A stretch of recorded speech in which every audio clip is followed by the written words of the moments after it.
climate is different.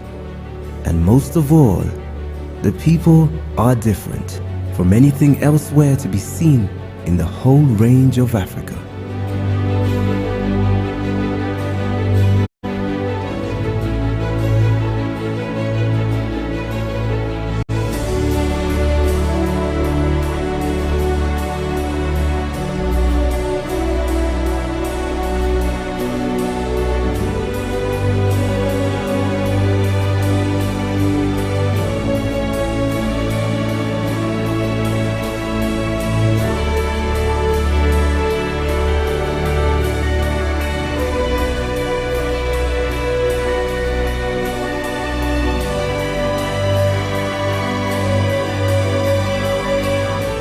I say, concentrate on Uganda.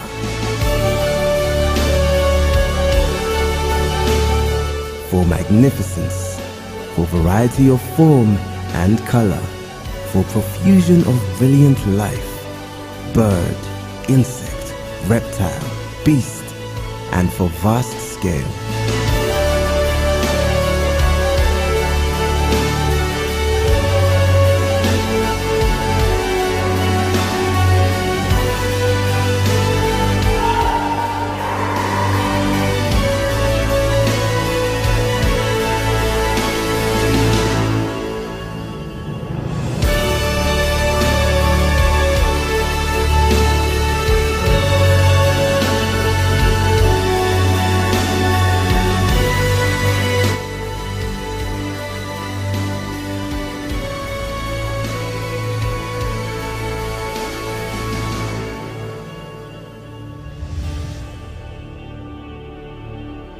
Uganda is truly the pearl of Africa.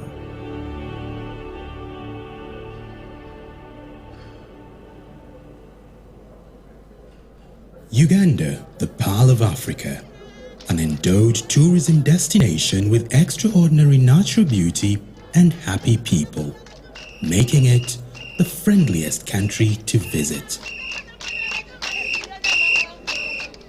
A home to one of the highest mountain ranges in Africa, the Mountains of the Moon, the source of the mighty River Nile, with vast wildlife and unique flora and fauna. This is Karamoja sub-region, one of Uganda's unique and most conserved areas where tourism that is inclusive manifests itself. The sweet thrill of change in the atmosphere, the scenery of the plains, and of course, the sounds of the jungle in Kidepo Valley National Park. Hush, listen to the sounds of nature.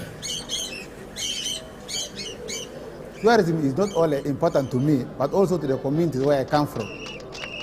The benefit that I've got from tourism, I've managed to educate my children, and one of them is now in year 1 in the University of Makerere. And I've also bought some plot of land within Karenga town. I would have said even my children in the future to join this job after I retire, because I can breathe, I can see animals, I can have friends from America, friends from UK.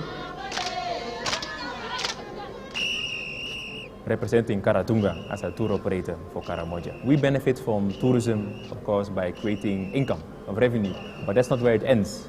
You know, we work together with the local communities, with tour guides, local service providers, different hotels, and at the same time, we also enable other tour operators and travel agents to sell a similar experience, and all together build Karamoja through tourism. Uganda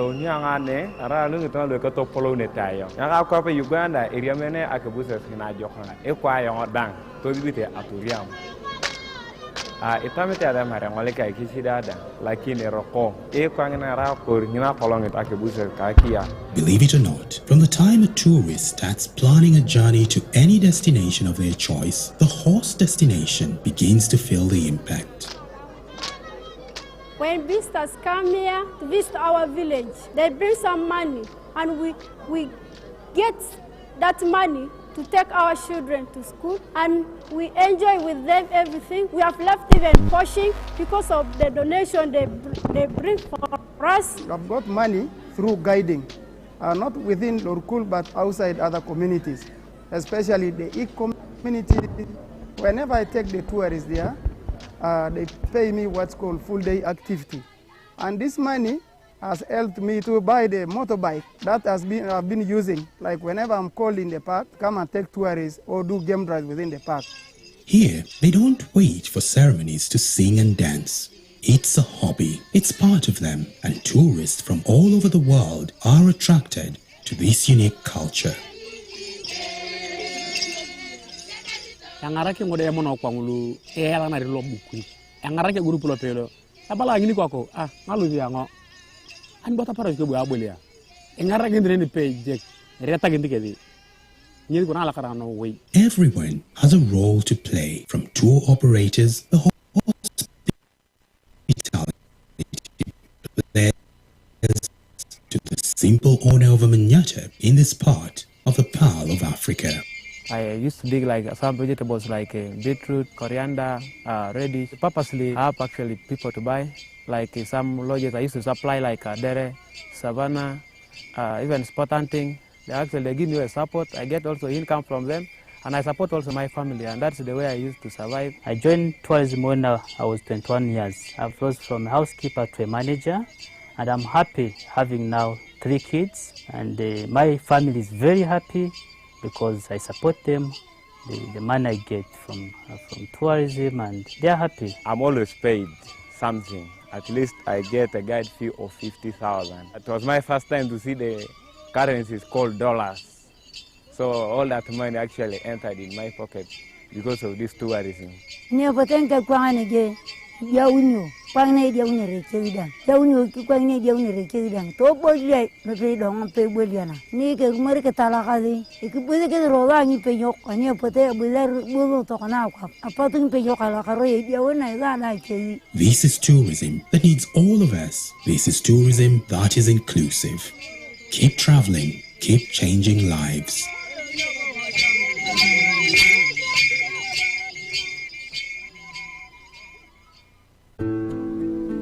Every waking day is a reminder just how beautiful this, our land, truly is. The kind of beauty that you can only find here. In the lush green all around us and the wondrous sights within. It's what you feel in the gentle caress of tropical wind from the mountaintops. And the glow in your heart from a warm neighborly invite.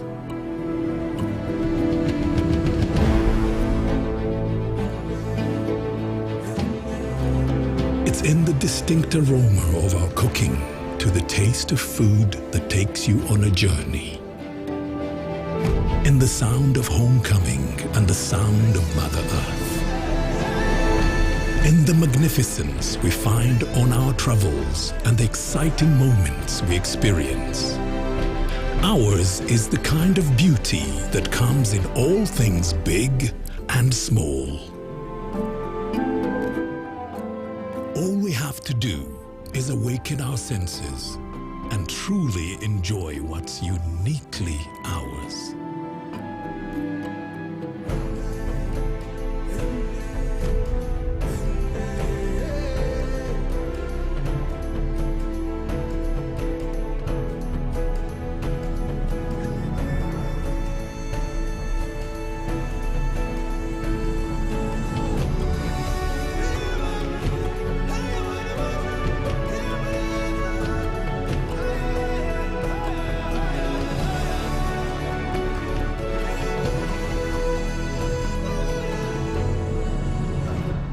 Explore Uganda, the Pearl of Africa.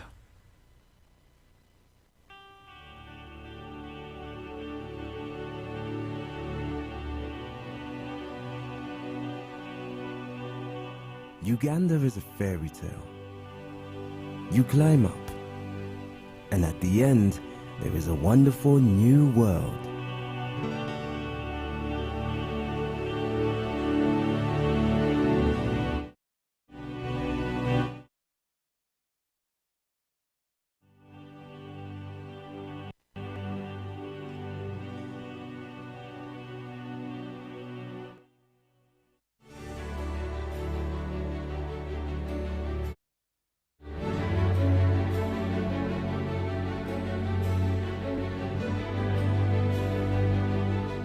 scenery is different. The vegetation is different. The climate is different. And most of all, the people are different from anything elsewhere to be seen in the whole range of Africa.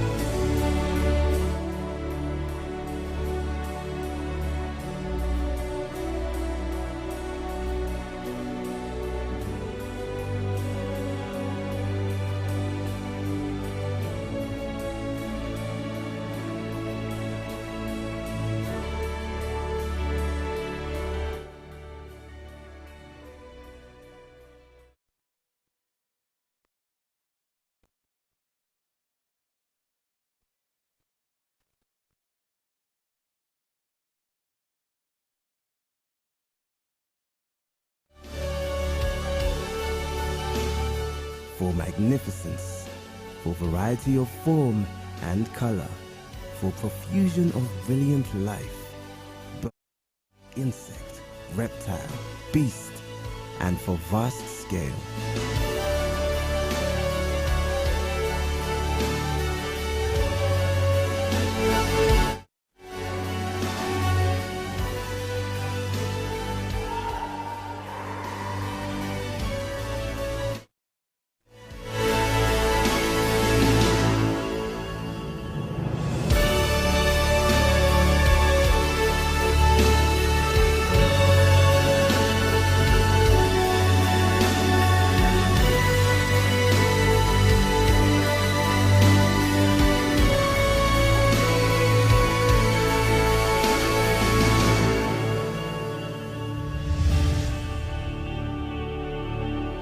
Uganda is truly the pearl of Africa.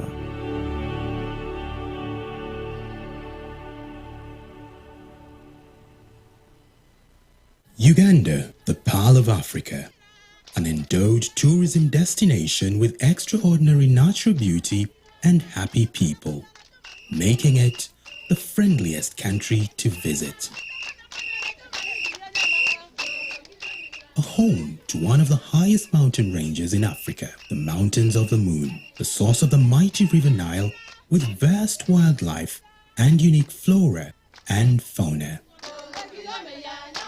This region, one of Uganda's unique, most conserved areas where tourism that is inclusive manifests itself. The sweet thrill of change in the atmosphere, the scenery of the plains, and of course, the sounds of the jungle in Kidepo Valley National Park. Hush, listen to the sounds of nature. Tourism is not only important to me, but also to the community where I come from.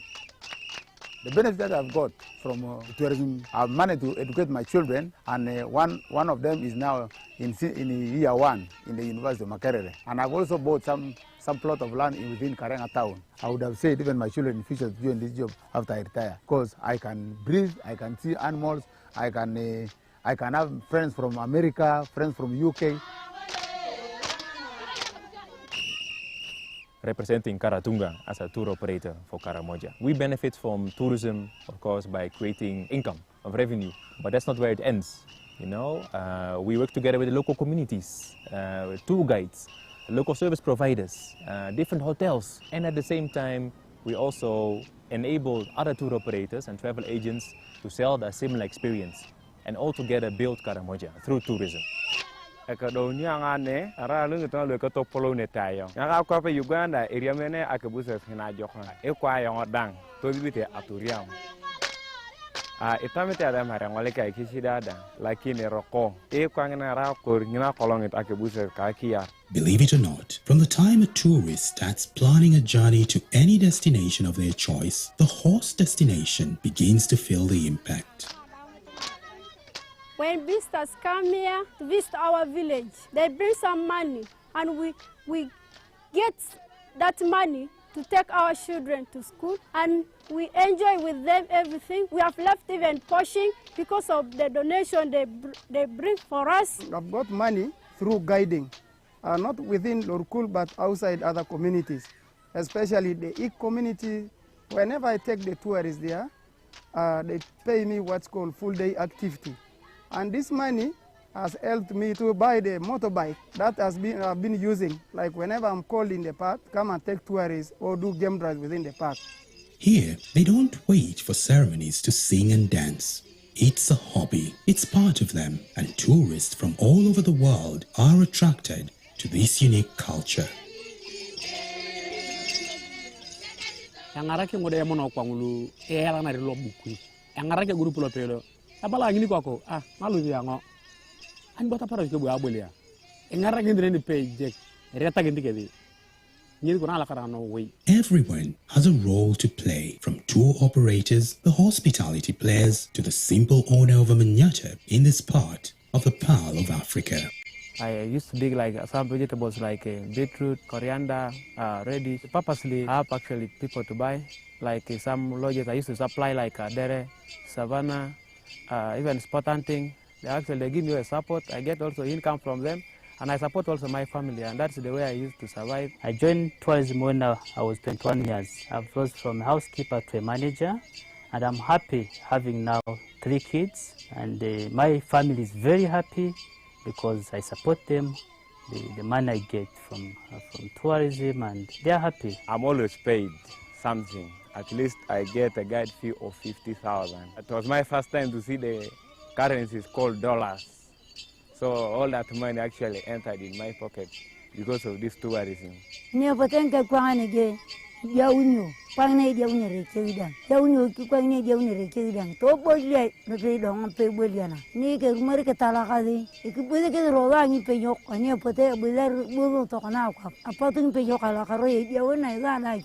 This is tourism that needs all of us. This is tourism that is inclusive.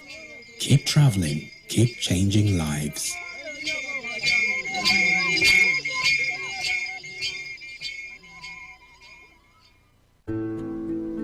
Every waking day is a reminder just how beautiful this, our land, truly is. The kind of beauty that you can only find here. In the lush green all around us and the wondrous sights within. It's what you feel in the gentle caress of tropical wind from the mountaintops. And the glow in your heart from a warm neighborly invite.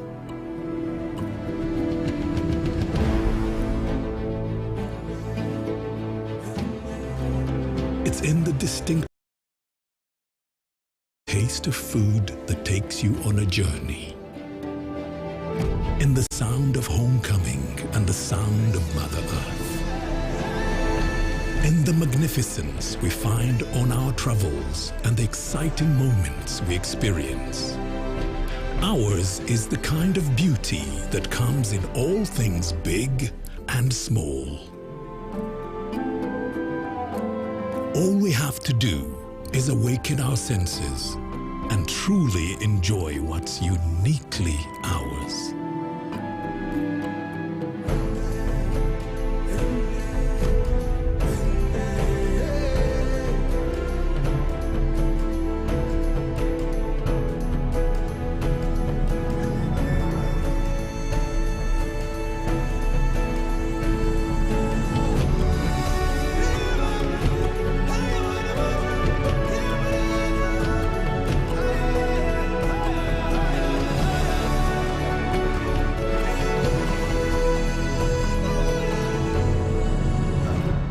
Explore Uganda, the Pearl of Africa.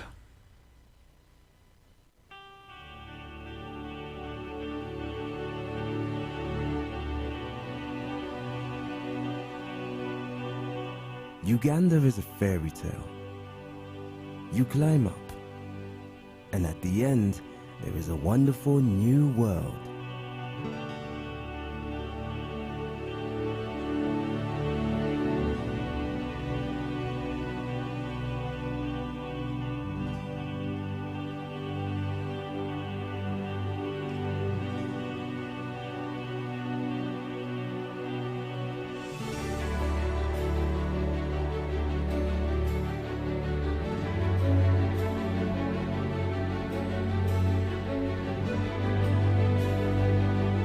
The scenery is different. The vegetation is different. The climate is different. And most of all, the people are different from anything elsewhere to be seen in the whole range of Africa.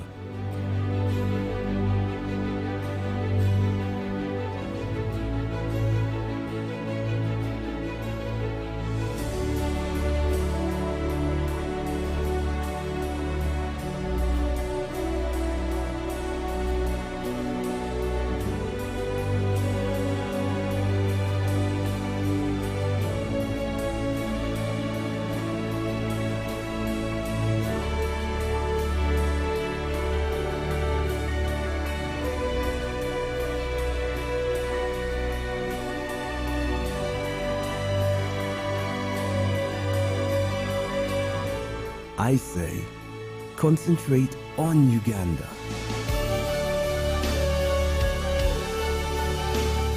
For magnificence, for variety of form and color, for profusion of brilliant life, bird, insect, reptile, beast, and for vast scale.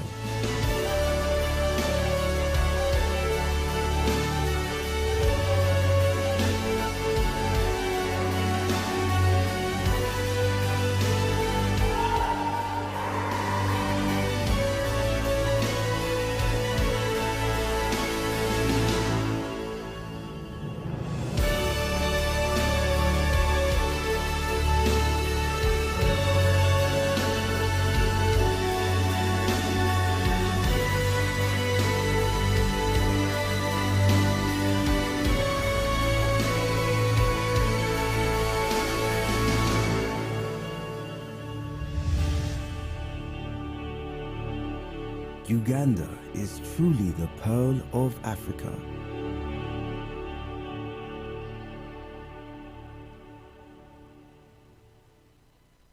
Uganda, the pearl of Africa, an endowed tourism destination with extraordinary natural beauty and happy people, making it the friendliest country to visit. A home to one of the highest mountain ranges in Africa, the Mountains of the Moon, the source of the mighty River Nile, with vast wildlife and unique flora and fauna.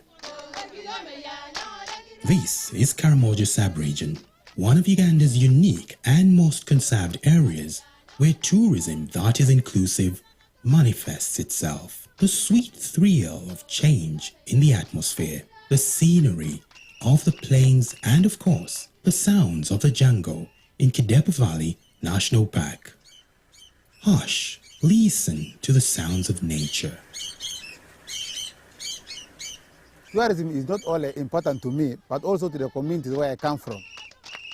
The benefit that I've got from tourism, I've managed to educate my children, and one of them is now in year 1 in the University of Makerere. And I've also bought some plot of land within Karenga town. I would have said even my children in the future to join this job after I retire, because I can breathe, I can see animals, I can have friends from America, friends from UK.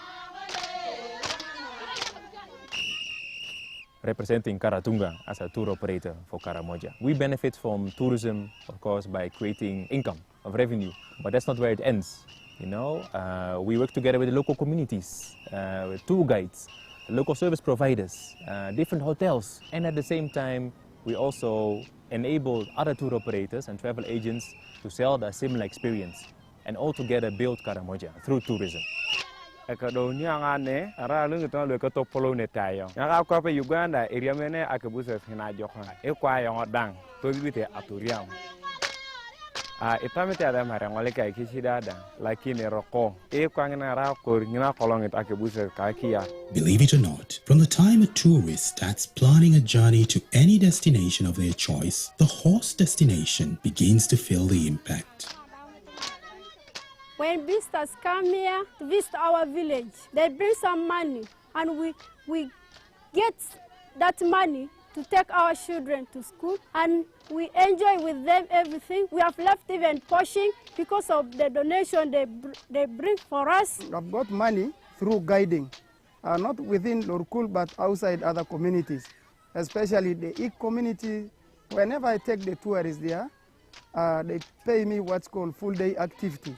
And this money has helped me to buy the motorbike that I've been using. Like whenever I'm called in the park, come and take tourists or do game drives within the park. Here, they don't wait for ceremonies to sing and dance. It's a hobby. It's part of them, and tourists from all over the world are attracted to this unique culture. Yangarake ngode yamono kwangulu ela na rilo bukui. Yangarake grupu lo pelo. Abala ngini kwako malu yango. An bota para ke bu abolia. Yangarake ndreni page reta gendikedi. Everyone has a role to play, from tour operators, the hospitality players, to the simple owner of a manyatta in this part of the Pearl of Africa. I used to dig like some vegetables like beetroot, coriander, radish. Purposely I have actually people to buy. Like some lodges I used to supply like dere, savannah, even spot hunting. They give me a support. I get also income from them. And I support also my family, and that's the way I used to survive. I joined tourism when I was 21 years. I've rose from a housekeeper to a manager, and I'm happy having now 3 kids. And my family is very happy because I support them, the money I get from tourism, and they're happy. I'm always paid something. At least I get a guide fee of 50,000. It was my first time to see the currencies called dollars. So all that money actually entered in my pocket because of this tourism.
Ladies and gentlemen, we would like to start in a minute.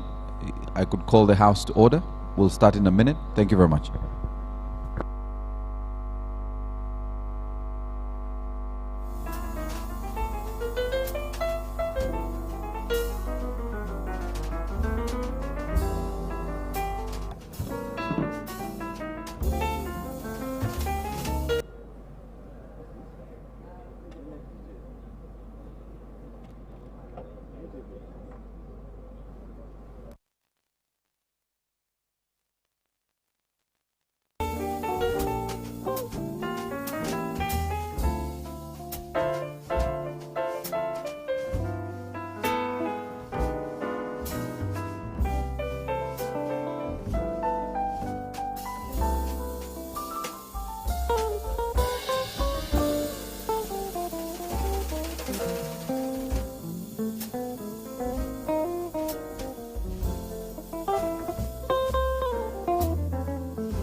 Ladies and gentlemen, a very, very good morning to you, and welcome to day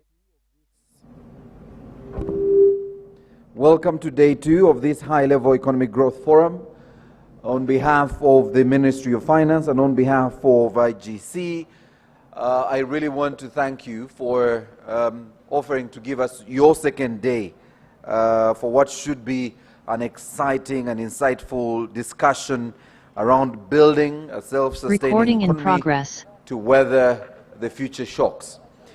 It's been a lot of information has been shared in the last 24 hours from session 1 itself on fostering resilient growth.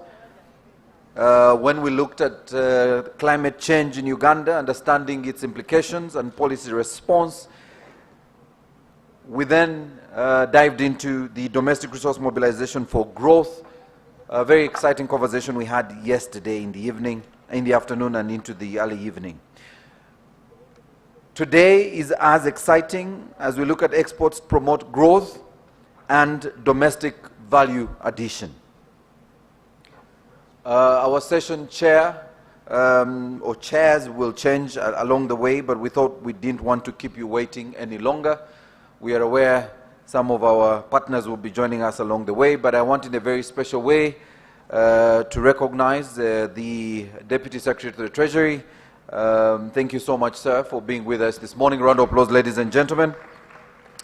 Dr. Richard Newfarmer, the Country Director, IGC Uganda. Thank you. Thank you so much. Another round of applause, ladies and gentlemen. Our stakeholders this morning, we have the CEO of the Private Sector Foundation Uganda, Mr. Stephen Asimwe. Thank you so much for joining us this morning. And all the different heads of government agencies and departments who are here in this room. We want to appreciate the ministries that are represented here, and later today we'll have representation from the Ministry of Trade, and the State Minister will actually be here. So may I quickly dive into our session today, day 2, session 3. I see when Emily is coming, there's probably some very good news.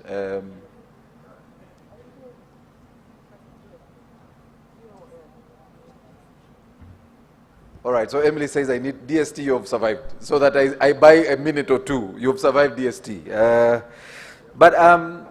Today is a half-day session, and we are hopeful that we'll push a lot of the content we have today up to around 1 p.m., where we'll then break for lunch. Again, we'll have a working break because we will not have time to break for coffee. We are expecting our chief guest, the Prime Minister, here a little earlier than scheduled, and that will mean we'll move the program quite a bit.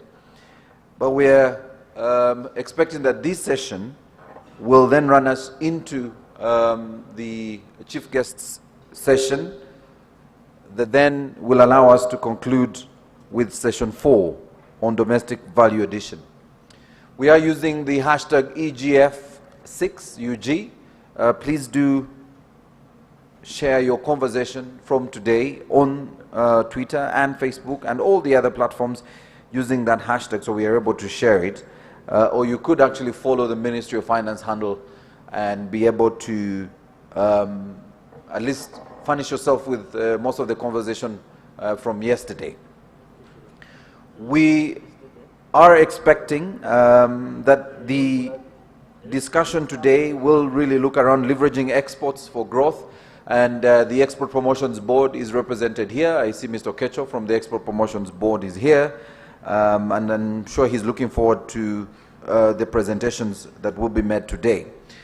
We'll also be looking at Uganda's historical trading patterns, the diversification of partners and products, the prospects for the future, and leveraging exports for growth. One of the agencies that is supporting our export promotions agenda is the Uganda Investment Authority, that is also represented here. And I know my brother, yes, UIA is here in this room. So I think the ministry has actually had the key players join us this morning in this conversation.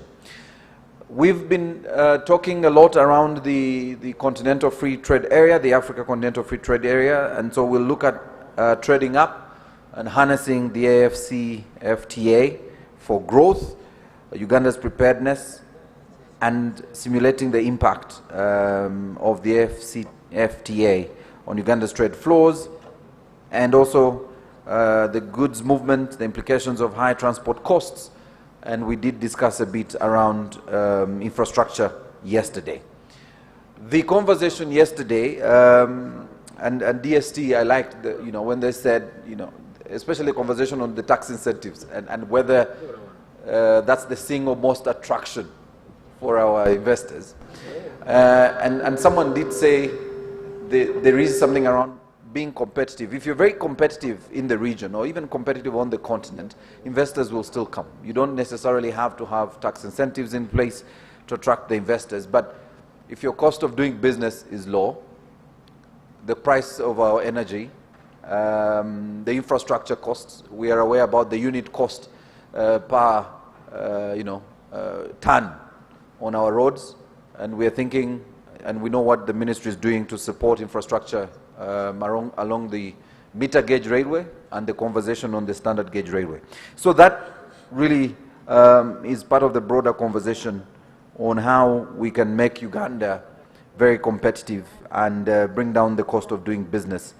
Very soon, the Minister of Finance, I'm sure, will be excited to have everyone in that one building where we're going to have URSB, UIA, Ex-Promotions Board, I think in Kololo, somewhere in Kololo, and it will be a one-stop center. So you walk in, you can get registered, you'll get an investment license, and also be able to engage with the Ex-Promotions Board in one room. And I think that's exciting, the conversation around sitting in one place. Honorable Minister, you're very welcome, sir. And thank you very much. Round of applause, ladies and gentlemen, for joining us. All right, so since the Minister is here, allow me to recognize protocol, the Minister of State for Industry, the Ministry of Trade, Industry and Cooperatives, the DST, the IGC Country Director. Ladies and gentlemen, I want to thank you so much for your patience, and we are now set to start. I want, as I know the DST is briefing the Minister, I just want very quickly maybe to invite on behalf of the Minister the panelists. So may I invite Mr. Alexander Stojanov, I'm hoping I haven't muddled your name, trade analyst at the World Bank, to come and take a seat. Ladies and gentlemen, round of applause for Alexander. I also want to invite Professor Lawrence Edwards, the University of Cape Town. Prof, please come. Round of applause, ladies and gentlemen, for Professor Lawrence Edwards. And also invite Ms. Catherine Sechimpi, the Director of Impact at Trademark East Africa. Catherine. Round of applause, ladies and gentlemen, as Catherine joins us. And finally, Mr. Kenneth Barije, Managing Director, Mountain Harvest. Kenneth, you are on this other side, so yours is to discuss the conversation that the three will be sharing with us. And as we continue getting a small brief for the Minister, allow me just run through a small profile of our guests. Alexander is a Swiss national who works for the World Bank Group as a trade analyst.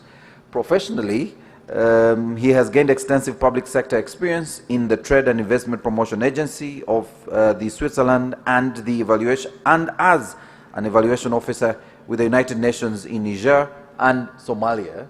So he's quite traveled on our continent. And prior to that, he also worked as a consultant in the Finance and Corporate Tax Department of PwC Geneva. So we want to welcome you, Alexander. I could go on, but your profile is too long, so allow me stop there. Professor Lawrence Edwards is a professor in the School of Economics at the University of Cape Town and a research associate of the South African Labour and Development Research Unit and Policy Research on International Services and Manufacturing, PRISM, in the same institute. Lawrence is a graduate of the University of Cape Town, where he completed his PhD, the London School of Economics and Political Science, and the Rhodes University. As you always know about professors, you can write a book about their qualifications. So allow me stop there, Professor Lawrence. Catherine Sechimpi is currently the Director Impact at Trade and Markets East Africa, TMEA, and a critical role that oversees a broad portfolio of work spanning strategy, results-based monitoring, evaluation and measurement, donor engagement, research and organizational performance. We want to thank you, Catherine, for joining us this morning. And ladies and gentlemen, allow me invite the Honorable Minister of State for Industry to come and chair his session. What I've done, Honorable Minister, is read for you and invite your panelists. The rest is over to you, sir.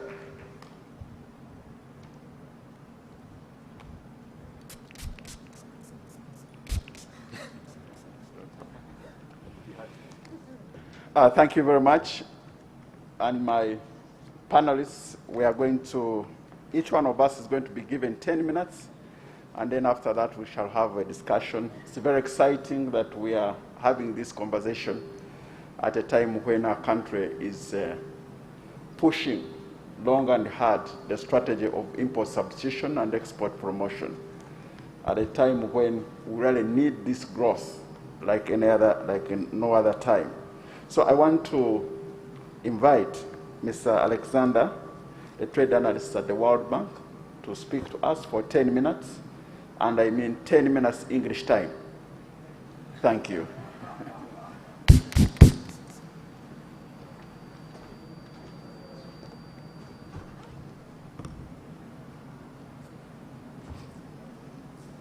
Do we have the slides? No?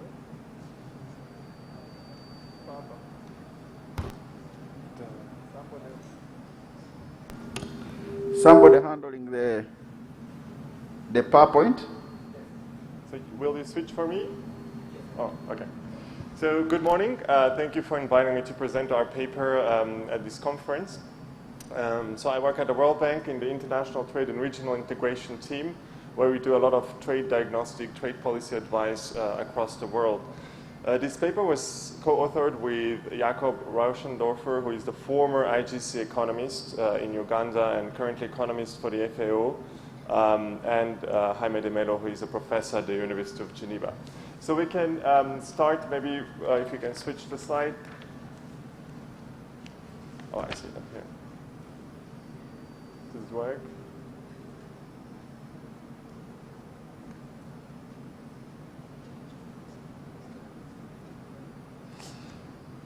Okay, thank you. So just to put the study into the context, so with the African Free Continental Trade Area and the current shields that the East African community has provided for Uganda and some other countries in the region to industrialize or to join some regional value chains, and this study is put into that context, and you will see as we go through that some of these shields has enabled Uganda to diversify in terms of products, agro-processing as well. But it also will have limitations as the country, as the IFCFTA is being put into place. Yep. You're too tall, so. Oh, okay. Oh. So first of all, we see that Uganda is less integrated into the global market than expected given its level of economic development. And this goes for both merchandise and services exports. They both stand below. Also, in terms of the Ugandan exports growth, it remains sluggish. Despite we see in 2015 and 16 is mainly because of exports of gold. All those exports are going directly, 99% of them are going to the UAE. There is little domestic value addition. When we remove them, export growth remains relatively lower than the aspirational and structural peers of Uganda. Next slide, please. Okay. Also, only about 25% of the agricultural exports of Uganda are processed. Most of the exports are coffee, 60% of them going to the European Union, followed by some fish and flowers as in the export basket. Then when we look at the regional trade in terms of goods, we see that dairy products have spiked in recent years and about 20% and represent about 20% of total agricultural exports within the EAC. At the global level, of course, there are usually big commodities like coffee, so they represent still 25% of the exports. And as we have seen, Uganda has been increasing agro-processing and manufactured exports at the regional level, but less so at the global level. On the right-hand side, we see that agricultural exports dominate the export basket of Uganda, so they'll play a big role in the structural change of the economy. Next slide, please. But a successful entry into foreign markets and survival is crucial for sustained export growth. Uganda's export survival remains relatively low when compared to other countries. But what we've seen is that when there is a regional trade agreement into force, exports tend to survive longer. Usually those agreements enable bigger and larger firms to survive. And since the market in Uganda is composed of very small exporters, 1 in 3 of them can only survive past the first year of exporting, whether regionally or globally. But usually the ones that keep the survival rate higher are big firms that export to many countries that have a diversified export basket as well, and therefore become more resilient even during the COVID-19 pandemic. Next slide, please. In terms of services, most of the services, the types of services that Uganda exports are mainly travel services and tourism, so they dominate the services basket. The good news, however, is that in terms of destinations, those services are quite diverse. We see European Union, rest of the world, USA, but also Asia. We suspect that this diversification in terms of market access for services comes from big commodities that are being exported to those markets, which require also services to move the goods around beyond the region. Next slide, please. Now, regional trade is key to Ugandan export success. And here, that's a topic that is, at least for the World Bank and for me, quite important, where small-scale cross-border trade represents about 40% in some years out of total recorded exports in Uganda. The central bank has actually a really good data when it comes to small-scale cross-border trade or informal cross-border trade, let's call it. And therefore, it shows how important it remains in the region, particularly with the DRC, South Sudan, Tanzania, where these numbers can go up to 40% in some years. Those small-scale cross-border traders are usually women. They cross the border on a daily basis, and therefore border security, border markets are crucial to avoid harnessing, and also border closures actually can lead to insecurity since the small traders will try to avoid them. Now, in terms of regional trade, we also have a lot of light manufacturing and agro-processing. We've seen the dairy industry booming at the regional level, although we also came across some issues with Kenya and with the standards and the quality of the milk, but the shield that the EAC provided for Ugandan producers has enabled them to grow regionally. The question now will remain, how can they be competitive in the continental market, where South Africa and Egypt are the second biggest producers of milk. Next slide, please. The role of tariff.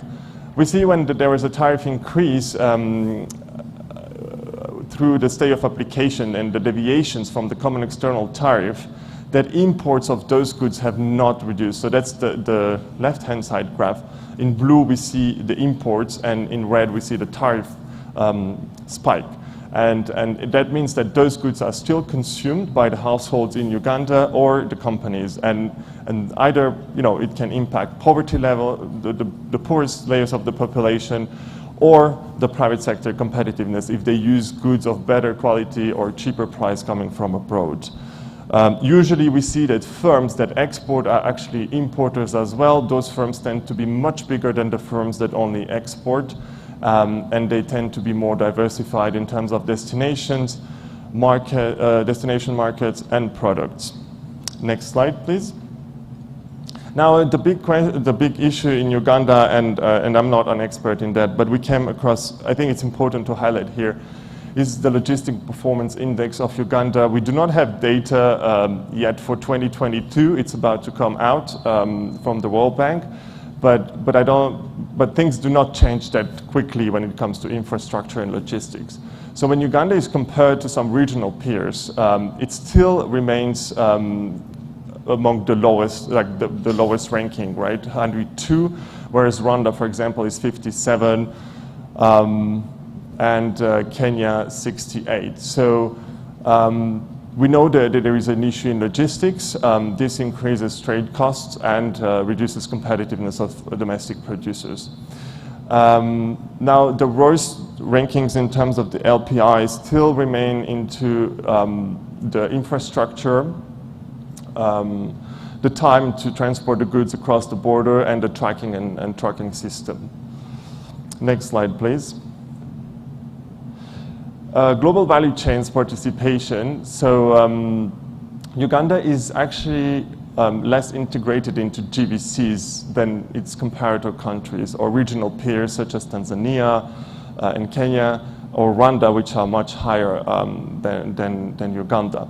But we've seen some positive developments in recent years, as I said, with the dairy industry, also fish industry, where there has been some fish processing, and exports have even reached Asian markets as well. So there is room for development, and removing any barriers that can block those, the agro-processing and the transformation and participation into the value chains, whether regional or global, must be removed.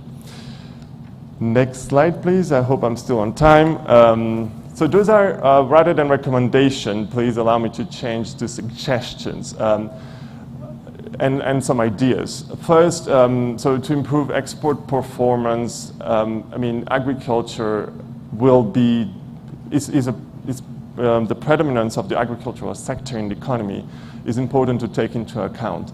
So where domestic value addition is going to be incorporated is first in the agricultural sector, which is not the case in all other countries. So performance of productivity in the agricultural sector remains very important. So ways to improve productivity, access to inputs from abroad, and the competitiveness of those producers to be able to export, whether at the continental level or globally, will be key. Regional integration is the second important point, as I said, because of small-scale cross-border trade, but also because we see a lot of small exporters actually entering into light manufacturing and agro-processing at the regional level. How can those become more competitive and export globally? That will be a key challenge in the coming years. And will be important to improve export growth. In terms of the tariffs, which is also linked to regional integration and the current increase into the tariff band of the EAC, a fourth tariff band which can actually hit, normally supposed to touch only on final products, but can hit also some intermediate products, can potentially help. This I don't know, we haven't done any study, but also shows, you know, some protectionism at the regional level, which may not help improve competitiveness on some of the producers. As long as the market is going to open up with the IFCFTA, and some other competitors will be coming in and put pressure in terms of competition. The bottleneck, right, the backbone of trade remains trade facilitation, logistics, infrastructure, and reducing the time and the costs for those products to exit will not only improve the competitiveness of the companies, but will also attract more FDI, potentially vertical, you know, integration into vertical production chains of some companies in Uganda, or be the springboard for some of the regional markets, such as South Sudan, DRC, where Uganda has already been playing a strong role. That's all, and I look forward to your questions. Thank you.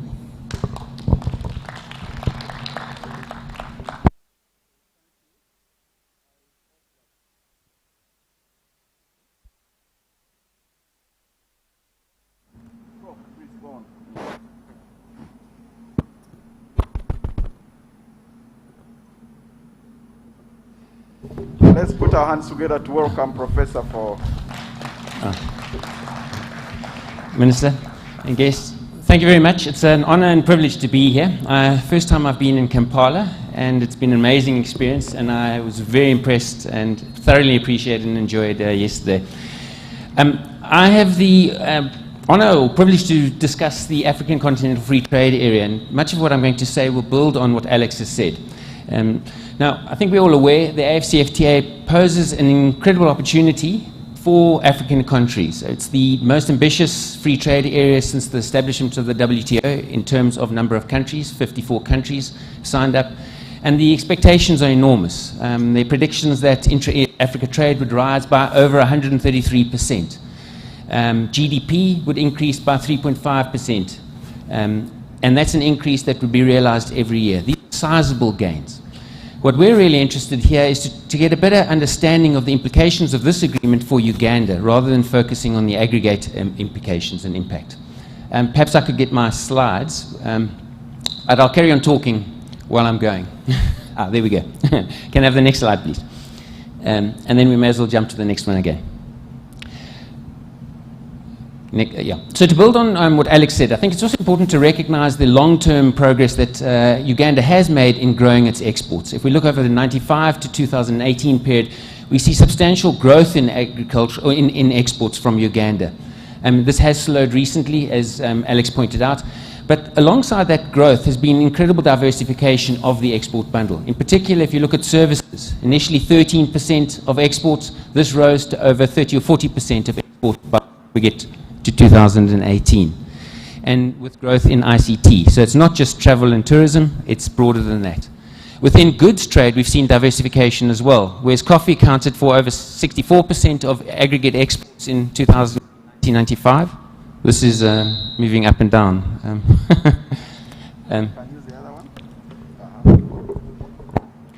I'm a bit shorter than Alex.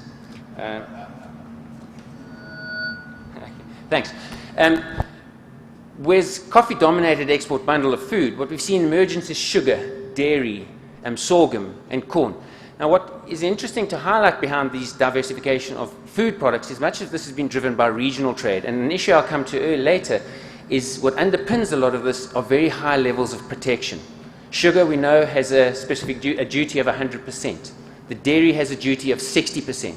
So much of this growth appears to have risen through protection of the domestic or regional market. And this has very important implications for when the economy opens up to the AFCFTA.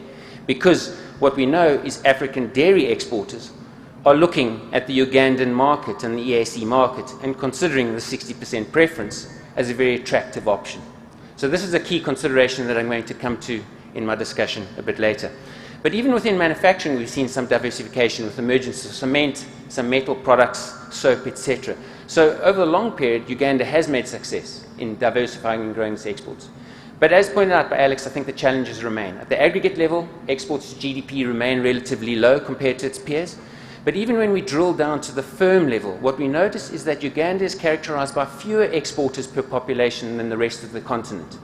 There are too few exporters, we would argue. And on top of that, these exporters tend to be smaller than the rest of the continent. So not only are there many exporters, they tend to be small. So this is a key challenge, I think, for Uganda. How do you encourage entry of exports, and how do you get exporters, smaller exporters, to grow, to become big?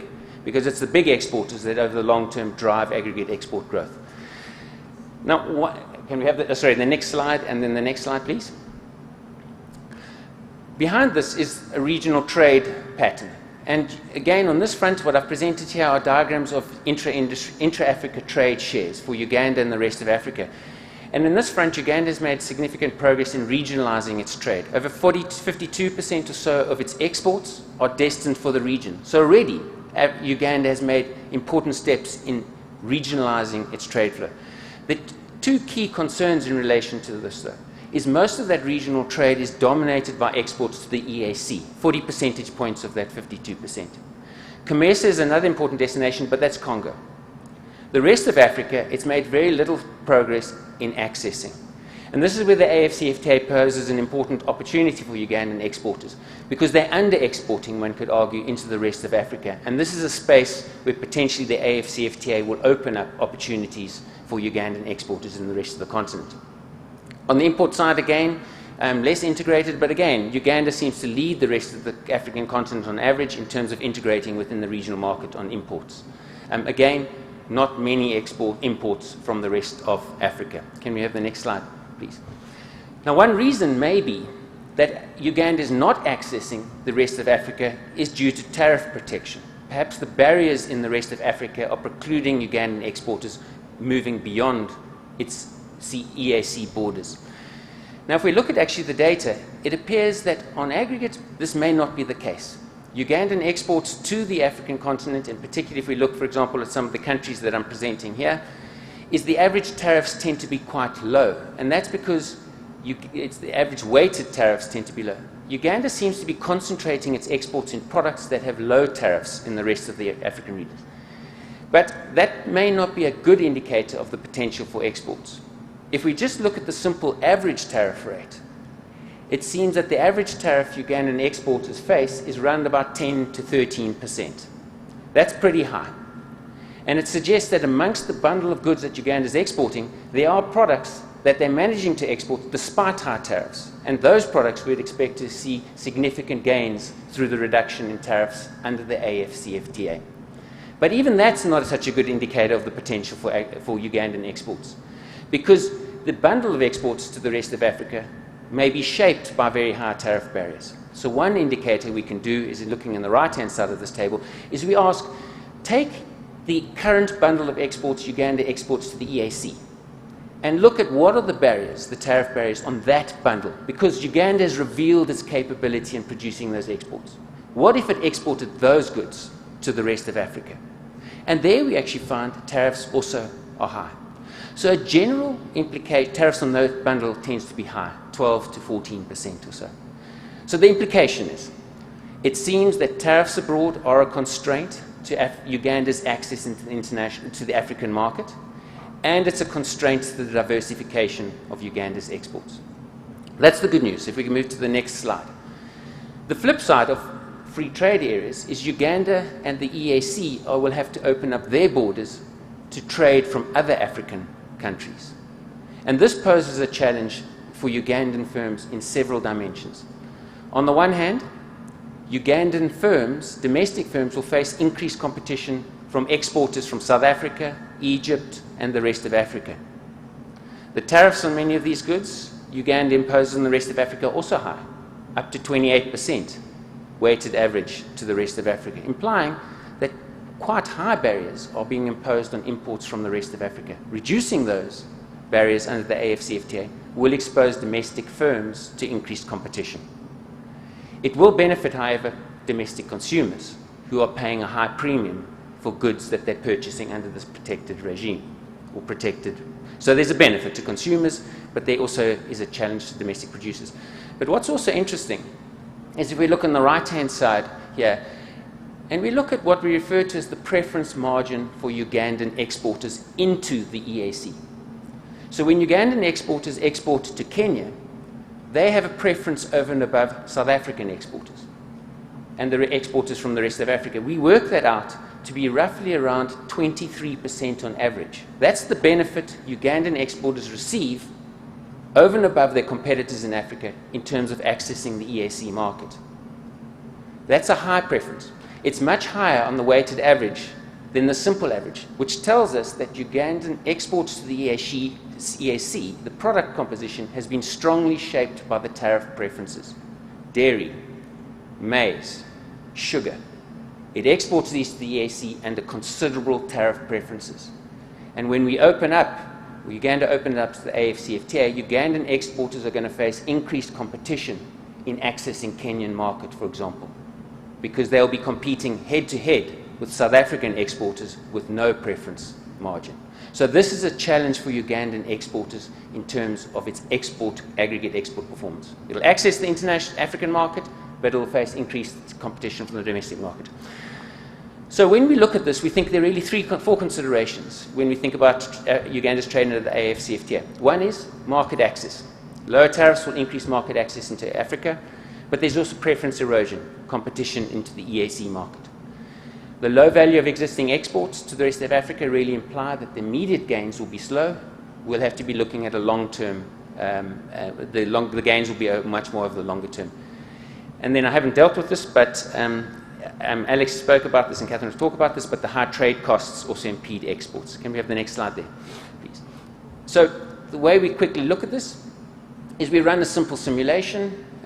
It's at 6,000 digits, product codes, very disaggregated data, and we really simulate the AFCFTA with three key partners, SACU, Nigeria, and Ghana. And we ask ourselves, what is the effect if there's full liberalization?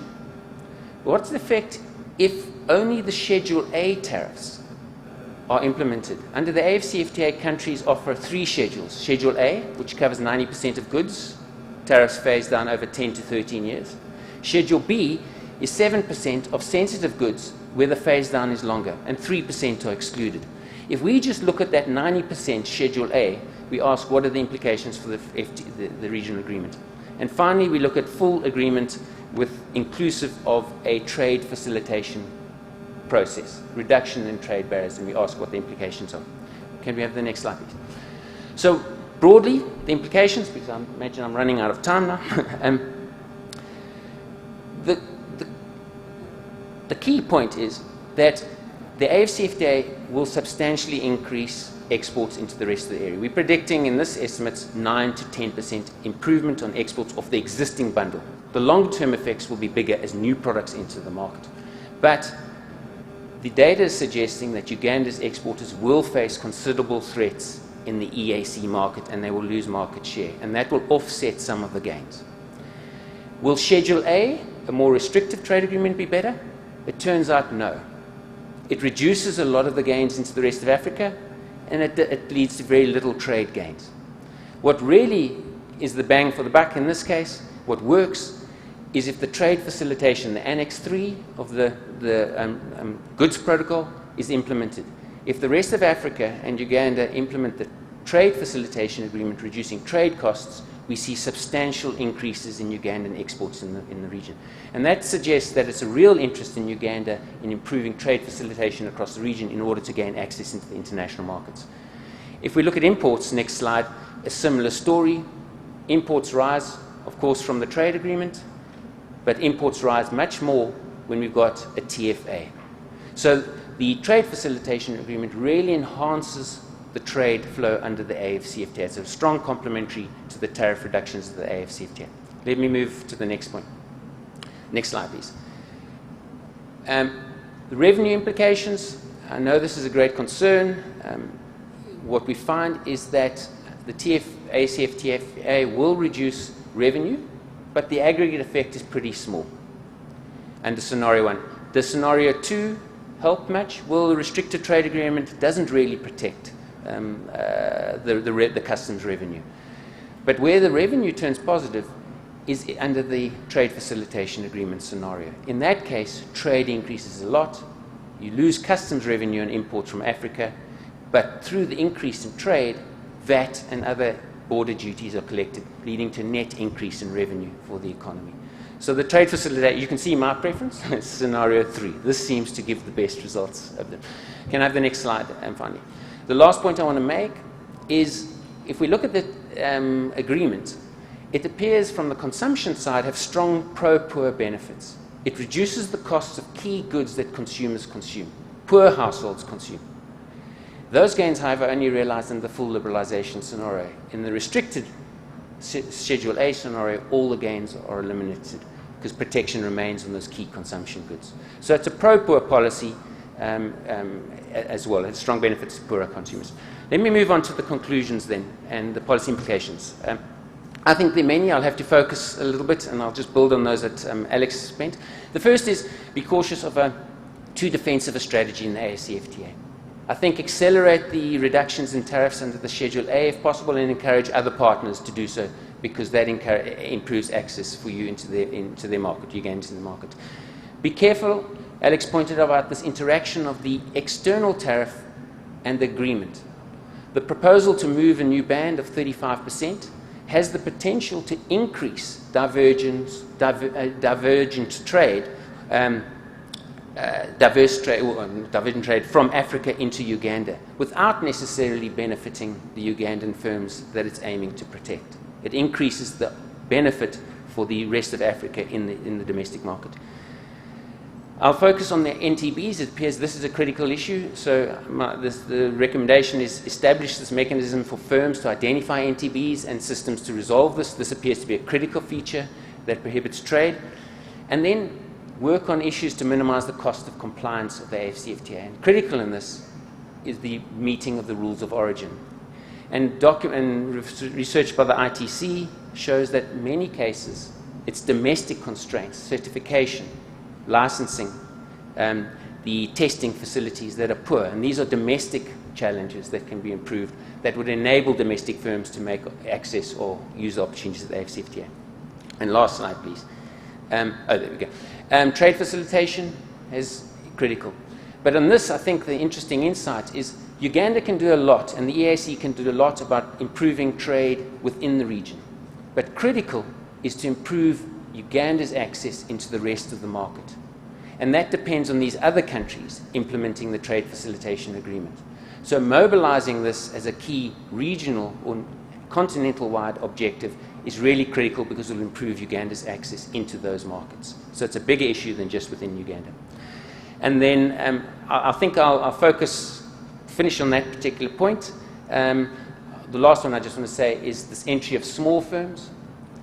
The agreements seem to attract small firms, but how do we encourage survival of these small firms? And that's an arena for policy consideration as well. Thank you very much. Thank you very much. I hope you are taking notes. I will now invite Catherine. Let's put our hands together to invite Catherine to take us through the good movement implications of high transport costs for trade. Catherine, you have 10 minutes.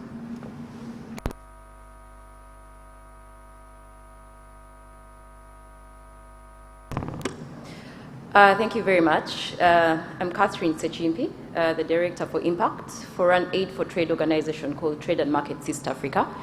We work in the entire East African region, facilitating the reduction of barriers to trade and enhancing business competitiveness.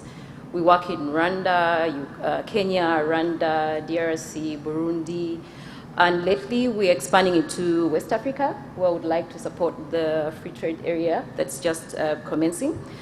I don't know if you recognize, this is one of the border posts that we have supported in Uganda. This is Malaba border post, working very closely with URA.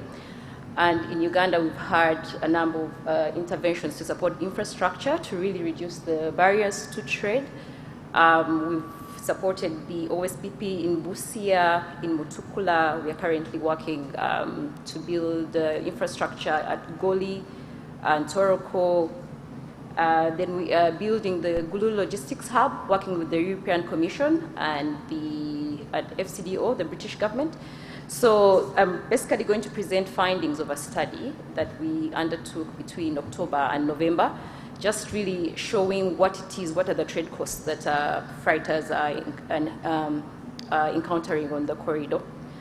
Next, so this picture just kind of shows a portfolio of where we're working, showing both the northern and the southern corridor, where we really focus on reducing the barriers to trade on that corridor. Next slide, please. The survey instruments that we used were key three ones, where we did a traffic census, we did an origin and destination survey, and we did a freight and transport cost survey, where we targeted about 80 farms around the region. In the interest of time, I won't go through the survey methodologies. I'll just move to slide 7, please. Please move to slide 7. Yes, that one. What I would like to highlight is that we really took a different approach to the way we approach the overall trade costs. The way we really document costs, most of the studies that you see really focus on the direct trade costs. How much is it taking a freighter to move from Mombasa, perhaps to Kigali? But this study kind of took a wider approach, where we want to document the entire costs, right from the port to when the goods are are delivered to the final consumer. So we broke down the costs into aspects of the port costs, what are the direct transport costs, what is the cost of trade time, what are the direct compliance costs, and I think these include the various tariffs that the various agencies have. Then the indirect cost of delay. If I do not have the goods that I need to supply to my consumers because of the various, maybe because of delays in getting them out of the ports, what does this mean to the cost of me having my inventory in place? And then, of course, looking at the illicit trade costs, what are the bribes that the truckers have to incur at the various web bridges across the region? So the key findings, before I delve into the Uganda findings, next slide, please. We found that on the Northern Corridor, the total cost to trade is close to $3. That is between Mombasa and Kampala. Again, close to $3 between Dar es Salaam and Bujumbura. And then we found that the total cost between Dar es Salaam and Kigali comes to nearly $3.50. This is the average cost per US dollar per kilometer. Next slide, please. So this is a slide that shows the frequently traveled routes to Kampala to trade. The key route, it's actually we have the routes are about 20, but this is just a summary of the most traveled routes. So we found that the Mombasa-Kampala route is the frequently traveled route for goods coming into Kampala.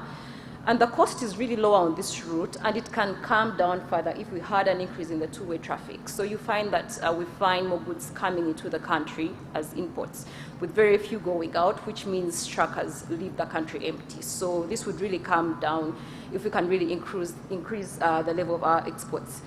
I think what I wanted to point out here, if you look at the Mombasa-Nairobi route, with the rail cargo, there's a new rail system that transports goods from Mombasa into Naivasha, then I think they are loaded into Kampala.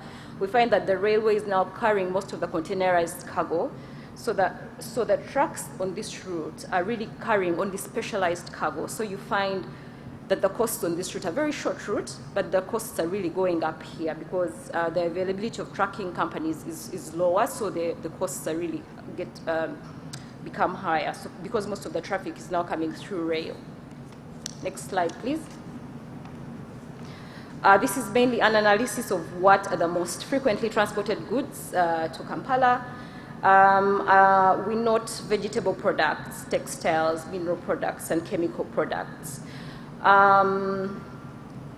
We kind of lumped all the other commodities, which the 25% has. We couldn't break down each and everything, but we have, like, if anyone would be interested in the actual breakdown that we found out, we can share the detailed report that we have. So we thought this would be interesting information for you to look at. The kind of trucks that are using the route, I think I can skip that.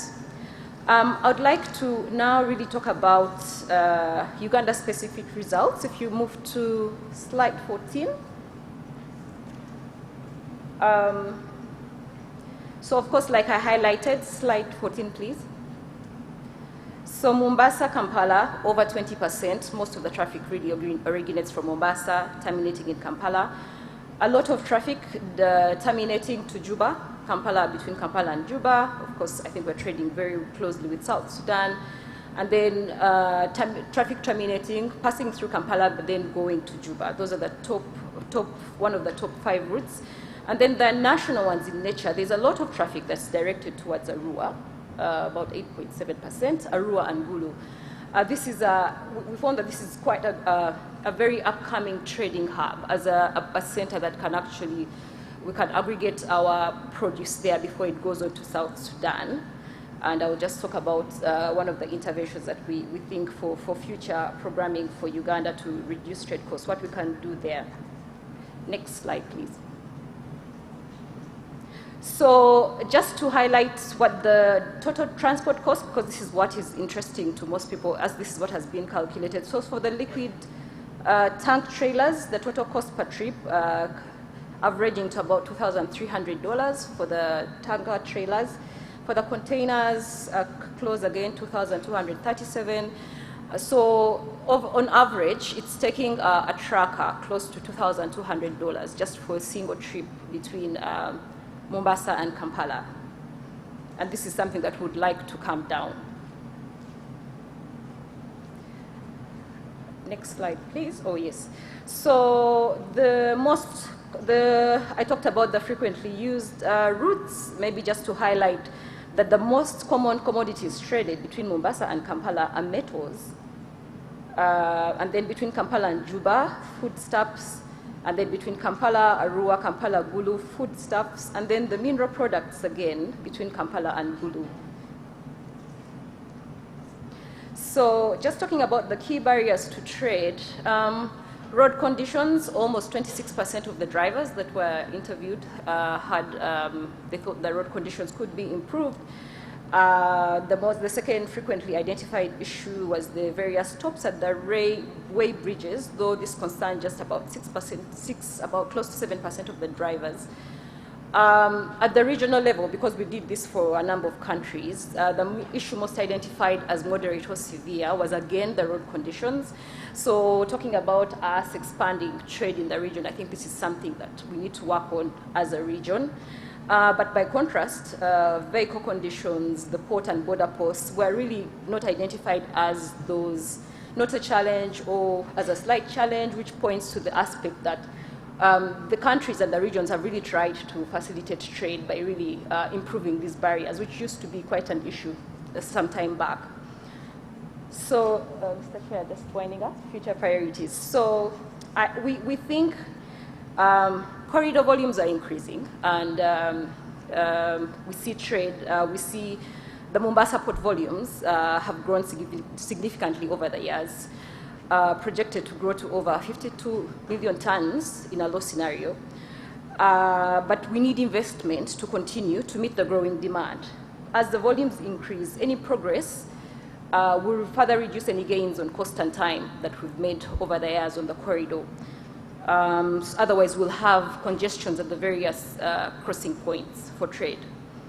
So we think the future priorities for investment to support corridor trade and to further bring the costs down. Next slide, please.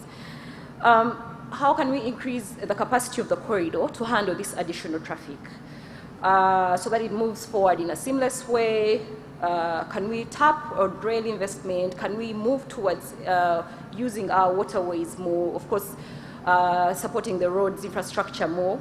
And then how do we make strategic and catalytic investments that move traffic away from the key centers? Talking about how Kampala and Gulu, there's a lot of traffic between Kampala and Gulu. If we make investments that increase efficiency, why should a trucker come and stop in Kampala? Yet they could come right from Mombasa, pass through Tororo, and connect to Gulu. This will reduce congestion in Kampala. We can develop facilities that will facilitate consumption areas along the way. So let's think of such strategic investments. And then how do we build upon existing reforms? For instance, the Kenya government has kind of its focus has improved the link between Mombasa and Naivasha. So what can Uganda do to tap on this for transportation of cargo? How do we now improve our linkages between Naivasha and Kampala? And then I think looking at the people perspective, how do people living along these corridors gain from investments being made? Are agriculture products are they moving any quicker? Can empty trucks need to be used more efficiently? Is this happening due to existing laws? Do we have consolidation centers for people to utilize trucks that are using the corridor? So these are things that we need to think about. Please, next slide, please. I think with the ESC, DRC's ascension to the ESC, how do we integrate this into the Mombasa Port Trade Network? How do we support formalization? Much of the trade between DRC and the rest of the world cannot be traced because of this informality. This is lost revenue for the countries that really engage in this trade. How can we support that better? So lastly, my last slide, we note that COVID the COVID pandemic resulted in very significant deterioration in government finances, with many developing countries facing challenges in the economic environment. And then donor finance has also become very limited. So we need to create new models that will leverage finance from both the private sector and funding instruments to meet these corridor needs, because what we've talked about all require investments. So how do we ensure that? So yeah, new approaches for corridor funding are really required. Thank you very much. Yeah.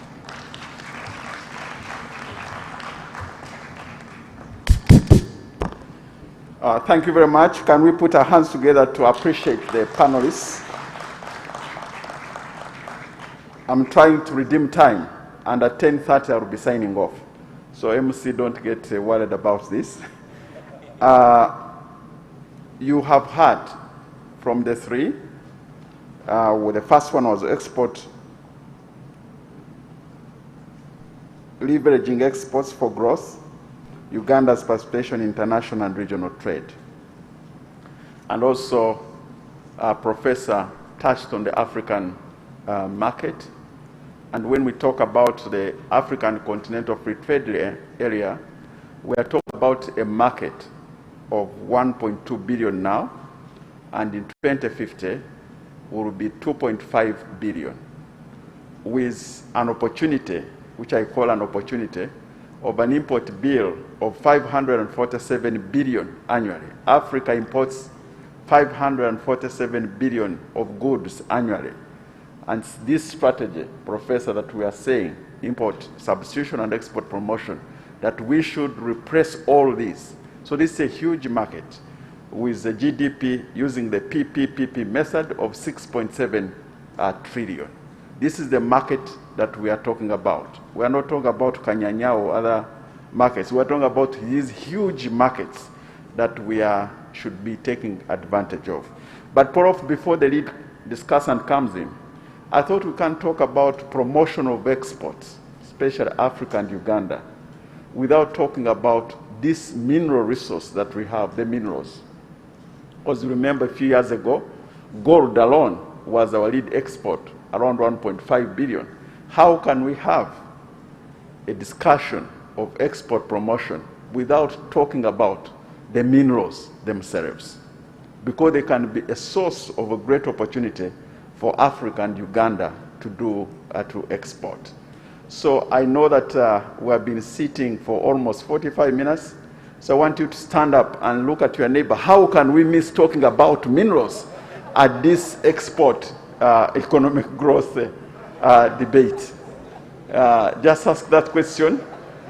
Ask that question. How can we cannot, because Prof, gold alone, the gold deposits we have is 12.8 trillion US dollars annually.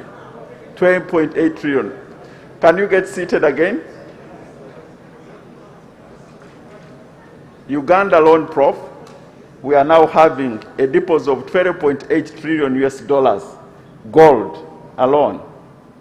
Tangerine, 3 trillion.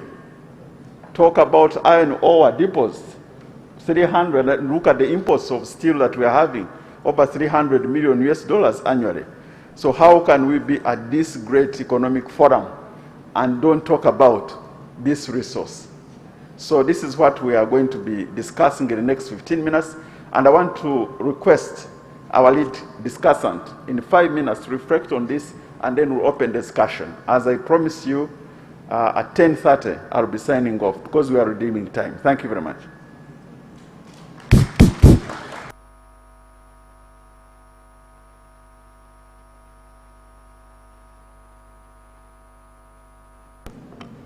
Thank you, Honorable Minister. It's going to be difficult not to obey the time limit set by Honorable Minister. Distinguished ladies and gentlemen, my name is Kenneth Barige, and I'm the Managing Director of Mountain Harvest. It's a specialty coffee exporting company. We started in 2017, so we've just survived the 3 years that Professor and Alex talked about when exporting companies die. I would like to focus my discussion on the necessary strategic investment that we need to make as a country and pay attention also to the reasons from the exporter's point of view why companies in Uganda do not survive in the first year. We had about a survival rate of about 6%, which is alarming.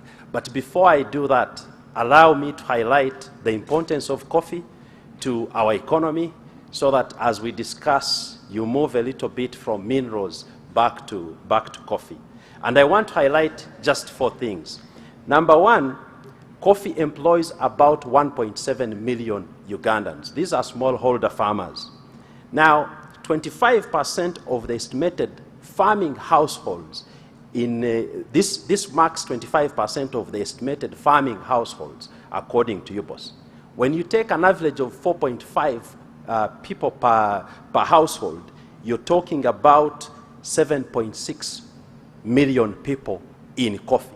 That is about 17% of Uganda's population. Now, the second one, whereas it is commonly said that Ugandan farmers are cheated by exporters, the data that we have show a different picture. Now, for example, if you take the price average of 2,500 shillings per kg of Robusta Chiboko, or 6,800 per kg of Robusta FOQ, or 11,000 shillings per kg of parchment for Arabica, and I've taken the lowest prices that UCDA provided yesterday on their website. They give a range, I've taken the lowest. You're talking about a Ugandan farmer getting 80% of the FOB price. Then coffee in the whole year bringing in about $670 million into the economy, and the farmer getting 80%, you're talking about 670 out of 837. That's the 80% going to the farmer. The third, whereas most countries in the world they were slowing growth during COVID, Uganda was one of the economies that we saw recovering fast. And the reasons include coffee. To highlight that the coffee exports during the period between 2019 and 2022, we saw an increase from about 4.1 million bags in 2019 to over 6 million bags in 2022. So whereas everything was going down, export of coffee was increasing. And the fourth, it's about the opportunities that we see available on the continent. According to the US Department of Agriculture, Egypt, which is part of the regional agreements that we are discussing, imported last year about 2 million bags of coffee. Add about 750 for Algeria, 720,000 bags for South Africa, and 690,000 bags for Morocco. You're talking about 4 countries importing into Africa. These are non-producing countries. Importing into Africa about 72% of Uganda's total production of coffee. Now, let me go to highlight a few things that I think the government and development partners should be looking at for them to facilitate exporters to survive beyond 1 year and also take advantage of all these opportunities that my colleagues talked about. Number one is to ensure that we actually get the coffee. We get coffee of quality, good quality, that can compete in the region. Farm productivity is steadily going down, mainly because of the age of the coffee tree. On the average coffee tree is aged 20 years, and farmers hesitate to stamp coffee because in most cases it is the only source of income, and they fear looking at 3 years of no income. So the causes for that, it's about climate change, and we would like the government to support more with fertilizers and irrigation. At the same point, as we get worried, Honorable Minister, Secretary of the Treasurer, as you move to the Polish development model, after seeing how the model that you've been using over the past 5 years has increased coffee volumes, we are worried that we might not sustain the volumes to get the 20 million bags. The second that I would like to highlight is on the raw survival rates for export companies. It's about the cost of financing. The financing that we have in the country, one for the exporters, you're talking about digits above 12% if I talk about Uganda Development Bank, and you go into 20% for commercial banks. Now, there is also the side of the farmers who do not access finance, and that cost goes to the exporter who has to finance the needs of the farmer off-season. And that increases the cost of business, which will make us less competitive in the market. The third that I would like to highlight, it is about the quality of the coffee that we produce. The countries that we neighbor, Kenya, Ethiopia, Rwanda, which countries would be now competing with us in these regional agreements that we are talking about, are producing higher quality coffee. And the solution that we would like the government to support us in is to improve our processing. We are happy that UCDA recently started giving wet mills to farmers and training them. But again, when we hear discussions of merging UCDA with the ministry at a time when you should be supporting us more, then we get concerned. And lastly, Honorable Chair, which is my final message to the government, it's about the efficiencies. And this talks to Catherine's discussion about the hub. Now, when I have to export a container from Mbale or Kasese or from Zombo, I have to call in UCDA to come and take samples, analyze, and give me an approval. At the best, I'm talking about a few days. If we had these hubs in the main coffee-producing regions, Masaka, Mbale, Kasese, Zombo, where now I can get an approval in a day, it would make my business efficient, and then I would take advantage of all these opportunities that you're talking about. Once again, thank you very much for paying attention.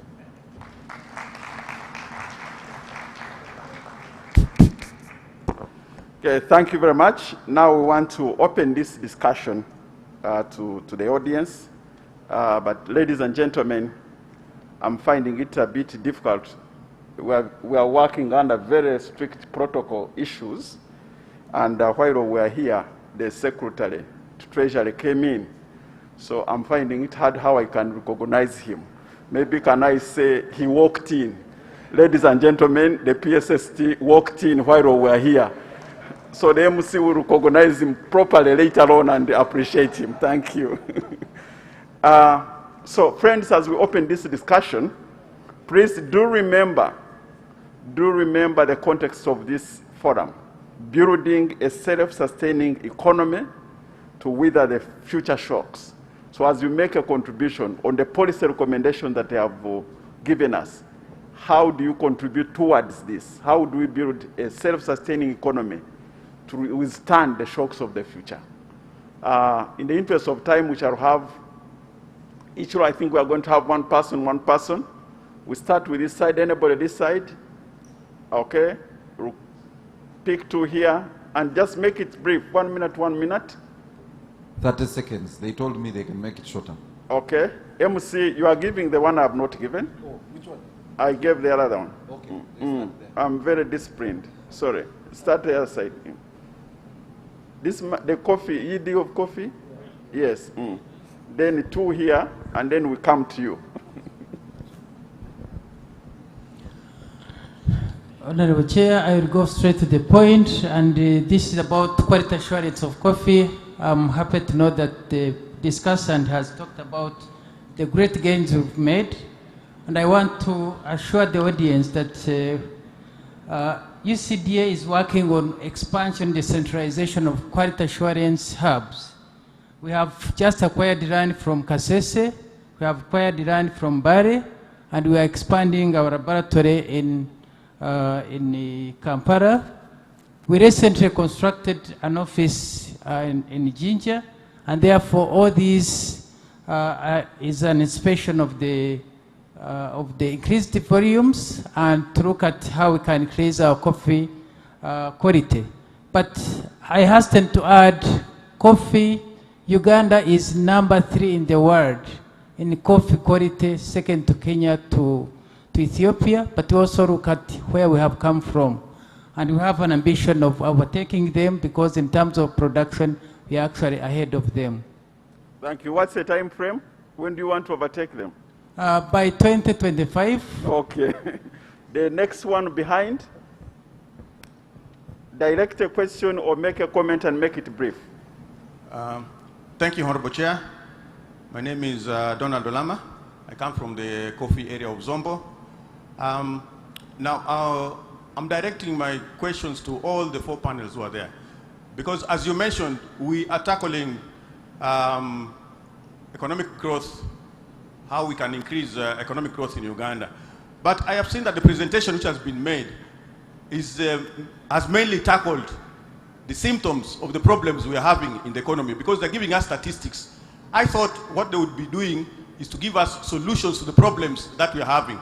For instance, if I go to the presentation of the first presenter was Professor Alexander.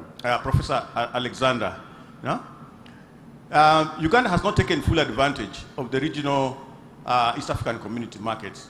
Now, how do we get Ugandans or the business firms which are here to take advantage of these markets which are there, the regional markets, the continental market, and even the overseas markets? Because we need to know what are those things that we need to do in able to be competitive in those markets. Now, the other area we need to tackle is value addition. One area why we are not very competitive is because the products, as has been identified by the discussants here, our products are of very poor quality, and even the value that we are not adding much value to the products. That's why they cannot compete on the market. You find South Africa and Egypt leading on the continental market because of the high quality of value addition of the products that they have. That's why if you go to our supermarkets, you find those products from South Africa and Egypt are the one dominating. So we need to get products of Uganda dominating these markets. When we improve, we increase on the value addition of these markets. Thank you. Wait a minute, Mr. Chairman. I'm directing this one to Ms. Catherine. How do we get 1 minute? Yeah, this was Professor Lawrence. Now, how do we get small exporters to grow? Because this is where the problem is. We are saying that you said that we have small exporters, but we need to get them to grow. So how do we help those small exporters to grow? That's what we need to tackle. And then lastly to Mr. Barije about the coffee exports.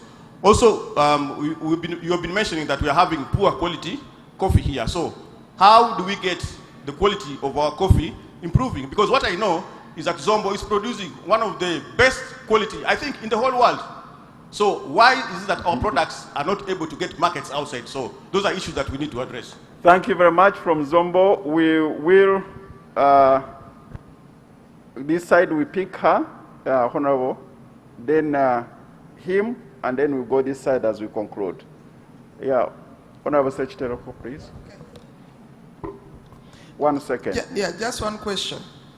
Catherine, is it possible for you to include private sector in your presentation?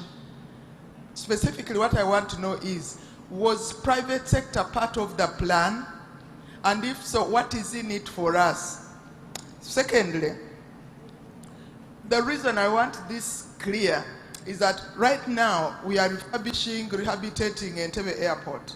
But with the private sector have come to know that there is no planned scanner for vehicles. So when we are exporting our vegetables, tomatoes, Nebigenderako, you get to the airport and you have to offload the lorry at the scanning place. They scan, you reload the lorry in order to go where you load the plane. Really, can we always be part and parcel of the plan, the implementation, and of course the enjoyment? Thank you. Okay, what does it mean? Nebigenderako is normally English from Busoga, which means and the rest. Okay, the gentleman in yellow. I can't resist that color. 1 minute and then we move this side. God willing, I want to be your chairman, national chairman, following Yoweri Kaguta Museveni when he is done. Pray for me. My name is Kawoya Chigongo. I come from Chiebando, so Kawempe North. My concern goes to Alexander and then Lawrence. First, I think to Alexander. Considering your policy recommendations, there are 4. It's not that Ugandans don't know that. They do. Now, what I'm asking you, Professor Alexander, what is the best way how? Okay? Tariffs, yes, we've done that. In regional integration, we are there. We like make it, it's like a song in East Africa and in Uganda. But what is the best way how? Do you see any other ways which you can recommend other than giving like a professor a lecture, such that we can implement it and then grow forward? Okay, thank you. Another question to Lawrence. Uganda on her own has done what you see, what is available, what you've just mentioned.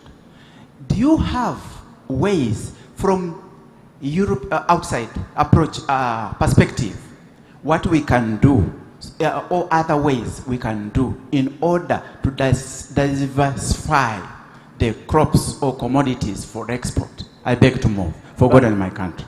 Thank you. We have him, the first one. Thank you. Mine is just a comment, especially on the availability of credit. Yes. Many Ugandans are SMEs, of course, and smallholder farmers, and they have no access to this credit. And it's important that they should be included in the system. And secondly, investment in sustainable value addition and innovation. That's what will help many SMEs and smaller farmers to get included in the exports for growth and leveraging the exports for growth, because that will offer introduction of new production techniques, new products, or new means of organizing these products. Thank you. Thank you. So your neighbor, and then finally at the gentleman behind. Thank you. 1 minute, please. This is Daniel from Secretariat. My question is to Professor Alexander about the AfCFTA. In March 2018, African countries signed the agreement of the African Continental Trade Area Agreement, which is legal instrument establishing a free trade area among the African Union states. And to my understanding, I've learned that this is to provide an opportunity for countries in the region to competitively integrate into the global economy. This is to reduce poverty and promote inclusion. Now, basically, for the SMEs, these are the small, medium enterprises confronted with challenges that affect their production and export potentially, hindering their ability to participate fully in the global trade. I would only want to ask a brief question, but before that, a keynote. This is the low level of awareness among the FST. So my question is, how best can the Federation of Small, Medium Enterprises create awareness on the African Continental Free Trade Area to strengthen the export capacities of small and medium enterprises, basically for the youth and for the women, because I wouldn't talk about other stakeholders. Thank you very much. The gentleman, no, Molondo, the first one there. Yeah, that one, then finally you. Thank you very much. Good morning. My name is Martin Fowler. I work in the Economic Growth Office of USAID in Kampala. Just a couple of comments. Alex, I'm very disappointed by your recommendations. I came to the first high-level economic growth forum a few years ago, and I think those recommendations, which have been mentioned by the man dressed in yellow as well, productivity increase, reduce the time and cost of exporting, and strengthen adherence to international standards. Those were given, I think, 6 years ago at the first conference. We haven't moved on, so it's not really a complaint about you. It's just we don't seem to have moved on from those initial recommendations, which is unfortunate. Catherine, just 2 points. One is, you mentioned the costs of transporting a container, 2,400 per ton. It would have been interesting for you to have shown how those costs have changed over time and therefore give justification for some of the huge expenditure that's gone into TMEA and other efforts to improve transportation. What were the costs in 2012? You have 2012 figures. It would be really useful to know how we've improved from where we were. And given what Professor Edwards was talking about, it would also be useful to know what are the costs of getting a container to other African markets, which is what we're now looking at much more. We need to look out of the region, look elsewhere. So what's the cost of getting a container to Kinshasa, for example? Thank you. Thank you. Finally, Mlondo.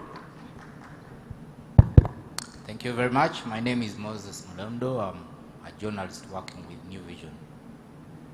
My question goes to our policymakers, especially the Minister Bahati and maybe the Secretary to the Treasury. Well, Honorable Minister, you just talked about the issue of gold that a few months back it had become our leading export, earning us much more than even what we are getting from coffee. We would like to know what happened. Because some of us heard that it is because of the new taxes that you had imposed on the various stages of the value chain of gold, and perhaps that is why all of a sudden, because even when these days I read the performance of the economy report, gold is no longer even appearing on the list of our exports. So we would like to know what happened, if it is an issue of the new tax that was imposed, what are the plans of government maybe to scrap this tax, and because so many people had invested in gold. Thank you very much. Thank you. So we'll now turn to the panelists, but Alex, don't feel so I stand with you, because the question the gentleman asked, I think should be asking the Ministry of Finance. He's saying 6 years ago, 2016, we made this recommendation. They are the same that Alex is still raising. How far have you gone? I'm sure either at the beginning of the forum or at the end, they will probably tell us the progress on the recommendation that we have made. But I will ask you, Alex, and then maybe anybody from finance about the taxes on gold before we go for the PSST, or Moses? Can you make a comment? Then we'll have Alex in that order. Professor, you tell Catherine, and what we are doing for his goal. The tax in 1 second. Hear me? And remember, he works with the media. Yes. Yeah, there was a tax that had been imposed on processed gold that was very prohibitive. And so importers, or exporters rather, stopped exporting. But what we did, because the tax was increased when we were in Parliament, so what we did was to take it up in the new Minerals and Mining Act, which was which was passed by Parliament in this year, but it had not been assented to because the President had some issues with it.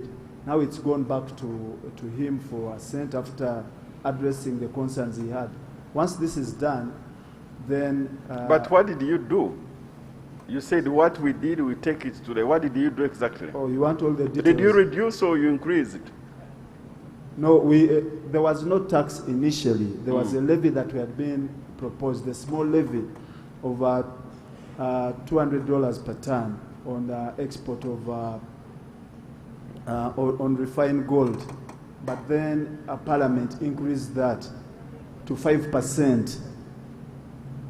So the 5% was very prohibitive, and the exporters stopped exporting.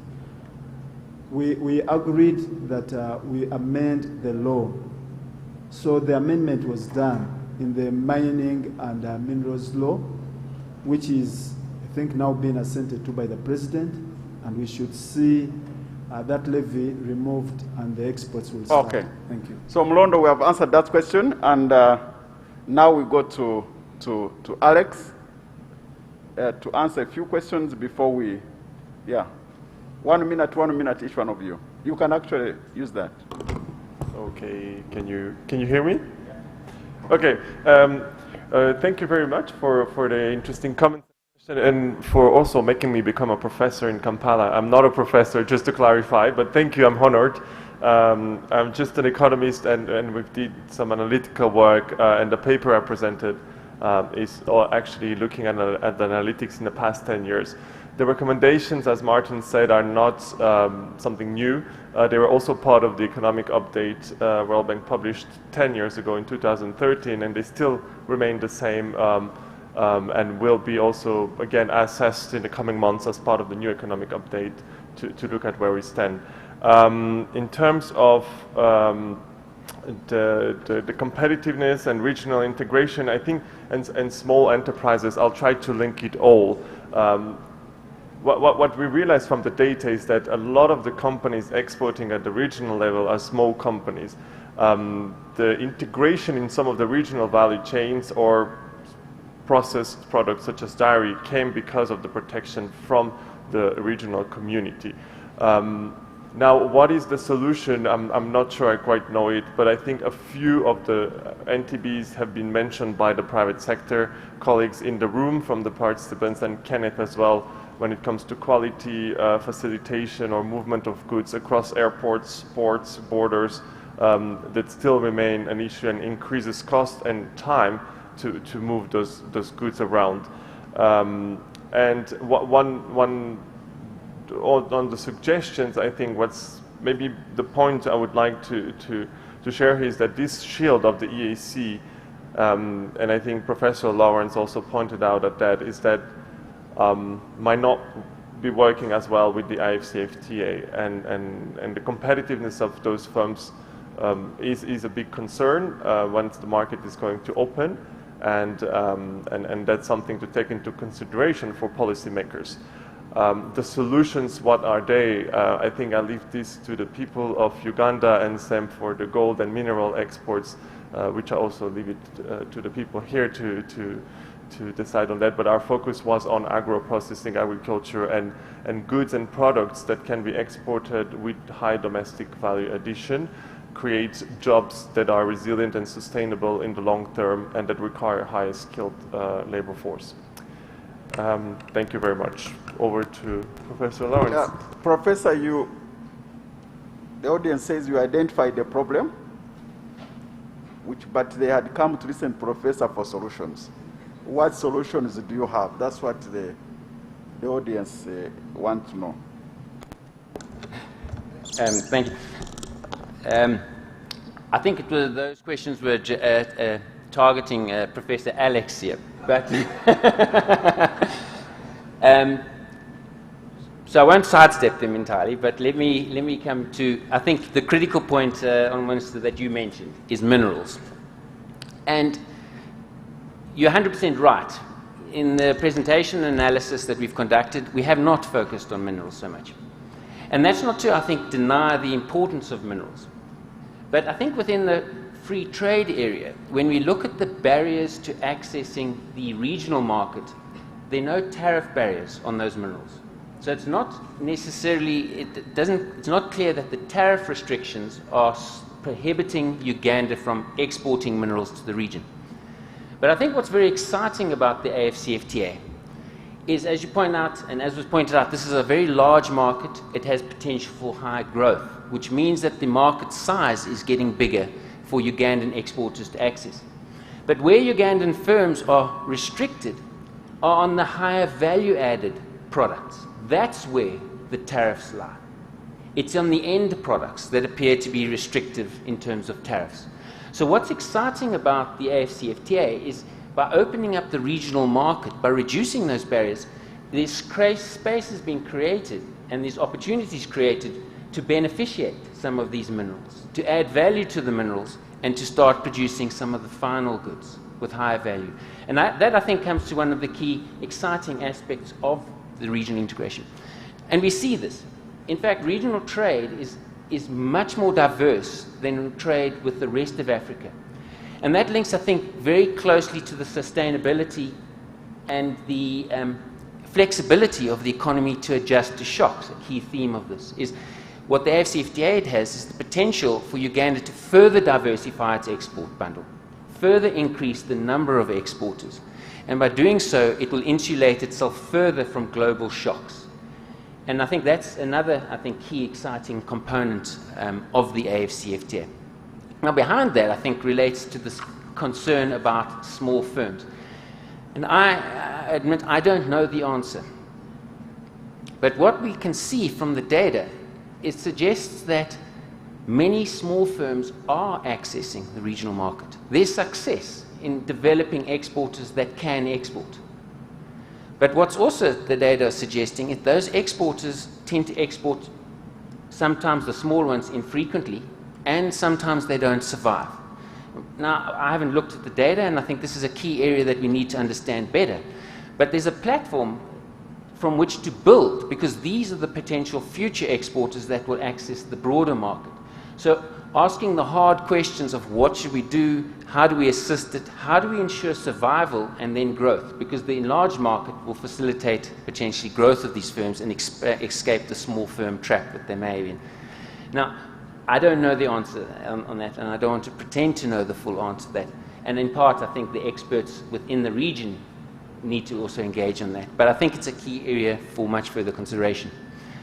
On the one point about opportunities, I think it's absolutely correct. The AFCFTA creates opportunities, but how does that information spread to the broader society? How does the Federation of small businesses and so on, how do they participate in this? And I think these are areas where forums are required of much more detailed engagement between government, between these forums, in terms of discussing the opportunities in dealing with some of the channels of accessing international markets. And I'm not aware of these systems in place. I don't know enough on them, but these are often quite important forums to identify constraints and then assist government in identifying the problems and resolving them that affect particular firms' sizes. So I was going to say, I don't know if I answered your minerals question, but I think there are opportunities to beneficiate those minerals through the AFCFTA, and that's exciting. No problem, but in the next presentation, somewhere you can include the analysis of that. Catherine, you had something to do with private sector in a minute. In a minute. So one of the questions, where is the private sector? So Trademark East Africa works very closely with the Private Sector Foundation of Uganda. We have what we call the National Oversight Committee, and I think Private Sector Foundation is the deputy chairperson of that committee. And when it's looking at the priorities, and this committee has a lot of government engagement, so when it's looking at priorities for support, it really engages with the various, with the Private Sector Foundation. So the priorities that have been supported have really been developed with the government and the private sector. So perhaps these are new emerging concerns, and as we move towards a strategy, another strategy for our support, these are some of the aspects that we can focus on. But we really, really engage with the private sector as we developed all the infrastructure supports that we set out. And to Martin, the question, thank you for that insight. Briefly, 2010, the costs along the corridor, about $3,400. So we've slashed over $1,000 over the costs over the last 10 years. And like I said, this can still come down further. And just to note that, for instance, on the Nigeria-Ghana corridor, the costs can come close to twice of what we have, what we're seeing on our corridor. And I think on a positive note, we should note that the Mombasa-Kampala corridor is one of the most efficient transport corridors for now, multilateral country corridors that is supporting trade in the region. So I think that's a plus. All our interventions have really come to fruit to some extent. Yeah, thank you very much. Thank you. Final, Alex. Thank you. There was a question from Donald about the quality. And there are a few things that we have done and we've seen results. Number one, you need to invest as a government in irrigation and soil health, that's fertilizer. But please remember it should be organic, otherwise you're compromising farming for the future. The second one, it's enforcing quality standards at the farm level to make sure that no farmer is putting into the supply chain poor quality cherry. And the last one, it's enhancing the capacity of NACOLI, that's the National Coffee Research Institute, to start giving us varieties that can give us better quality coffee. And lastly, Honorable Chairperson, there was a question to the professors, but as a private sector player, these are things that I deal with. I would like to comment on the question on supporting small exporters. One, it's an agriculture bank that can give us affordable price. Do not look at the funds that you put into commercial banks. We are not accessing them. We'll only access it if you're large scale. They still use the same risk rating that you're looking at. The last one, it's to decentralize UCDA activities. It's not a time for you to centralize. Decentralize so that we can get cheaper and more efficient services. Take an example from Papua New Guinea that last week appointed a minister for coffee just because it contributes 6% to their GDP. Thank you. Okay, thank you. Let's put our hands together to appreciate them. I don't know whether we have somebody from UDB. There was that question which was asked about, and also he has repeated it, access to the money that we invest in UDB is only for large. That's what he's saying, for large companies, not small or medium enterprise, and yet these are the ones we should be. So it appears no one is here. Colleagues, my session was supposed to begin at to end at 10:30, and I ended at 10:30. But the audience ate into your time for black tea. So MC, I don't know, maybe you'll have to see what to do, but thank you very much, all of you, for participating in this important discussion. Thank you and God bless.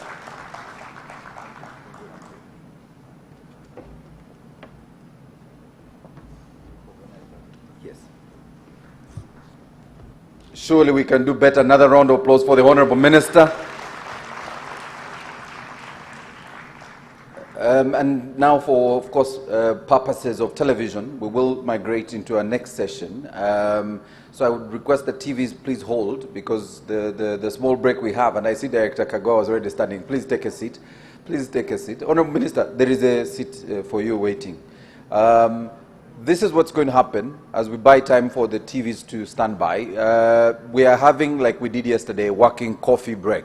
So we will not take a break for coffee. Just go pick your coffee and return. As we do that, I want to recognize in a very special way the Honorable Henry Musasizi, the Minister for General Duties and the Minister of Finance, Planning and Economic Development. Round of applause, ladies and gentlemen.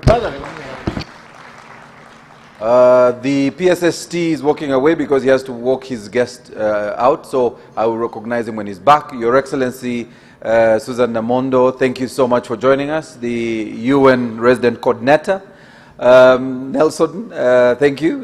The Mission Director, USAID.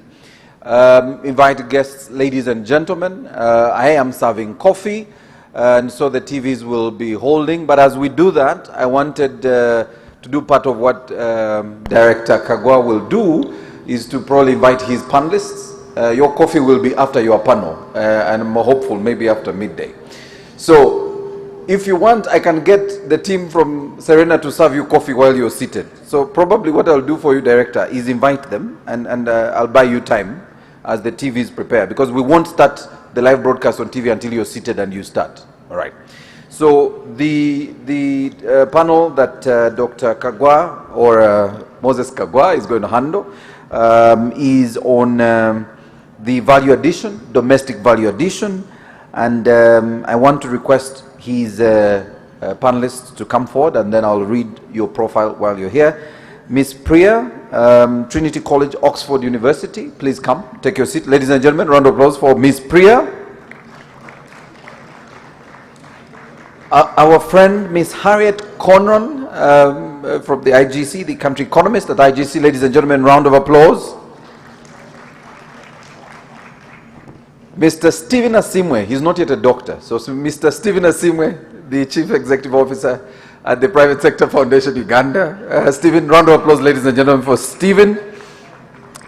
And we have our discussant, lead discussant, Hez Kimomi Alinda, Executive Director, Uganda Free Zones Authority.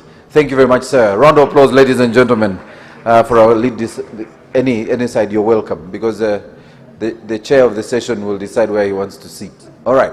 I also want to recognize the former Minister of Finance, Professor Ezra Suruma. Thank you, Professor, for joining us this morning. Ladies and gentlemen, a round of applause for our professor, one of the oldest economists in town. Thank you. Thank you very much, sir, Prof, for joining us. All right. So, ladies and gentlemen, the Serena team, I suggest you also come and ask if my panelists want coffee. If they do, we give them their coffee from here. So, Emmanuel, I don't know if Emmanuel, we can have someone come and ask, because Stephen likes coffee. I know Stephen likes coffee, Ugandan coffee, so just in case, let's find out. So before I invite the chair, before I invite Moses, allow me quickly run through some of the profiles of our guests who are here, the panelists who have joined us. And I'm going to begin with Ms. Priya, who is a PhD candidate at the University of Oxford and a former country economist for Uganda at the International Growth Center. She worked as part of the IGC Uganda's program on issues related to farm productivity and urban development. Ladies and gentlemen, that is who Ms. Priya is. She looks very young, but she is quite studied. Ladies and gentlemen, a round of applause. Another lady who looks quite young and loves Uganda is the country economist for the IGC Uganda team, Harriet Connon. She holds an MA in International Development Economics from the Australian National University, and before she joined the IGC, she was an ODI Fellow in Ghana's Ministry of Finance. So thank you, ladies and gentlemen, Miss Harriet Connon. Round of applause. I'll now move to, I'm quickly finding, yes, Stephen Asimwe is the Executive Director. The title's recently changed, so he's CEO. I don't know why they still say Executive Director. So CEO at the Uganda, at the Private Sector Foundation. He is a former head of the Uganda Tourism Board, and he was engaged in the private consultancy work since 2019, when his 5-year stint at UTB ended, and he's formerly a journalist, because he's worked with the New Vision, and as if you look at his educational background, he's clearly a journalist, and he's in my space. So thank you very much, ladies and gentlemen. Round of applause for Stephen Asimwe. And our discussant, Hez Kimomi, is Executive Director and CEO of the Uganda Free Zones Authority. He's a practical knowledge in public policy research and analysis, strategic management and performance management, with extensive training in managing for results. And before joining the Free Zones Authority, he was head of policy unit at the Ministry of East African Community Affairs, where he contributed to the formulation of Uganda's national policy on EAC integration and other regional subsector policies. Ladies and gentlemen, Mr. Hez Kimomi Alinda. Round of applause. It now gives me pleasure to invite our chair for this session, none other than Mr. Moses Kagwa, who's the Director for Economic Affairs at the Ministry of Finance, Planning and Economic Development. Ladies and gentlemen, round of applause. Sir, the Honorable Bahati did a fantastic job in managing time. I'll also ensure that at midday I move you from the stage, because the big boys will have come.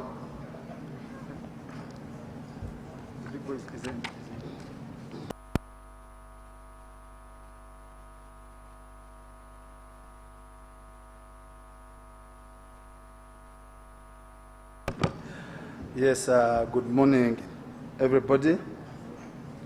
And it's a pleasure to be here as we are discussing how we can be resilient to weather shocks. And we had a wonderful session yesterday, and even today we've had a wonderful session in the morning. And this session we are having fits within exactly what we have been discussing, but because we've been looking at exports, and one of the issues that has been highlighted is that we are exporting low-value products as a result, we are not very competitive on the international market. So we need to do more. And I think this session here that we're going to look at on domestic value addition is very, very important. One, we've been told that we export about 837 million worth of coffee, but the global market for people who don't even produce is about 102 billion US dollars. So how can we position ourselves to have part of that pie, because it's there. We have seen there have been a lot of developments in terms of export diversification. Now we can export tiles. We've been exporting them to Kenya and Tanzania, part of that. We are exporting steel, beverages, cement, but we need to export more, as you have all heard, and we need to add value to the product. In the PDM, we looked, we have 18 priority products that we have outlined.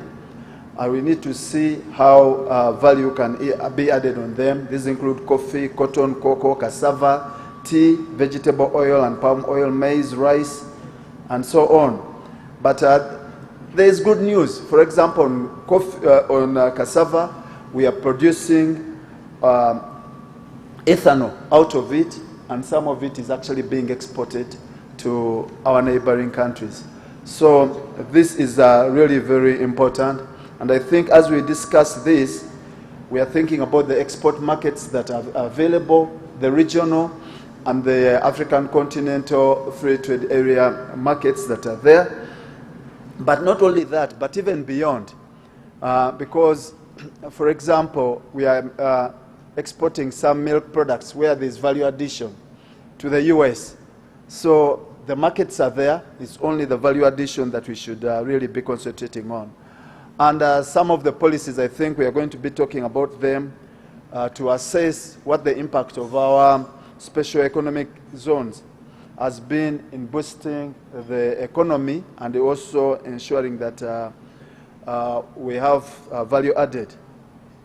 So I've been helped that all my speakers have been introduced, so I won't go to that, but I'm going to make sure that they keep time. Not more than 20 minutes from each one of you, but I think we can even reduce it to 15 so that we can have time for the question and answer session. So without wasting more time, I will call upon the first presenter, Priya, to come and make your presentation. Thank you.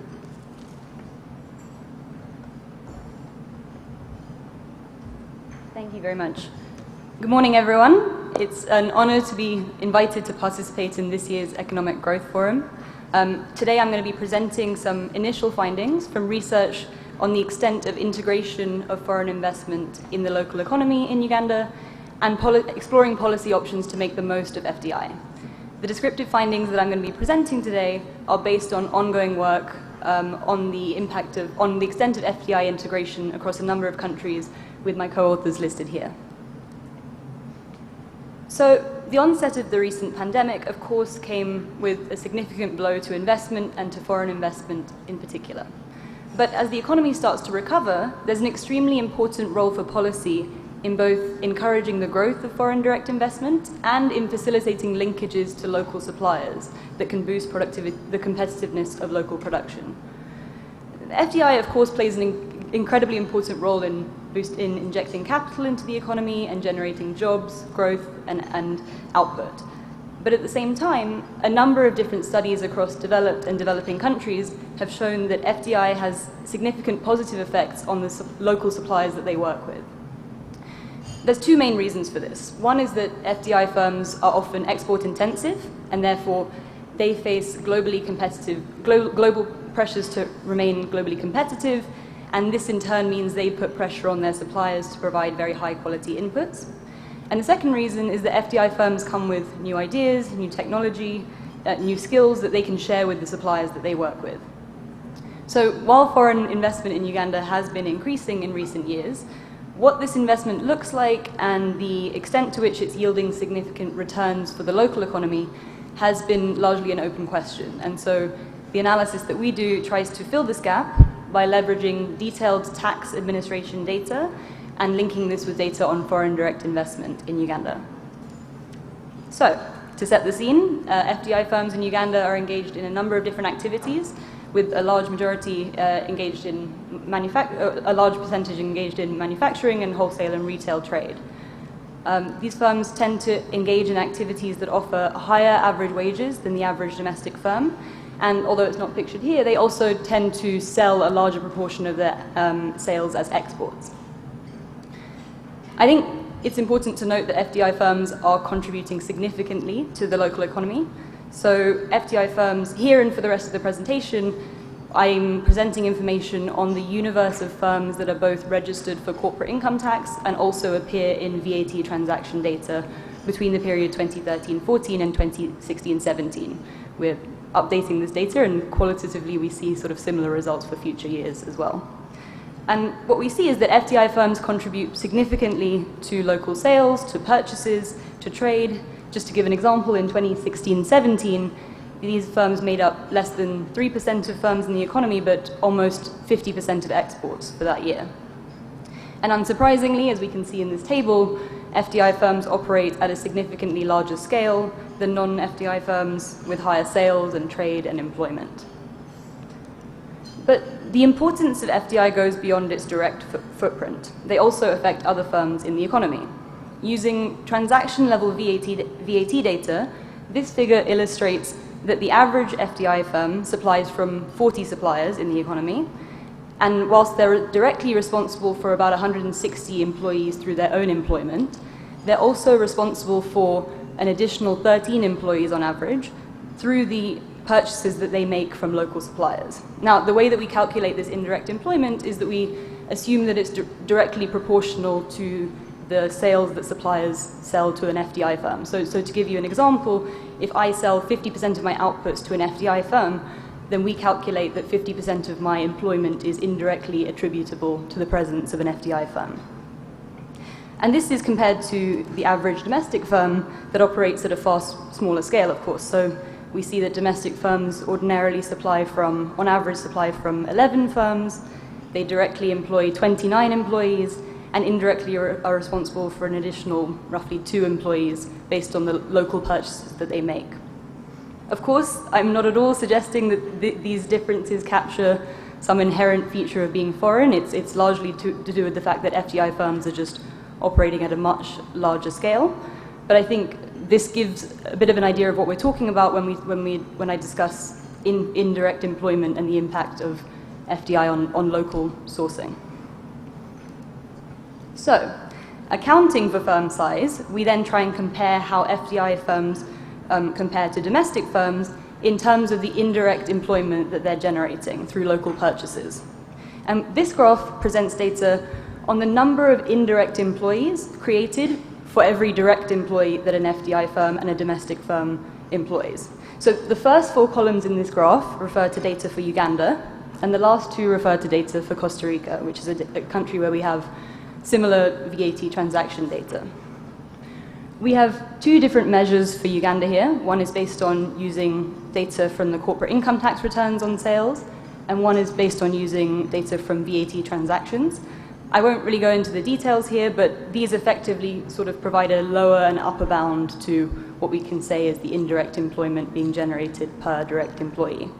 But I think what's critical to note from this graph is that whichever data you use, we can see that FDI firms in Uganda seem to be generating a relatively similar amount of indirect employment for every direct job they create when compared to domestic firms. So, in other words, relative to their direct employment, we're seeing local sourcing being a similar proportion of inputs for FDI firms when compared to domestic firms.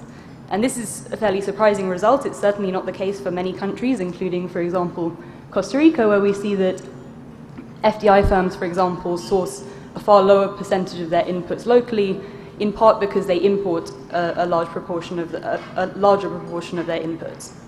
So, how do we explain this difference in FDI behavior between a country like Uganda and a country like Costa Rica? So I think one part of this puzzle is the data. If we believe that domestic firms are more likely to engage in transactions with firms that are not recorded in either corporate income tax records or VAT transactions, which I think is a fairly plausible assumption that that's more likely with domestic firms than with FDI firms, then what might be happening is there may be a larger amount of indirect employment being created that we just can't see in the data that we're working with.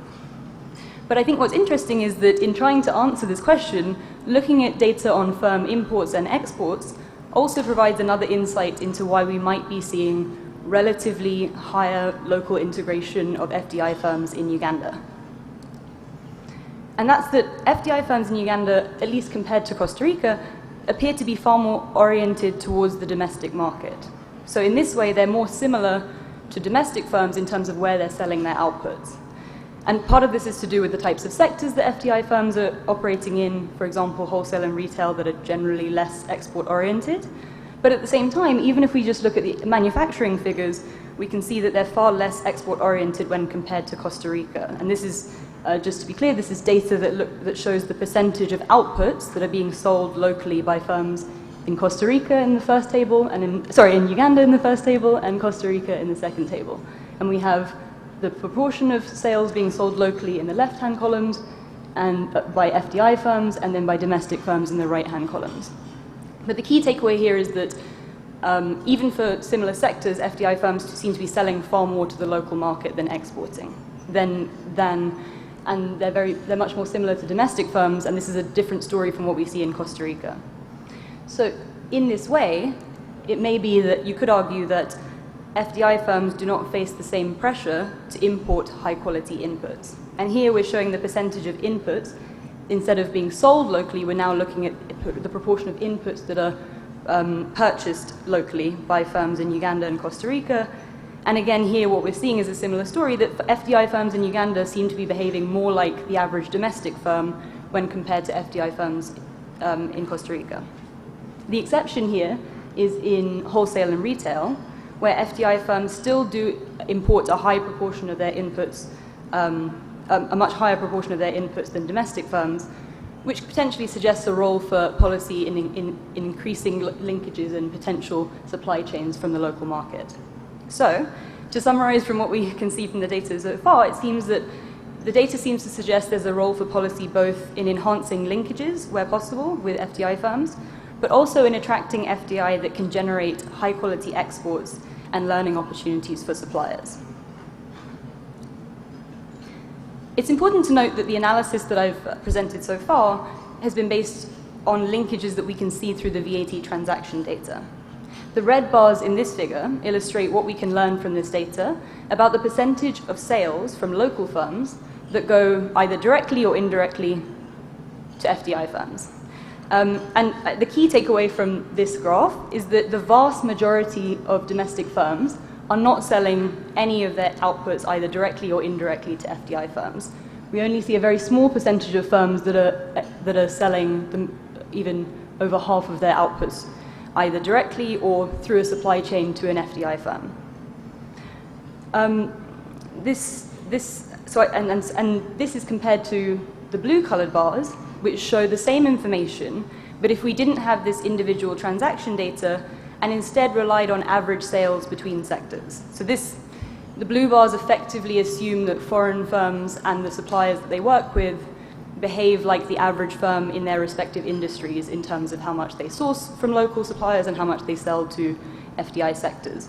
Now, this may seem like a very strange comparison group, but I think it's important to note that these sector-to-sector averages are what's often used by governments to try and calculate the benefits of FDI in terms of their local employment and their purchases. And so these are the kinds of estimates that are used in input-output tables in a number of countries. And what's important to note here is that these clearly overpredict the linkage benefits of FDI firms, and this kind of highlights the importance of VAT data in providing new insights into the distribution of benefits of FDI. So, The next step for our analysis is to look at what kinds of firms seem to be better integrated in terms of their local sourcing behavior. And this is, of course, an extremely important question for policymakers when thinking about which types of firms to target. We are looking at this in more detail now, but one thing we can say at this point is that clearly the sector that a FDI firm operates in plays an extremely important role. And what we see is that accounting for firm size, FDI firms that are engaged in financial activities and in manufacturing, for example, are actually generating more indirect employment through their local sourcing behavior than domestic firms that operate in the same sector. And by contrast, FDI firms operating in wholesale and retail, as we've seen, generate relatively less employment than indirect employment than domestic firms operating in the same sector.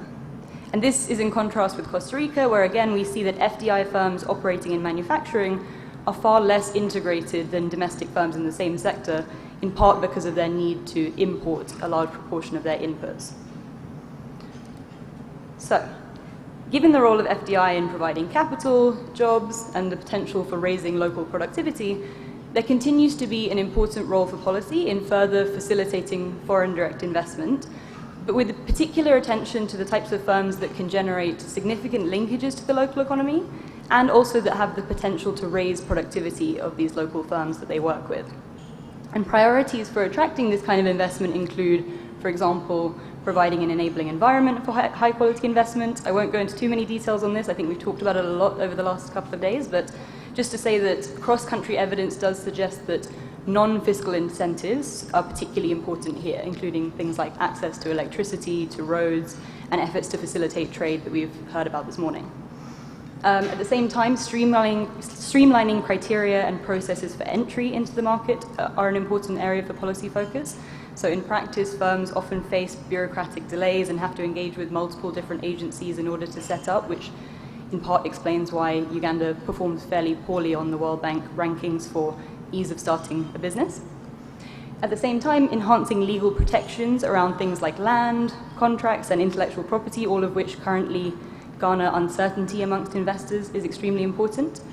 And finally, improving transparency around investment opportunities and the requirements involved in meeting those opportunities, including for public sector contracts, for example, are extremely important. These efforts to attract more competitive FDI need to go hand in hand with proactive policy to encourage and strengthen local linkages. So cross-country evidence suggests that there are two main reasons that FDI firms struggle to work with local suppliers.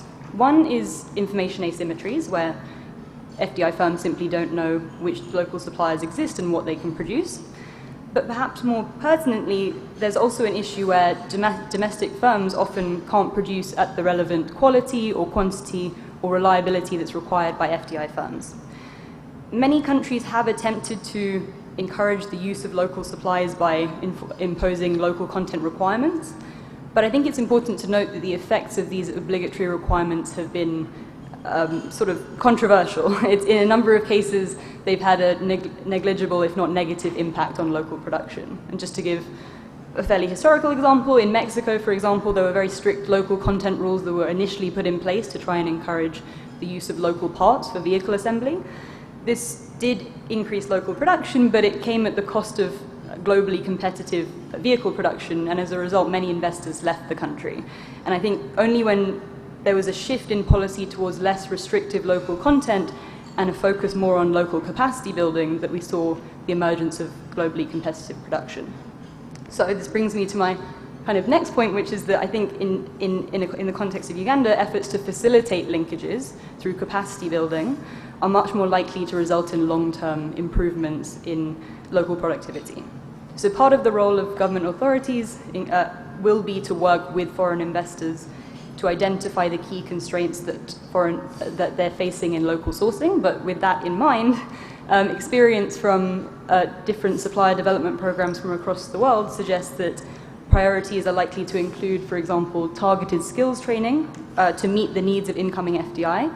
So for example, in Malaysia, SMEs are provided with partial grants to train their employees, but specifically based on curriculum that are determined in collaboration with multinational companies. Another key area, I think, for domestic capacity building will be financial support to FDI firms that are working directly with local suppliers on capacity building through training or product development or other aspects of quality improvement. And these kind of funded collaborative projects have been extremely successful in countries like Chile. I think that's all I have time for, but look forward to any questions. Thank you.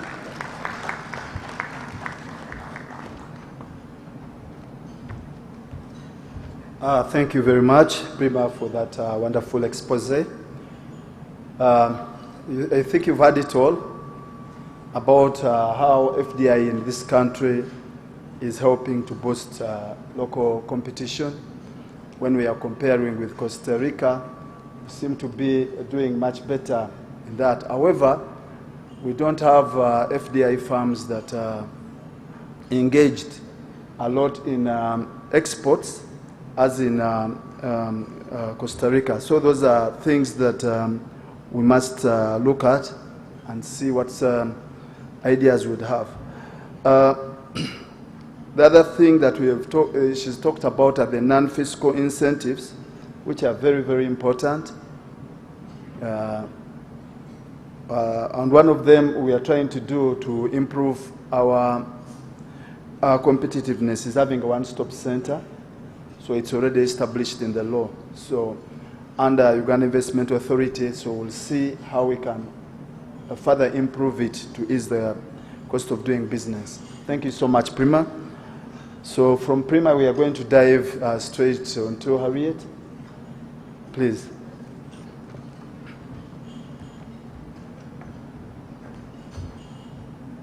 Thank you, Chair, and good morning, everyone. I'm very excited to be here today to talk to you about marketing opportunities for the parish model commodities. So maybe I can get the slides. Yeah, so this is a project that I worked on with Dr. Isaac Shinyekwa and Maya Dennis Makika from EPRC. I think they are in the audience today. So if you have any questions, they were both very tall men. You'll find them afterwards. You ask them the hard questions. Okay. So what do exports have to do with the parish model? I think personally that export markets are crucial for achieving the model's goal to grow the share of Ugandans in the monetized economy. And the first reason why is that exposure to export markets can improve price transmission to farmers. So for example, avocados and tomatoes in local markets are about the same price per kilo. But on export markets, we see that avocados gain around double the price of tomatoes per tonne. So we think that growing cash crops like avocados can help farmers generate extra revenue and ultimately help them to enter into the monetized economy, which is the goal of the parish model. Okay, secondly, I think that understanding which crops present the best opportunities for export development can help to direct extension services, particularly for newer agricultural crops like Hass avocados, where we've got less kind of embedded experience in producing. We also think that this exercise can help the private sector identify opportunities for investment along the PDM value chains, particularly in cases where Uganda has limited capacity to produce higher value-added exportable products. And lastly, we think that this is important because understanding which products and markets present the best export opportunities can help Uganda Export Promotion Board better target its activities on really tractable and realistic export opportunities. Okay, so the first pillar of the parish model is focused on value chain development, and the original ministerial statement highlights 18 commodities, which are up there on the screen now.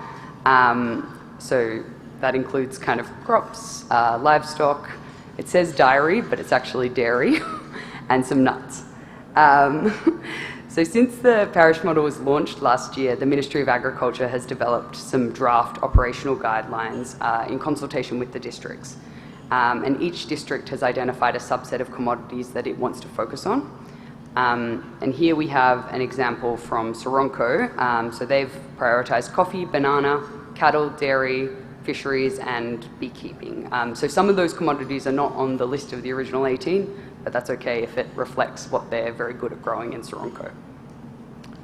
Okay, so telling farmers what to grow can be a bit risky, right? Crops might not do well in a particular area, or this could cause a surplus of specific products which can trigger a price collapse. I think that the first risk is really well mitigated by working with the district administrations to kind of develop a shortened list that highlights the key commodities that they want to focus on.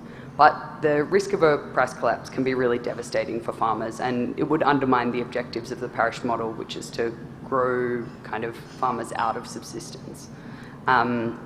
So here we've got an example from 2020 of pineapple farmers in Masaka. We had a sort of bumper crop of pineapples, and the average farm gate price fell from 1,000 shillings per piece to 200 shillings per piece, and caused really big devastation. We can also think of the price effects of Kenyan import bans on maize, poultry and dairy. Ugandan producers lost a really large off-taker when those import bans were introduced.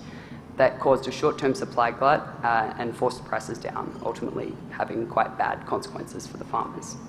So how can we mitigate this risk? I think the answer is linking up the parish model with diversified export markets, which have robust demand for Ugandan exports of products. And this is the motivation of this paper. Okay, this is a statement from the Honourable Minister for Finance. I'm not going to read it out in the interests of time, but I think it underlines kind of the motivation for this paper. Okay, so there are two ways which Uganda can grow its exports, either by selling greater volumes of products which we're already quite good at producing to established markets, or we can try to grow exports by diversifying our basket of products or by reaching new markets. And this is sort of what Alex and Lawrence were talking about earlier this morning. In the trade literature, we call these the intensive and extensive margins of trade expansion. And I think diversifying markets is kind of quite a simple concept to understand. So for the purposes of this paper, we just say if Uganda exports a product to a particular market, then that product-market combination is an established market. So for example, if we're selling oranges to Kenya, then Kenya is an established market for Ugandan oranges. When we talk about product diversification, it's a little bit more complicated. So we say that products are established export products if they account for a greater share of Uganda's total exports than the world average share of that product in global exports. So, whoops, going backwards. Here we go. So here's an example of spreadable butter, and we can see that the share of exports for Uganda is larger than the world average share of exports. So we would say that spreadable butter is an established export product for Uganda. And on the other side, we've got an example of live purebred cattle. And Uganda's exports are smaller than the world average, so that's a newer export product for Uganda. I'm going to show you some examples now, which will hopefully make this a lot clearer.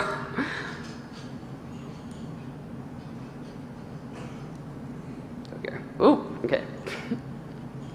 So, if we look at this grid, the left-hand side of the grid is cases where Ugandan exports of that product already reached the destination country. So those are established markets. On the right-hand side of the grid, we've got newer markets for Uganda. So Ugandan products don't reach that market country. On the bottom half of the grid, we have products which Uganda is very specialized at producing. And on the top half, we kind of have the newer products for Uganda.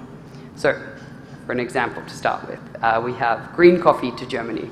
So we know from the discussion in the last session that green coffee is obviously a very established export for Uganda, and Germany is a very established market for Ugandan green coffee. It's like almost our largest trading partner. However, our green coffee doesn't yet reach Chile. So that's a new market for an established product. Okay, and we also know that house avocados are a newer product, but some avocados do reach the UK. So that's a newer product to an established market. And then lastly, we have the example of avocados reaching China. So a newer product and a newer market. No avocados reach China from Uganda yet. Okay, so these are just examples. I'm going to talk a little bit more about how we did our analysis now. Okay, so our methodology follows the decision support model approach, which was developed by Northwest University in South Africa, with a few small modifications. So at the outset, we have around 5,300 products in total and 195 different potential trading partners around the world. So if you multiply those two numbers, you end up with a total of just over 1 million product market combinations. But obviously, we want to narrow that million down to a number that we can realistically work with. So for the product listing, we started with the guidance from the Finance and Ministry of Agriculture working documents. And we included all of the raw products on these lists. So, for example, bananas are included as bananas, as well as more processed products that are either already produced in Uganda or that we think Uganda could potentially produce. So for example, we've got different grades of cotton that firms like Fine Spinners already make, as well as things like instant coffee, which, as we all know, Uganda doesn't currently have the infrastructure to produce, but we think it's a potential export product for Uganda. DEA mentioned earlier that we're now making ethanol from cassava. That one's not on the list. So it's pretty subjective, and I look forward to hearing plenty of submissions from the audience about products that I've missed in the Q&A later. So we map all of these products to the 6-digit HS codes, which are the main detailed product classification used in trade. And from that, we put together a list of 319 products. So then we look at all of the countries in the world and screen them for political and commercial risk using ratings from a Belgian export credit agency. And we sort of want to do this to drop out countries which we think are potentially risky as trading partners. So, for example, Afghanistan drops out at this point. We also screen potential trading partners for macroeconomic size and growth. So we want to identify potential trading partners where the market is growing, not shrinking. And after this step, we reduce down to 160 countries, and we have 319 times 160 equals just over 50,000 potential product market combinations. Okay, so then we use product level import volumes in our partner countries to identify which product market combinations are large and growing. In this step, we apply a bit of sensitivity based on Uganda's level of specialization in that particular product. So there's a higher bar for products which are newer and a lower bar for products which are more established. We then consider the accessibility of these new markets for Ugandan exporters across 3 dimensions. So how concentrated the import market is in terms of trading partners, the tariffs that are applied to Ugandan origin products, and the transport costs that Ugandan exporters would incur to reach those new markets. One limitation of this part of the analysis is that it considers the world as it is today. So for example, it doesn't take into account anticipated tariff reductions under the African Continental Free Trade Area. I think if we reran this analysis when the AFCFTA negotiations are finalized, we'd see a lot more intracontinental opportunities passing through this step. So at this point, we narrow down, we've gone from 1 million, and we have 7,200 realistic export opportunities. And then the last step of this is just to group the opportunities into the categories that we discussed on the previous slide. Okay, so what are the opportunities? I'm not going to show you all 7,200 now, but the full list is available at that link in the yellow box at the bottom of this slide. So I'm just going to give you some examples in the groups that we discussed earlier. First, we have established export products to existing markets. We have 178 opportunities in this category, and boosting export in this quadrant is really a function of just increasing volumes. Just in the products I've got up here, the numbers in brackets are the export potential for Uganda, and you can see that there's a lot of value just in those products that we have up here. These dollar figures, I should say, are not our own estimates. They're taken from the International Trade Centre's Export Potential Tool, and they represent the market share that the International Trade Centre thinks that Uganda could capture in these markets.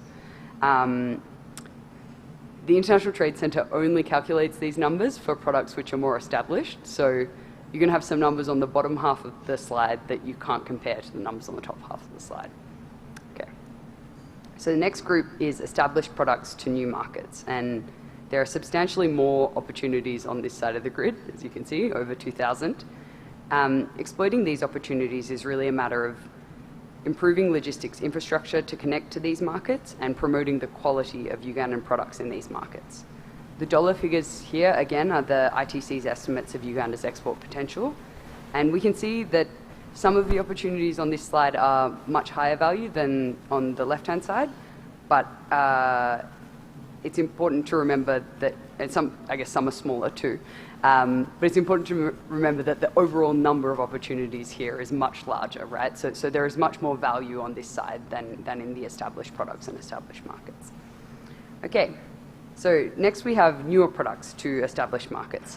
This is a pretty small category, which maybe is not very surprising. It's very difficult to export products which are newer to reach far-flung markets. The dollar figures on this side reflect the total size of the import market. And I've just put that up there to give you a sense of how large some of these markets are. I'm not saying that Uganda can capture all of those markets, but there clearly are large opportunities here. So I think, yeah, one thing to note is that relative to the size of these filled chocolate bar markets in Europe, Uganda's exports are tiny, something like tens of thousands of dollars. So yeah, the point I'm trying to make is that there's really a lot of room to grow. And expanding exports in this category is a function of kind of developing Uganda's capacity to produce these products at internationally competitive prices. Okay, and lastly, we have new products to new markets. So you can see this is clearly the largest category with almost 5,000 opportunities. And the dollar values, again, here represent the total size of the import market. So we can only compare them to the numbers on the top left quadrant. Expanding exports in this quadrant means increasing Uganda's capacity to produce these products, but also improving export infrastructure along the value chain, logistics capacity to reach these markets, and promoting Uganda's products in these markets. So they're clearly high value, but there's high costs to reach them. Okay, so I'm going to finish off with some recommendations for how we can more efficiently get parish model products to market. And then on the next slide, I'll talk about some different export promotion strategies that Uganda Export Promotion Board might want to employ.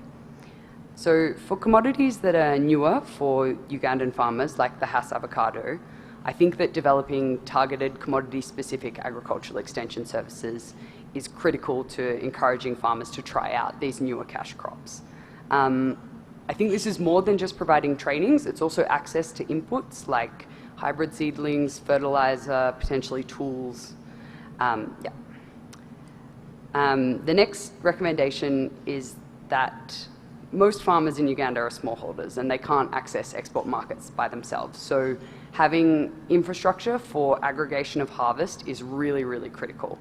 I think there are a couple of value chains that do this really well in Uganda, and there are value chains that maybe could learn from more established value chains. So coffee, we just talked about earlier. We've got some larger cooperatives that are exporting their members' production directly. We've got aggregators like New Cafe who provide direct trade options for smaller cooperatives. And then we have exporters like Kenneth, who we heard from in the previous session, who use the cooperative structure as a mechanism for aggregation. I think this is really something that other value chains can look to for improved access to export markets. Okay, so in addition to farm-level capacity development, increasing domestic value addition requires investment in processing capacity to allow Uganda to produce higher value-added products at internationally competitive prices. The National Agricultural Advisory Service has developed a really nice model for public-private partnerships in fruit processing all around Uganda. And they've set up a number of processing facilities which act as reliable off-takers for farmers while also promoting value addition. Is this microphone okay? Okay. So in Uganda, we already have some really good infrastructure for improving the marketability of our agricultural produce, and these are the national platforms, which are sort of formal networks of private sector producers and industry experts in particular commodities, and we've got some members of the National Coffee Platform here with us today. These platforms provide a really rich source of information on the barriers that commercial exporters face in their specific commodity and potential opportunities for investment along the value chain. So I think I'm in the WhatsApp group of the National Beef Platform, and there's a lot of conversation about FMD vaccines because foot and mouth disease presents a real barrier to exporting Ugandan beef. I think that tapping into the knowledge of these national platforms to develop commodity-specific export strategies can really help Uganda address key constraints to export development in the parish development model products. Okay. Targeted investment in upgrading transport and warehousing infrastructure will support Uganda's export competitiveness more broadly. And we heard from Catherine in the last session that sections of highway in Uganda are the highest cost parts of road in East Africa. Equally, we know that limited access to competitively priced warehousing infrastructure can lead to high post-harvest losses, which ultimately hampers smallholders' ability to participate in export markets. In the last session, we also had a little bit of discussion about trade finance. I think helping firms to access financial instruments which provide cash flow to exporters based on supply contract with importers is a really great way to boost export volumes. Okay, so looking at all of this, there's clearly a lot of moving parts, and I think there's a clear need for one agency to play a lead role in coordinating all of this as a whole of government approach to value addition in the parish model. I'm not really sure which agency should take the lead on this, but I'd love to hear some thoughts in the Q&A at the end of this session. Okay, and then we've talked about kind of how you get the parish model products to market, but we haven't really talked about how to promote these products in these markets or how to prioritize export promotion efforts. I'm going to go back to my trusty grid to talk about how Uganda Export Promotion Board might strategize its export promotion activities and coordinate with the Ugandan Foreign Service to boost the profile of Ugandan products in export markets. So this bottom left corner is really a volume game, and it's just a matter of capturing more market share. I think these are some of the least risky opportunities in this grid, and export opportunities in this quadrant are really good candidates for trade finance, which can sort of help exporters access high cash flows to ultimately increase volumes. In the bottom right corner, we kind of have new markets and established products, and I'd categorize this as a medium risk activity. I think a good strategy here for UEPB and the diplomatic missions is to pick similar products as a jumping off point for export promotion. So for example, Uganda already exports soybeans and sesame seeds to Switzerland, but not sunflower seeds or palm nut seeds. These seem like more tangible export opportunities in Switzerland than, say, for example, woven cotton fabrics, which Switzerland doesn't import at all from Uganda. Okay, and in the top left corner, we have the less established export products, which despite being newer, still do reach some export markets. I think these are also medium risk. We have some established trading relationships, but the products we're exporting are new and might not yet be being produced at internationally competitive prices. So for the Export Promotion Board, the focus in this quadrant should be guiding investment to produce export products at competitive prices, and for the commercial attaches of diplomatic missions, the focus should be trying to talk to buyers of these newer products and trying to understand perceptions of Uganda's brand in these import markets, and then sort of feeding this information back to UEPB to inform product export marketing strategies. Okay, so the top right, I think, clearly are the highest risk opportunities and highest cost, but also highest value. And I think the strategy here is a combination of the previous two quadrants. So looking at similar products and also increasing capacity to produce at competitive prices. When I think we step back and we look at this grid, the top right corner is kind of high cost, but also high value. And the opposite is true for the bottom left. So it's kind of lower risk and there's lower potential benefit. I would look at the kind of two diagonal, the top right and bottom left, as sort of achievable and ambitious, but potentially a good challenge for Uganda Export Promotion Board. And I'd also recommend that UEPB uses the data it has available to prioritise export promotion activities.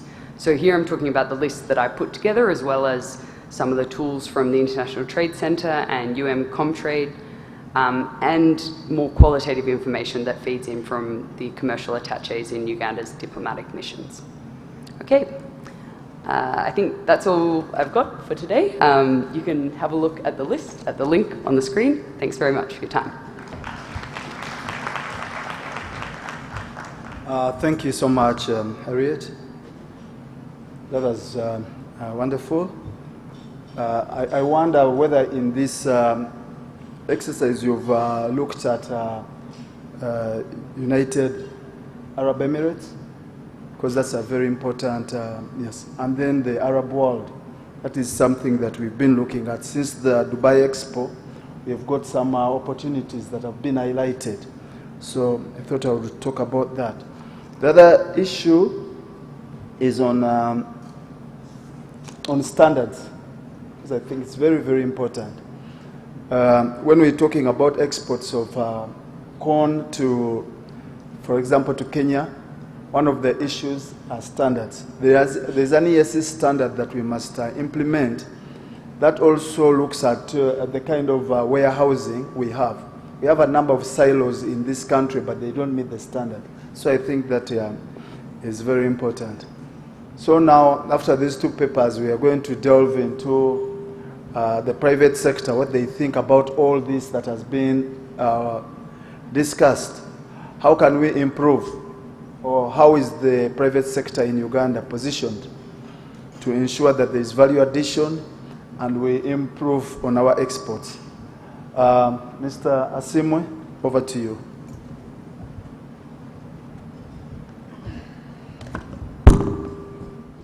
Thank you, Moses, and good morning, ladies and gentlemen. I'll observe protocol, the ministers present, members of parliament, and all the distinguished guests, ladies and gentlemen. I'm here to speak on behalf of the private sector. My name is Stephen Asimwe.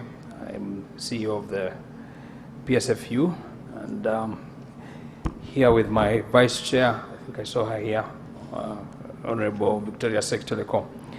So just to give a bit of perspective, PSFU is a private sector apex body. It's an umbrella body that brings together 12 sectors of the economy, and that's largely manufacturing, agriculture, oil and gas. I think a lot of minerals were discussed, issues on minerals earlier. But also there's the extractive industry, which is part and parcel of that portfolio. We look at trade, ICT, tourism and hospitality, logistics and transport, financial services, professional services, health and education in the private sector context. And recently, I think about 10 months ago, we created a new sector for creatives. So the musicians, people in drama, events management is part and parcel of a growing sector. You know that Uganda's population has passed the 45 million mark. We are inching very close to 50 million Ugandans, and largely young people. The median age is over about 17 years old, and so it's creating both, it's a good thing, but has challenges in terms of dependency. And what we do at the PSFU, we are mandated to do 4 things. First and foremost is policy and advocacy for our business people, our private sector, to create a conducive environment and an enabling place to do business and work. The second is to develop our private sector in the form of business development services and increase their capacities and skills to be able to fit in the broader aspects of doing business. But we also engage a lot of partnerships, both local, regional, continental. So we are part of the East African community, where we sit on the East African Business Council. We are part of the COMESA Business Council. We are now part and parcel and a big growth engagement with the ACFTA. And so that is largely to increase our capacities, but we also work multilaterally and bilaterally with the World Bank, the EU, and all these players, but mainly with government, the Ministry of Finance, Agriculture, Trade, all the sectors that I've mentioned. My topic today has been to discuss the impact of special economic zones on Uganda's economic performance and basically to look at the prospects for medium and long term. But generally speaking, what are these special economic zones, or EPZs, export promotion zones? So there's an issue of definition depending on where you come from. So in many cases, EPZs, or export processing zones, some countries call them free zones, others call them special economic zones, or others call them free zones. So it depends where you come from. But largely, it's a place, an area, which has been set up to enhance commercial and industrial exports by countries. And in these places, the governments mostly zone and gazette them and basically give tax exemptions and incentives for people to do business, to process, but mainly for exports. In these places, and I'm glad Mr. Alinda is here, he's the CEO of the Free Zones Authority of Uganda. In these places, in the free zones, so you can import raw materials and actually process and then re-export. So a lot of times you can do the primary processing, but you can also re-export after a few value additions. You can reconfigure items in the zones, and most times these export processing zones mainly are around seaports or around airports, so that there is ease of movement for export, or around terminals or terminals, major roadways, around borders. And you notice that a lot of the infrastructure around the export processing zones has things like warehouses, storage facilities, storage whether dry or cold if you're exporting perishables. There's a lot of labor intensity. There's a lot of creation of jobs, technology, like I said earlier, storage. Now export processing zones are becoming technology intensive. Many times where you lack a lot of the processing materials, raw materials, there's a lot of importation, but it's largely a duty-free because you are exporting to another country. If then you process something and get it into the local geographical area, it ceases then to get the incentives, no longer becomes an export. So a tax is levied, and I think my brother will labor on that. But just to set the stage, I wanted just to create a bit of background. I hope this works. Harriet, you are supposed to help me here. Third one. Okay. Third one. All right, thanks. That's my tech expert. Thank you very much.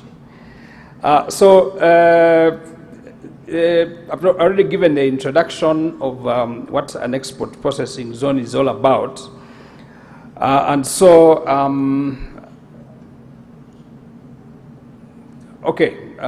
Probably just skip that one for a bit.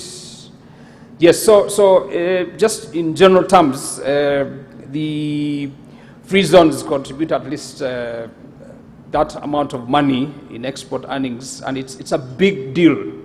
In the earlier slide, you may have noticed that free zones or export zones largely last century's phenomenon. They were very small until countries started trading with each other. And if you look at that slide, you'll notice that from about the 1970s through to the 1980s, it peaks around 1995, all the way 2002 goes up to 2018. The numbers are staggering, largely on account of increased business volumes and trade, but also the entrance of one big country called China. And so China, in the last 30 years, has really grown the volumes of export processing zones, or the free zones for that matter. There are hundreds of, if not thousands, of export processing zones. But in Africa, for purposes of comparison, mainly you look at Morocco, Nigeria, Egypt, Kenya, our neighbor is rising in that area, Ghana and South Africa. And you notice the earnings have been going up for those countries that have established the free zones. In Uganda, and I think Mr. Alinda will talk about it, after 2014, when we set up the Free Zones Act, we started to see a bit of the traction in that area. Now, again, for purposes of just seeing what impact free zones can create, China had a massive leap from about 1979, and it started to show in terms of the impact it had on the economy, in terms of jobs. I mentioned earlier some of the benefits that come. And so it started to grow and leap, if not have a big thing. In Uganda now, literally everything we are importing, most of our imports are coming in from China. And that's largely derived from a lot of the establishment of the free zones that were set up in that country. Just visiting Guangzhou many years ago, you just see hundreds and hundreds of acreage of some of that free zones of literally anything, from light to heavy manufacturing products. So in terms of the status of the special economic zones in the region, you notice that a large part of free zones, in comparison, Eastern Africa has a big share. And by Eastern Africa, I'm even including in countries like Ethiopia, not basically limiting ourselves to the ESC. South Africa small, but a big chunk of that is South Africa, a bit of that in Central Africa, and you notice that Kenya has a big portfolio in that context of creating those zones.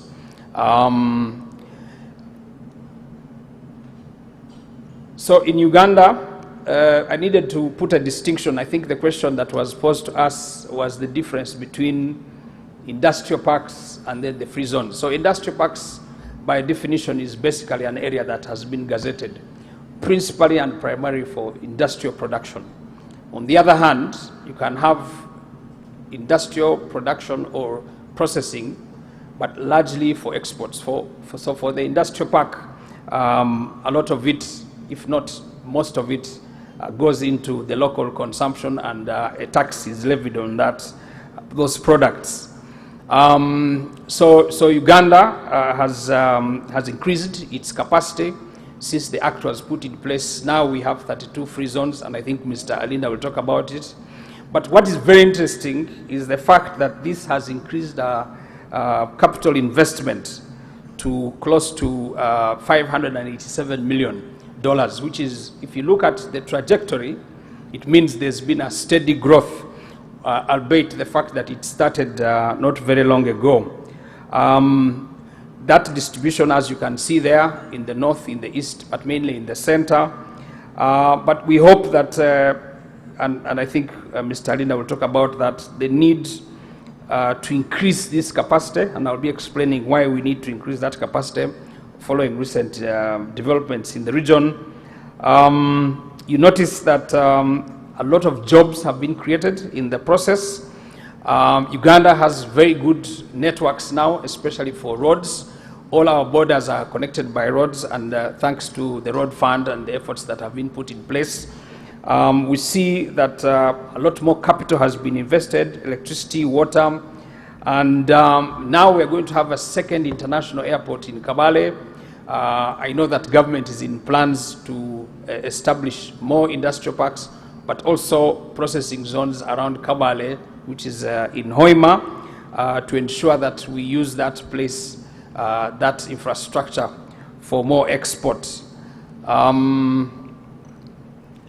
Why do we need these SEZs? Why is it important that we create special economic zones? And I'm going to talk from the perspective of the private sector. A lot has been shared building up to the discussion here. Our GDP is about $40 billion, largely agricultural based, minus the gold that has been mentioned. We are looking at trade in services, especially professional services. And I told you that at PSFU, we have the professional services sector, which brings together literally everybody in the professional space, architects, doctors, auditors, accountants, teachers, ICT professionals, name it. So that is on the professional side. But in terms of trade, and again the numbers have been given, we are still very much behind our neighbors, and yet the potential is big. Round about January of this year, the PSFU, in conjunction with other private sector players like the Chamber of Commerce, and working closely with government, Ministry of Trade, Ministry of Foreign Affairs, Ministry of Finance, we got together and decided that let us map our immediate neighbors into an export ecosystem. And who are our neighbors? Our neighbors are the DRC, which interestingly, I was just doing some statistics, has a land border of 950 kilometers. So from Kisoro up to Nebi, you have a 950 kilometers space. And this is a place where we have traditionally traded for thousands of years. But if you look at the exports volumes, it comes to about $750 million. What's the potential? The potential is about $3 billion. The DRC has just joined the East African community. Previously, we were coming close to 200 million people, with Kenya, with Tanzania, with Rwanda, with Burundi, and Southern Sudan. So DRC's entry into the EAC is a fantastic opportunity. So with 950 kilometers of road, of border distance, that provides us a great opportunity. And it's important that we discuss the free trade zones in the context of tapping into that geographical space. But let's look at the population. The population of the DRC has just passed 100 million people, which makes it the fourth largest population on the continent after Nigeria, after Ethiopia, after Egypt. Then you have the DRC. Uganda is only 45, 46 million plus people. Great opportunity. There are minerals in the DRC. The DRC is a consumptive country. They export a lot of minerals, but they don't take advantage of their agricultural land, which is about 1.8 million acres of arable land. So Uganda stands a very good chance, including, of course, in the fact that we can also manufacture products for them. So we took a study and actually visited the DRC. So we visited Kinshasa, and I'm glad to report that we now have 5 flights a week to Kinshasa on Uganda Airlines. We visited Goma, which is just down south near our southwest border of Kisoro and Bunagana. And it was interesting to see, going through the supermarkets, that literally 90% of the products there are imported. And what are they importing? Milk, chicken, beef, potatoes. The only thing we import from Congo in terms of food is gonja, which is plantain. The rest is exported there. Huge potential. The biggest challenge has been infrastructure. Entering into the DRC on a 50-kilometer stretch from our border areas is a nightmare. We have one of our, at the PSFU, who had to transport some equipment. They were doing some work at a mine, and it took them 12 hours to access some of those places. And so strategically, government has decided to do 3 roads. And Mr. Chailap, we thank you very much for that effort. I think combined with the DRC government, we're going to do a road from Bunagana, which is southwest in Kisoro, through a place called Ushuru to Goma, about 90 kilometers. We're doing a joint road effort with them from Mpondwe, this is near Kasese, to Beni, about another 100 kilometers, and another road up north in Goli, Nebi area, to Bunia. This will fundamentally change our balance of payments and earnings. But what's critical about that is the fact that we need to create the special economic zones to be able to target that market. And basically align that with roads, with storage facilities, with banks, with insurance to ensure that we tap in clearly into the benefits. Number 2, improved productivity. Productivity is critical. As my colleagues have said here, a lot of the products that we're looking at, standards, weight, efficiency, delivering on time is critical. Again, you notice that when we did the survey in the shops and supermarkets in those places, we noticed that one of the things that clearly ensures that there is efficiency is the efficiency of delivery and packaging and branding. I mean, the kind of products we found in the supermarkets were from Brazil, from Egypt, from Turkey, and these are things we could have beaten them, but a lot of times there are issues of logistical support, and they need to deliver on time, on the right quantities and the right standards. So this is going to push us from the export processing zone to be able to create a critical mass of quality, of productivity, of volumes and value that will necessitate that our people make a good return on investment. Of course, increase in investment is good. Yes, we need those export processing zones. We've had discussions back and forth with Mr. Linda at the Free Zones Authority, and we are going to soon sign memorandums of understanding with them to ensure that we enter a coherent agreement on how we can deliver on some of these areas. Now, like I said in the beginning, free zones are largely run by private sector. So it is private sector investment, and I'm glad that FDIs were mentioned earlier.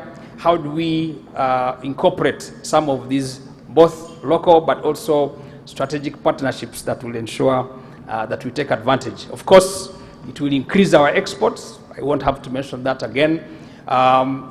If you look at the profile of just the road net, the border network. So we have a land border, 393 kilometers with Tanzania, 188 kilometers with Rwanda, 870 kilometers with Kenya, and about 500 kilometers with South Sudan. Needless to say, the PSFU took leadership on this. We have been to Southern Sudan. We've had lots of discussions with our private sector on the other side and the government in Juba. The potential is big. We're discussing on ensuring that we improve on efficiency. Literally close to 50 to 100 trucks leave the Ugandan border every day, and they are destined for Juba. The language on the streets is both the South Sudan tribes and Luganda.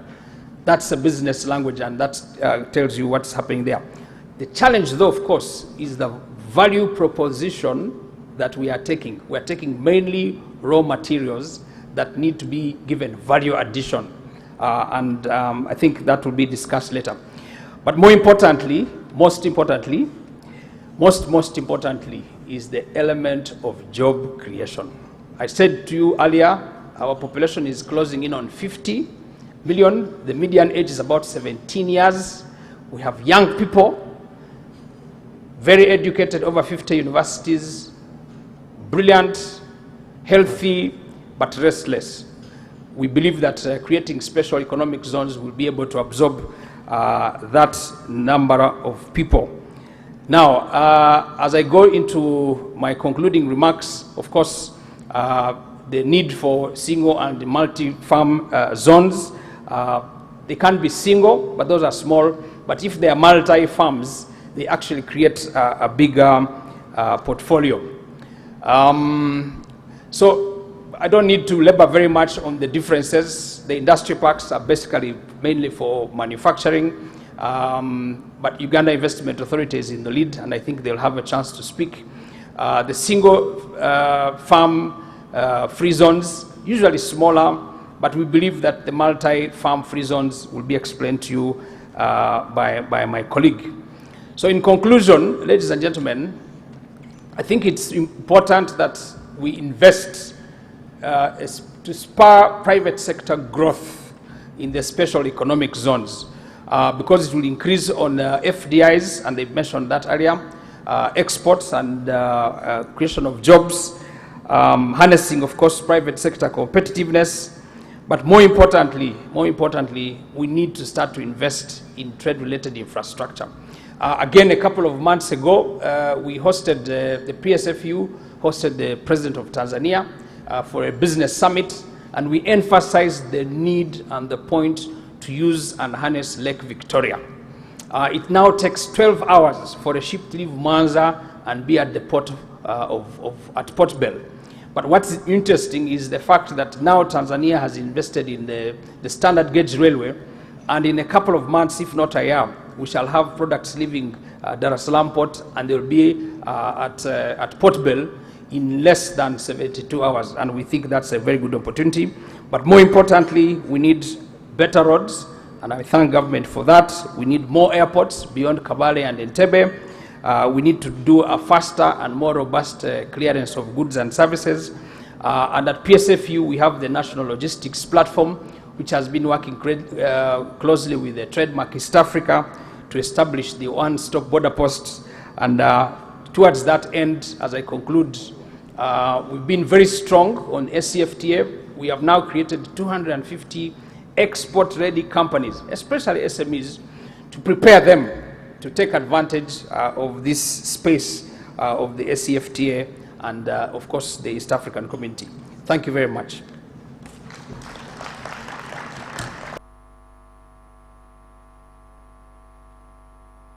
Thank you, Stephen.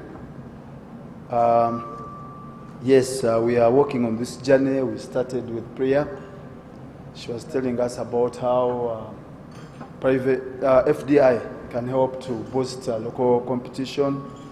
We went into Harriet, what she was showing us about our very own program, the PDM, and the products there, and how they can facilitate trade and exports.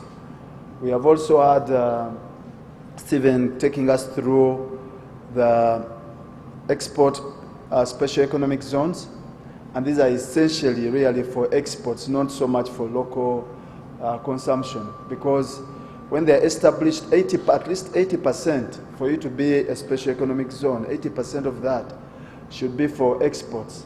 The 20% may be offloaded on the domestic market, but if it is, then taxes are paid. They're no longer domestic products. And you can't sell them within the ESC region unless you are going to sell them to a free port. But this whole idea of a free port, is catching up. It's not, and I think now in the UK, almost all the ports are free ports. Go to Plymouth, Liverpool, the Thames, all of them are free ports trying to target exports. These three papers, I'm not the discussant, so I would want to invite Hez Kimomo, Alinda, to come and discuss them. You have 20 minutes.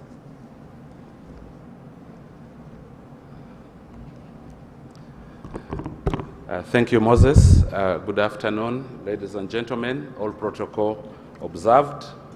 My name is Hez Kimomo Alinda. I'm the Executive Director at Uganda Free Zones Authority. I'm going to discuss three papers. I'll be a bit brief. Most of the presenters, actually all the presenters have done a very phenomenal job. I'll start with the FDI and the extent of integration into the local economy. Priya, from your presentation, it is clear that FDI farms tend to be bigger and perform better in all the metrics that you identified, the variables that you identified. However, when you take a close look at the numbers, you discover that, especially for that period of 2013, 2014 to 2016, 2017, you discover that the DDI farms contributed more due to their numerical strength. So individually, the FDI farms do better. But overall, because of the numerical strength of the DDI farms, they have an overall better picture. For example, when you look at the employment, while the average number of workers for the 588 FDI farms you identified have an average of 158 employees, that turns out to be about 92,904. When you look at the DDI farms, because there are many, 17,540 with an average of 26, that's 456,040 jobs. When you look at the sales, again, the FDI stand at about 7.9 billion, while the DDI stand at 16.9 billion, given the data that you use. So what does that tell us? Maybe before we go to that, you also mentioned that the orientation of the FDI is more on the domestic market. That is useful for import substitution, but not very healthy, given that they have capacity to invest more and integrate into regional, continental, and global supply and value chains. And so I would need to target approaches, tailor approaches to see FDI more export-oriented and not in wholesale, retail, food services, and accommodation. We need to see FDI more integrated and with significant linkages to the local economy, backward demand linkages. When we do this, that will enhance the productivity of the real economy, especially from the small and micro enterprises. Now, to enhance the capacity, because clearly we need DDIs, we need the FDIs, but we also need the DDIs. Overall, the DDIs are having a greater impact in terms of jobs, in terms of even exports. And so government needs to scale up public investment in productive assets, such as plug-and-play industrial infrastructure to augment private sector efforts, because they tend not to have the capacity to build these pieces of infrastructure because of some constraints that they have. Now, in doing this, we are guided by Article 79 of the ESC Treaty, of the Treaty for the Establishment of the West African Community, which provides for encouragement of the development of indigenous entrepreneurs. Market opportunities available for PDM, my friend Harriet. That was a very wonderful presentation. The objective of the PDM is transform society by lifting people to full inclusion, financial inclusion, and prosperity. In simple terms, that is the PDM that we talk about. And of course, Pillar 1, like Harriet said, is very instructive because that's the foundation: production, storage, processing, and marketing. She highlighted that there's a risk of high primary production that may not be consumed, and that creates a surplus. So we may need to intervene to prevent post-harvest losses and price collapse. We need some urgent interventions in the short to medium term. Again, she highlighted commercial diplomacy which is very important, but we need to develop metrics for commercial diplomacy. How do we measure results in commercial diplomacy? Is this something that we just talk about and go home, or we need to actually put, and Minister of Foreign Affairs is hard at work on this, but I think we need to work with them a little more closely, whole of government approach to ensure that there is not only market access through agreements and free trade agreements, regional integration protocols, but also market presence. We need to be on the shelves of destination markets, supermarkets, and elsewhere. Yes, we access markets, everything but arms in Europe and elsewhere. We have the Africa Continental Free Trade Agreement, we have the ESC, but are we really there in those markets? And what do we need to do to get into those markets? Because market access is not enough. We need to talk about market presence. Yes, aggregation, SPS measures, sanitary and phytosanitary measures, cold storage where required, light processing at that lower level, maybe at sub-county level, so that these things don't get spoiled. I one time took a trip to Western Uganda and I went to Kasese during time for harvesting tomatoes. Many of them were rotting. When you take the road to the north, pineapples in Luero area during the bumper harvest time. And we are likely to see this more and more with the PDM. So we need to make the necessary investments to preserve and protect this production and harvest. In the medium to long term, we need to build stronger value chains. Value addition, certification, packaging, branding, and we need to promote sustainability of supply, because the challenge is never production, expanding production. The challenge is value addition for increasing shelf life and marketing. That's where we need to put a lot of focus, while the parishes in the country scale up on production. We may also need to consider scaling up and take advantage of the ESC market, currently at about an estimated $270 billion US dollars, 300 million people. My brother Simwe talked about the Congo market.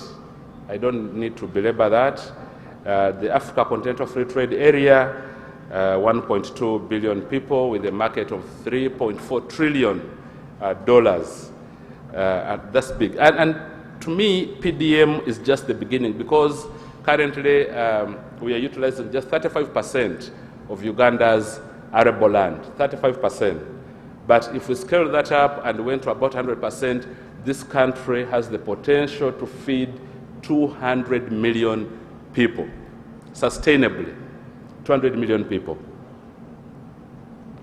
And so the PDM result chain, or the theory of change, will need to be integrated into export mechanisms. Because our market is so small, we can't consume all these things. Export processing zones, free ports, frameworks in the region, and also leverage on the Africa Continental Free Trade Area for market access. The Article 23 of the AfCFTA Comprehensive Protocol on Trade in Goods talks about rules of origin, and I think we are talking about 40% originating content, and if you're going to produce a lot more, then we'll meet this requirement and we'll be able to sell to the rest of Africa. Food, Angola, you know, they have a lot of oil and got a bit of Dutch disease, and they import a lot of food. 2019-20, they imported $2.4 billion worth of food. This is a huge market for us under the Africa Continental Free Trade Agreement. Now, the impact of special economic zones on economic performance, After Mr. Simwe spoke, I thought I wouldn't speak again, but he said, I need to discuss this paper. So I'll take time to discuss his paper, but I appreciate the knowledge he has on special economic zones. He's from the private sector. Special economic zones in Uganda are basically export processing zones and free ports. And these are gazetted geographical areas exempted from customs duties and taxes applicable on importation of inputs into the production process and exportation of outputs to aid the production of export competitive goods and services. They are typically outside the customs territory of the country they are located in, and therefore compensate for the immobility of land as a factor of production, rendering them into an important part of the architecture of global capitalism and a key ingredient of international business. They're extraterritorial with special incentives which are absent in the regular economy of the host country. Now, from the presentation, Mr. Asimu indicated that Africa has about 4%, if I got it right, about 4% of the world's free zones. Could this explain why we as Africans export 82% of the world's raw materials and only participate in global export trade at just under 3% in terms of value? Now, look at those numbers. 82% raw materials, world's raw materials, 82%. But your participation in terms of value is just under 3% of global trade in value.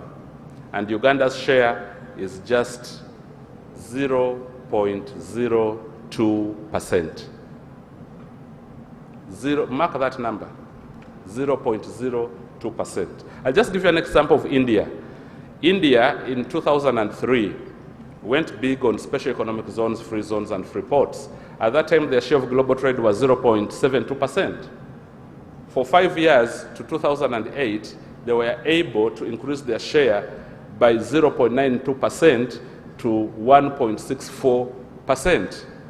Along that road, they created 14 million jobs. That's the power of special economic zones.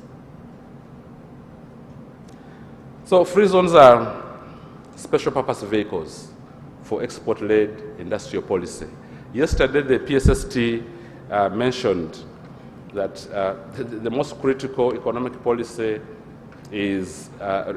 has to do with controlling inflation and interest rates. And I want to say that the next most important economic policy is an export-oriented industrial policy. It has been essential for the success of most high-income and rapidly emerging economies in Southeast Asia and elsewhere. So these SEZs reduce the cost of doing business by creating an environment where firms access manufacturing and trade facilities easily in comprehensive model free zones.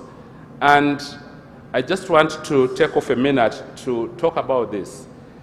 You cannot be competitive globally when you have a factory behind a banana plantation and in front there is a school and behind there is I don't know what. That defeats the purpose, because in the global market we compete on two things. One, we compete on quality, and two, we compete on a price. Now, we need to deal with the price side of this competition by ensuring that our production is, the cost of production is low, so that that can inform our pricing policy on the global market, at the global market. That is very, very important. And so we may need to consider investing in large industrial estates, special economic zones. Power. Take the cost of production of power is 60% generation, 20% transmission, and 20% distribution. If you have a dedicated line going to a special economic zone or a free zone, you eliminate the 20%, and that brings the cost, the 20% for distribution. That brings the cost of production down. And you need to consider uptime.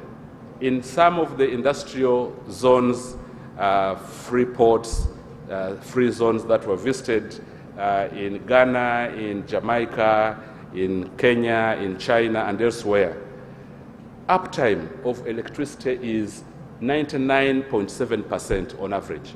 99.7%. So that is very important for us. Broadband for business process outsourcing and other IT-enabled services. Yes, I note the time constraint, Chair.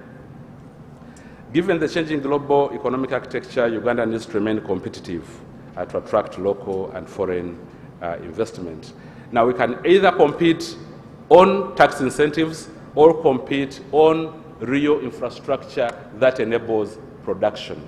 The choice is ours. The risk is, with the tax incentives, we are likely to join the so-called race to the bottom. That may not impact the real economy. And globally, these tax exemptions tend to be concentrated in special economic zones where they are easily monitored, evaluated, and controlled. And also investing in value, in those investors who go into value addition for locally available raw materials, because the tax that you have foregone, money has already been sent to the bottom of the pyramid, to where production is taking place, so the economy is generally happy. I just want to conclude by saying that just two things. One, free ports are gateways to international business due to their territorial exceptionalism, transnationalism. They can handle, distribute, process cargo that has international origin and or international destination with very simplified customs procedures. There are international logistical interfaces free from border frictions and designed to bring more value in the global supply chains. This is how Singapore, Dubai, and other locations are developed. Free zones are usually economies, they usually help economies in low-income and low-income countries to avoid the cancer of the extractive political economy. The gentleman from coffee was telling us the numbers. When you look at cocoa, for example, Africa, the cocoa bean producers just share 9% of the entire value chain of cocoa. 9%. Germany, in 1920, I think, exported 4.2 billion euros of chocolate. I'm not sure whether there are cocoa trees in Germany. Thank you very much.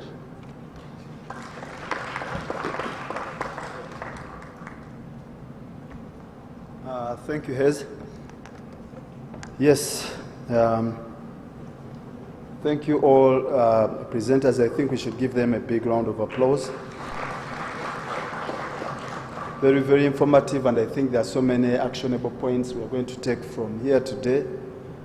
And we'll not come back next year when the actions have not been taken, or in the 10th or 11th Growth Forum. So I think this time there are actionable points that we must really take from here. On the special economic zones, there is certain things that we also have to look out. They have many benefits, but one of the things I've seen is that some people, where certain activities have been banned or prohibited, they tend to try and get a license as a special economic zone that they are going to export. For example, export of unprocessed minerals is banned in this country. But then you find someone wanting to get a free zones license to export unprocessed, so circumventing the rules. And they say, they always come and say, oh, there is no bar in this law to tell us not to export. So those are some of the problems that come with export processing zone. And I also noticed that people used to enjoy tax holidays. After they end, now they want the same business to be registered as a in a special economic zone so that they can continue enjoying. So those are some of the problems, but if we can address them, then I think we'll come. On local content, Harriet, you didn't seem to have a lot of faith in local content. But I can assure you in the petroleum subsector, we are doing very well with local content. We have reserved some services for the locals. For example, catering, plumbing, and they are doing well. Actually, there's capacity that has been built because there are standards that the locals must meet, and there are standards that have been built. So it is all not lost on local content when you say, oh, but it's controversial. No, we have seen at least some movements. Now it's open to the rest of the audience, where I'll be taking maybe 3 questions, then I'll take another 3 because we may take many, and then before the responses are done, we'll have a problem. I'll start here. Yes. Yeah, thank you very much for a terrific panel. Harriet, in her eloquent presentation, actually listed what it would take for the government and different agencies to move from an export market to the parish, down to the parish, and what has to happen at each one of the levels. You know, you've got the export market with the embassy, maybe the commercial attaché, the platform that might coordinate the information, and then, of course, extension going back down into the parish. My question is, if there were if a commercial attaché in Britain decided that really avocados ought to be exported to Britain, how would you coordinate those various levels of government intervention? And maybe there's a question to the Deputy PS and Ministry of Finance. Who in government coordinates these various agencies at the level of product detail that Harriet is talking about?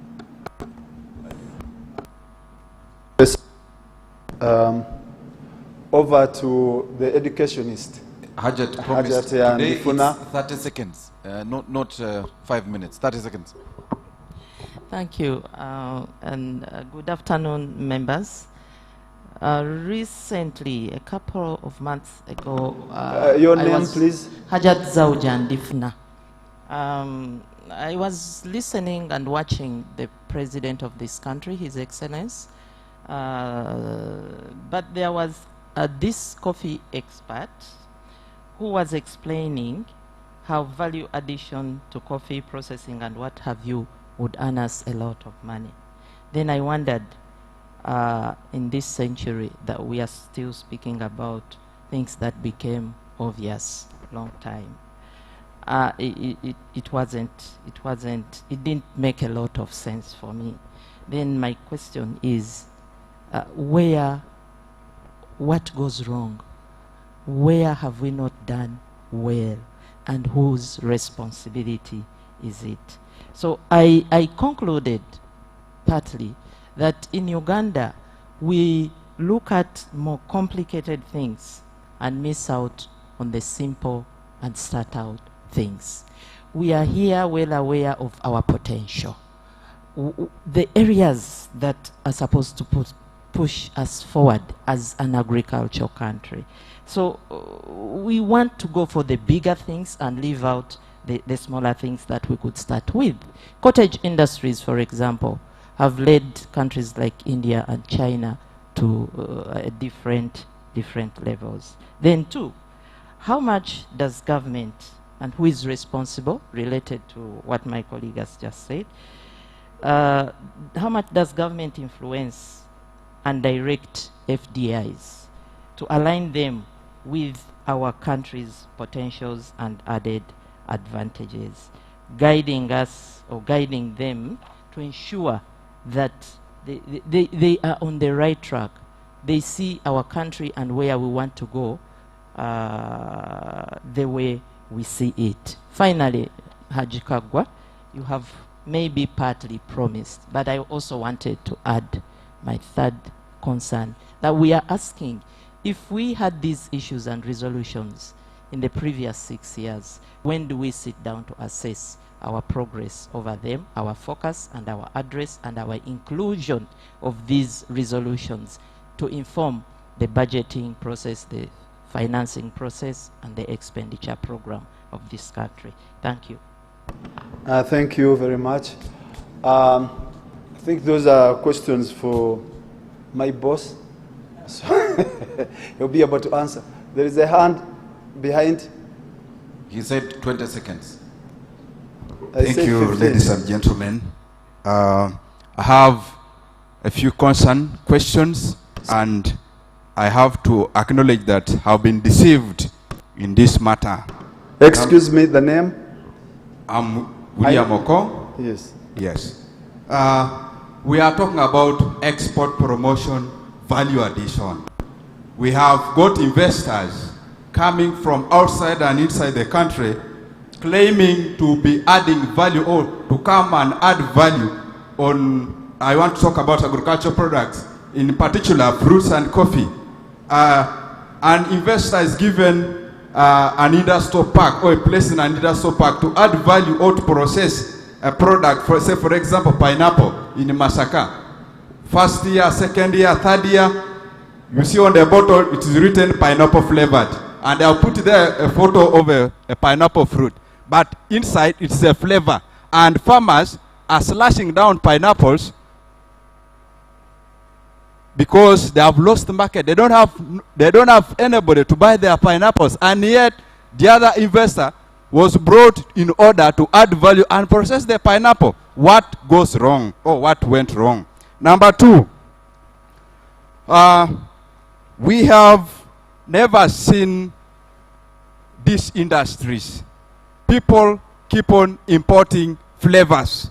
Can we have these flavors being got from our own products? For example, coffee. We have coffee beverages outside there, but I've never seen a lot of coffee entering any industry that they are going to process that coffee in order to come up with that beverages. So we shall be crying export promotion, value addition, until we discover such small things. Me, I'm a street student. I learned on the street. Thank you, William.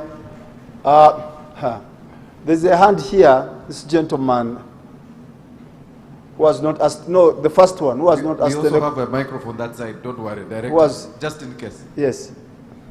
Oh, yes. I'm Sentongo Livingstone. Thank you very much, Mr. CEO, PSFU.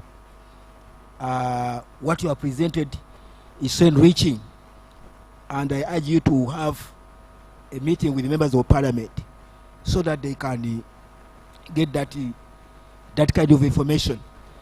There's something which has pushed me, the issue of constructing roads in Congo, which our head of state has been talking about, which will fetch a lot of money through COFEX, through our exports. Why should we have a road like that of Tirini, where they just spread this cassava, and not have roads in Congo? Because that will increase our exports. So some of these members of parliament at times they confuse the local population by doing away with what the head of state says. So let's push this, and then also look for market. If we do this, I think our contribution as PSFU to Uganda's GDP will increase. Now, another question. why does the percentage of people who borrow from financial institutions so low? I think Mr. Dr. Suruma can throw more light on this, because it's only at 19%. Why is there that small percentage? Thank you very much.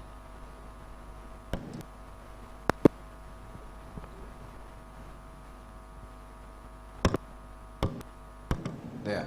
Yes. Let's first respond to those 4 questions. I don't know. Where's Mr. Chaila? It seems he has left them for... We could start with the ones... the one... as we wait for DST, I think we're about to receive our... What steps should be taken, and how do we coordinate the agencies? I thought he would respond to that. You want to give an answer? DB, can you come in? Under the program-based budgeting, what are we doing to try and address these issues of coordination in government? Thank you.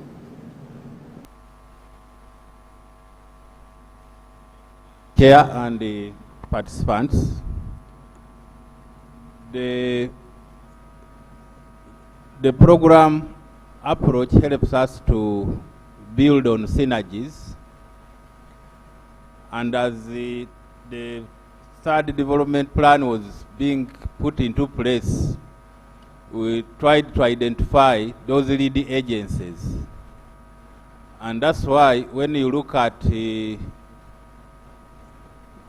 programs, yes, they are lead agencies, but there are very many other actors if we are to achieve the objectives of those particular programs. Because like the first program is on agro-industrialization, which looks at not necessarily production on one side, agricultural production, we have to produce, but then we need to add value to that.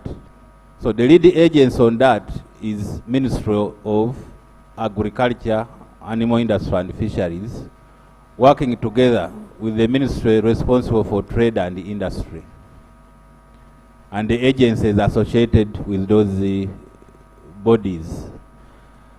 At policy level, the Office of the Prime Minister is the chief whip for all government agencies as far as policy implementation is concerned. We are told that we have, even yesterday when PS was presenting, was saying we have not fallen short of policies in this country. Our biggest challenge and weakness is that we don't implement them, or we are not implementing them well. So at the bureaucratic level, the lead agencies are there at the various levels. We have the Uganda Export Promotion Board, which is supposed to help us to get outside there and identify which market is available for which products, including building capacity of our local exporters and producers. I thank you. Thank you, DB.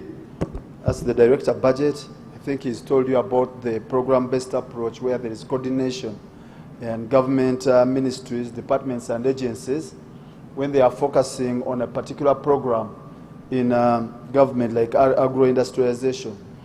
Ajat Zauje, you asked about value addition would earn us a lot of money, but whose responsibility is this? These silos, which we've had all along, because each ministry was working alone as a vote rather than working together, has been one of the challenges that we have had. And going forward, like the Director of Budget has said, we are now working under the programs with various agencies aligned to this program, and they will ensure that at least they deliver.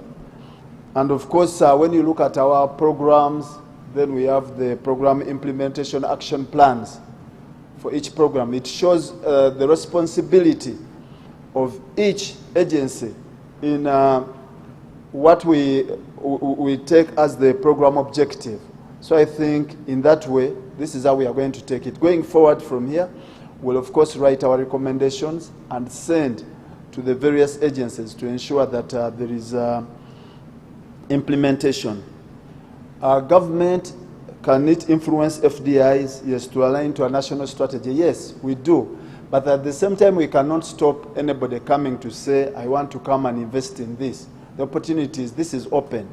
But we have our strategic areas when you look at them, and we welcome people in those strategic areas. You look at the PDM, for example, the PADM commodities, they are 18. That's where we want to lead people to come and help.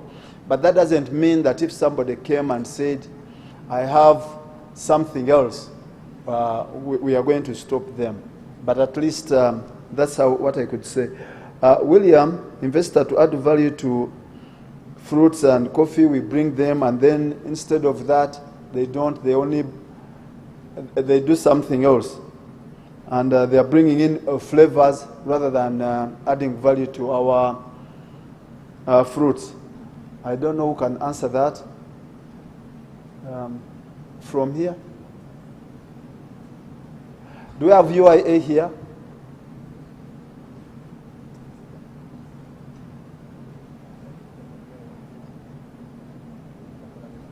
Sorry? Peter, yes, Peter, you are here. Peter Muramira, where are you? I saw you this morning. Sorry? He's out. Okay.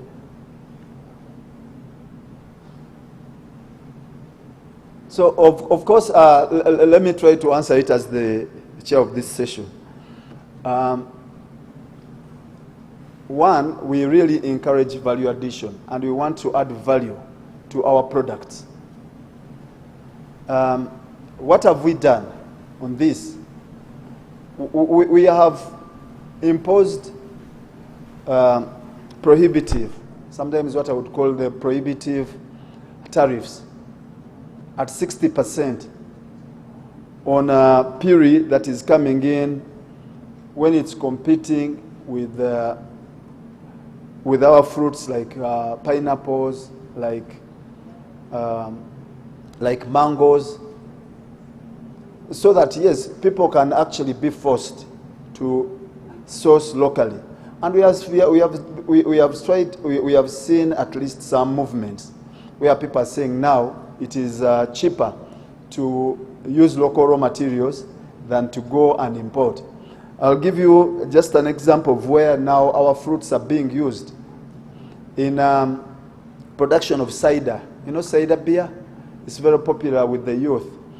So it has a flavor, it has a combination of alcohol and fruits, apples, pineapples, oranges, and a lot of it is going into the production of those ciders. We are no longer importing them, we are using local raw materials. So the movement is there. High tariffs and then encouraging more value addition locally.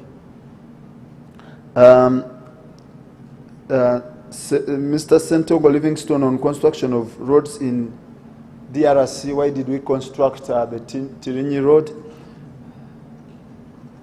which has no traffic? Is there a return for, oh yes, DB, can you answer his question? And then we are going to have another round after the response. Where are my people with the mics? They're all here, okay. Let DB answer first. One, Chair and I forget the name of the member who asked the question. First of all, it is not true that Tirinyi Road has no traffic.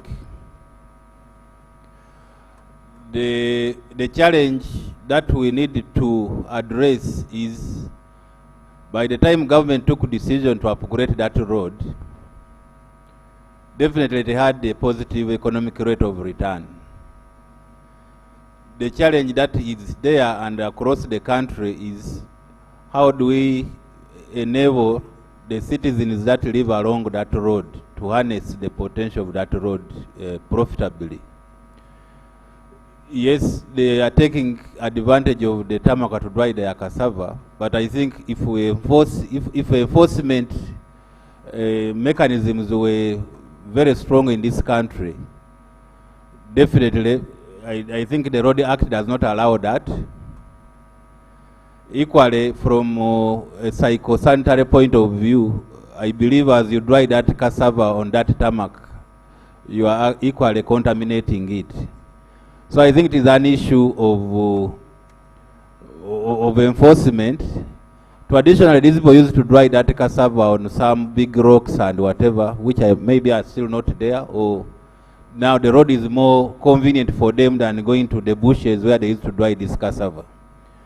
But what is required of us is just building the capacity of these citizens to take advantage of that road, and the potential is there. Thank you, Director Budget. So we start with that gentleman there next to you. There's a lady behind. She should also make a response. Then the gentleman next to her. Please, but let's be brief. Yeah. Thank you, Mr. Chairman. I direct this... the name, sir? Donald Olama from Greater Nebi. I'm directing this to Mr. Stephen Asimwe.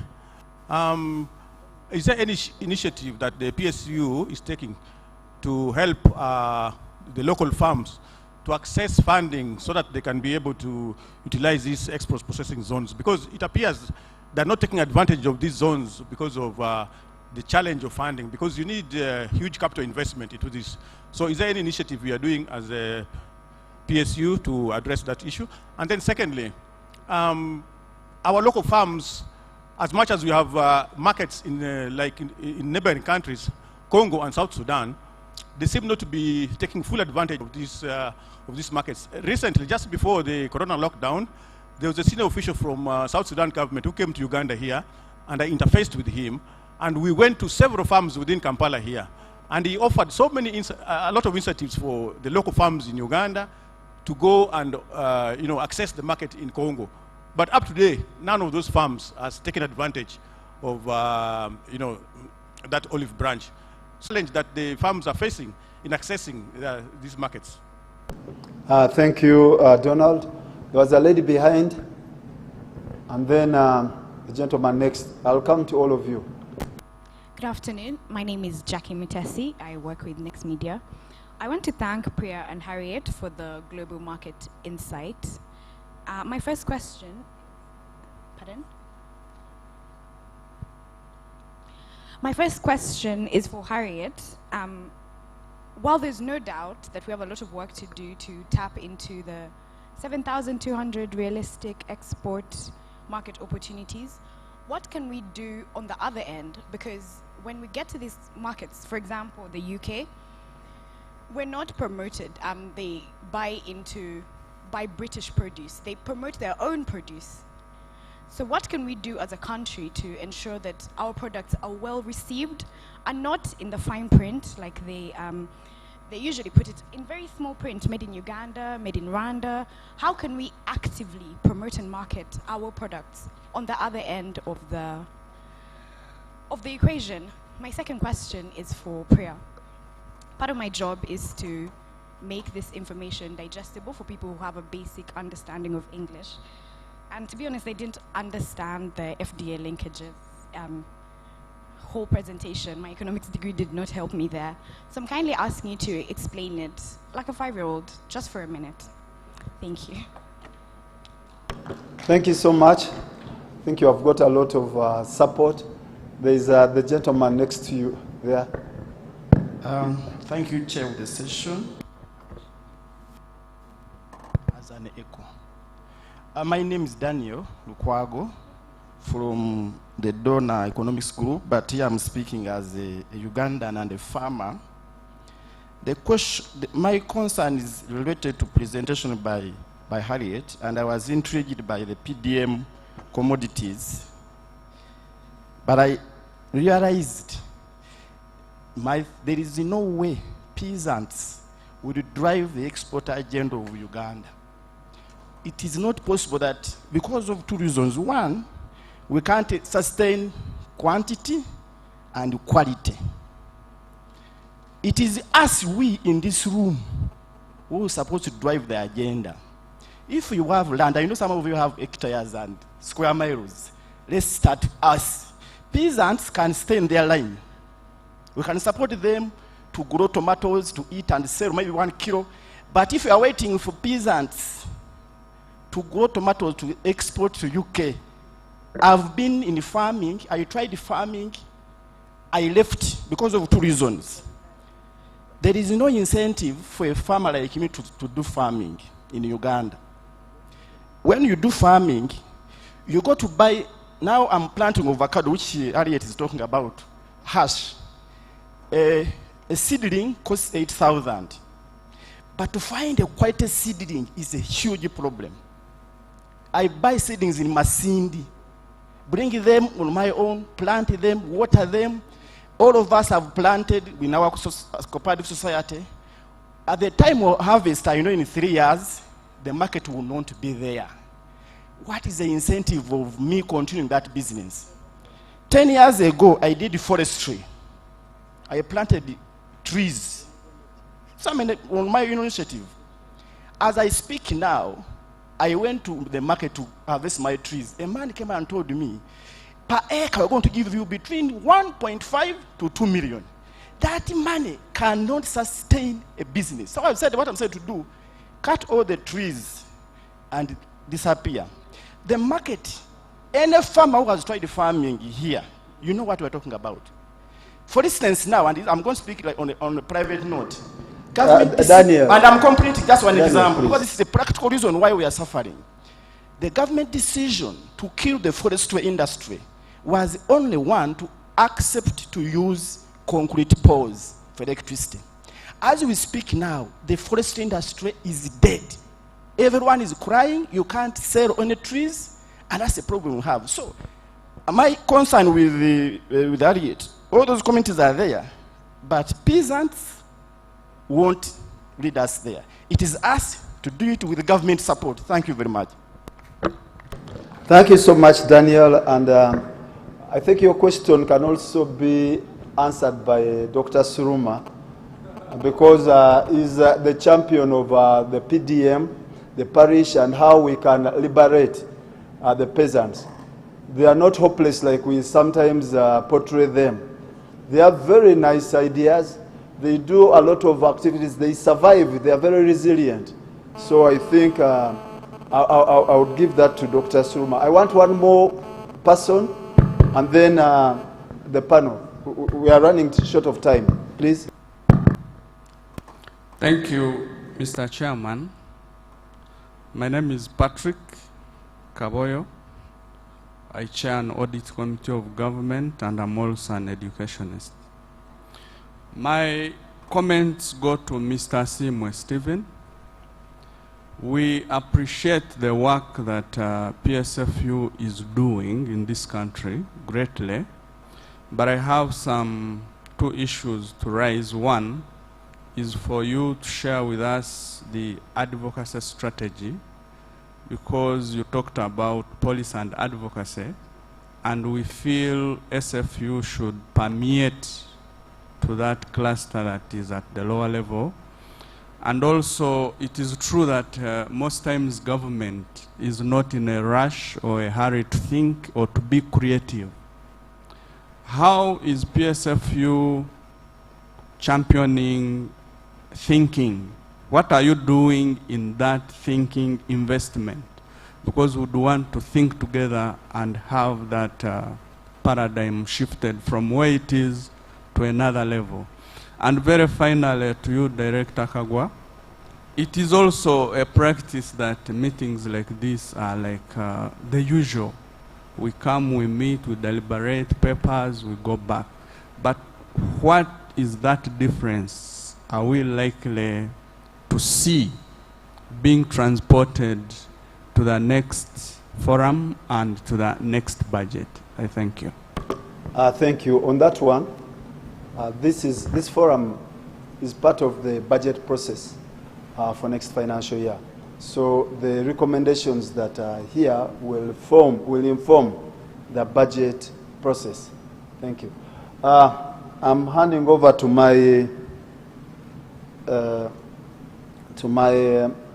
presenters, and I think Harriet, you had the most questions, so I'll give you 2 minutes. And then Priya, you will come in with 1 minute. Then Asimwe, I think you also had a number of questions, 2 minutes. Okay, thank you.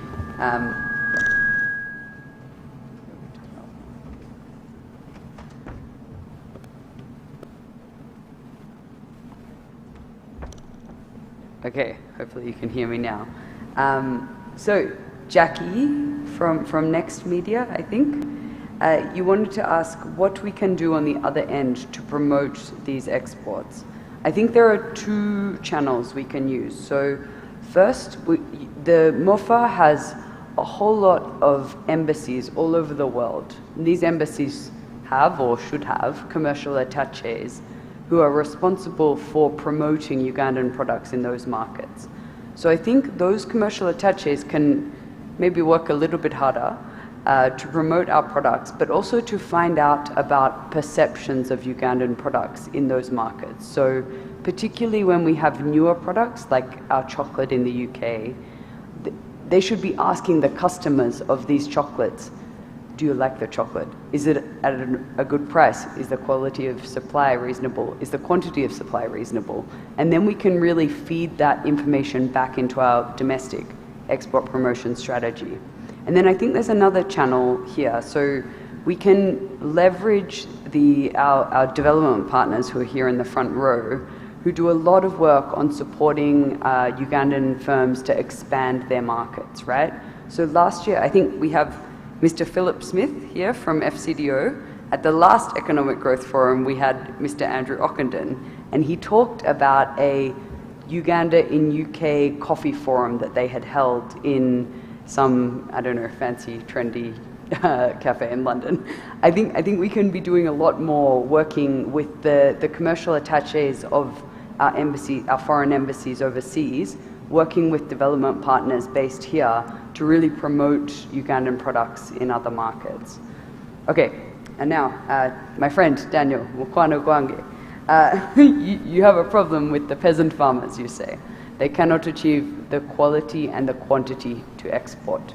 So I think for quantity, the answer, we have a good system which works well in a couple of value chains. So in coffee, the cooperative structure really works to aggregate export quantities. And in dairy also, the cooperatives sell to these large milk processing companies which can then produce exportable products. I think we need to think about how to replicate that structure in other value chains.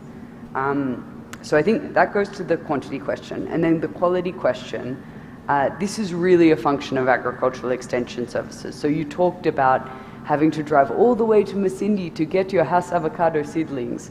And I think that's a real problem, right? If we want to promote these newer crops with farmers, we need to get the seedlings to them at the parish. So I think there is a real role for some coordination to get these inputs and get the extension services to teach farmers how to grow them at the parish level. Okay, thank you.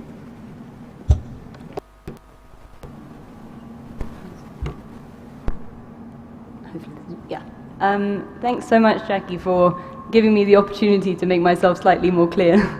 So if I'm going to summarize the key messages from what I was presenting, what I would say is that FDI firms have, across a number of countries, shown that they can have an extremely important direct and indirect impact on productivity and growth in an economy. So that's the motivation behind why we were looking at what do linkages from FDI firms look like in Uganda.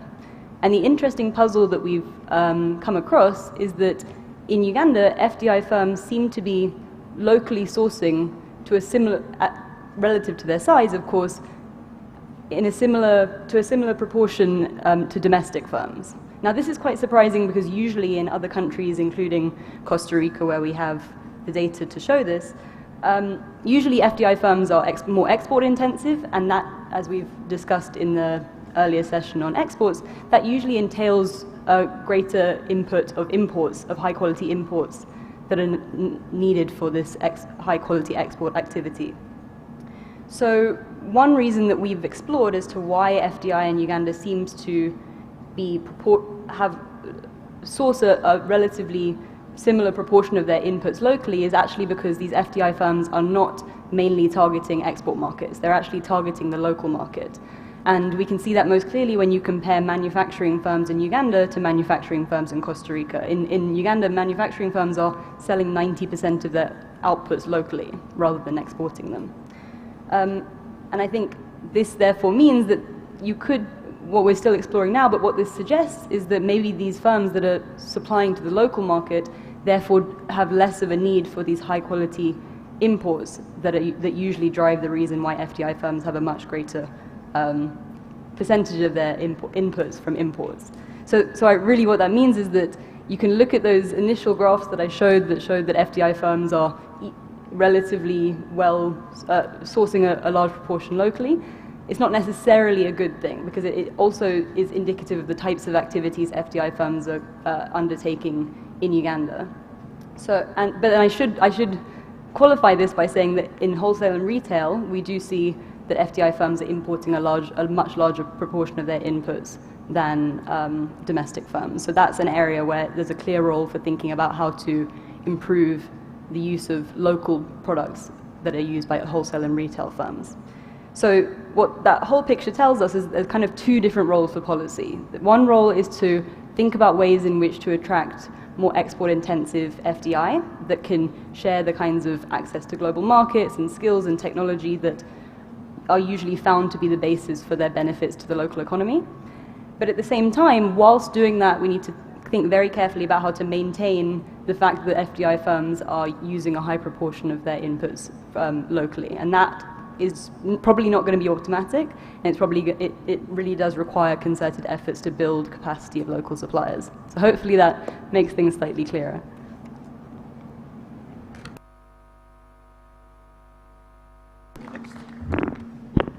Thank you. Very good questions, and I think that the demands from the private sector are legitimate and necessary. But allow me also to say that a forum like this one brings government on one side and private sector on the other side, so that decisions of policy nature are looked at it very critically.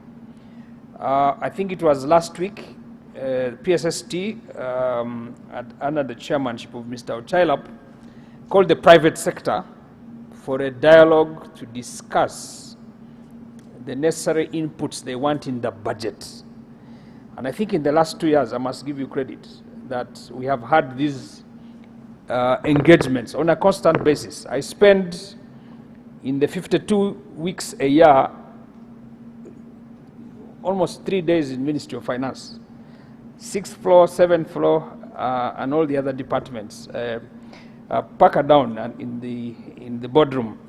But I think it's necessary to also look at some very, very fundamental issues.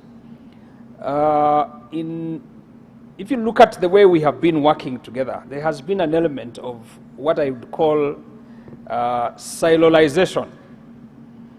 Silos in the private sector, silos in government. So Export Promotions Board is going that way, Investment Authority is that way, Free Zones is that way, and yet a lot of times we need to converge and have a synthesis and a point of convergence that will ensure that we have a strong capacity and push. And why do I say this?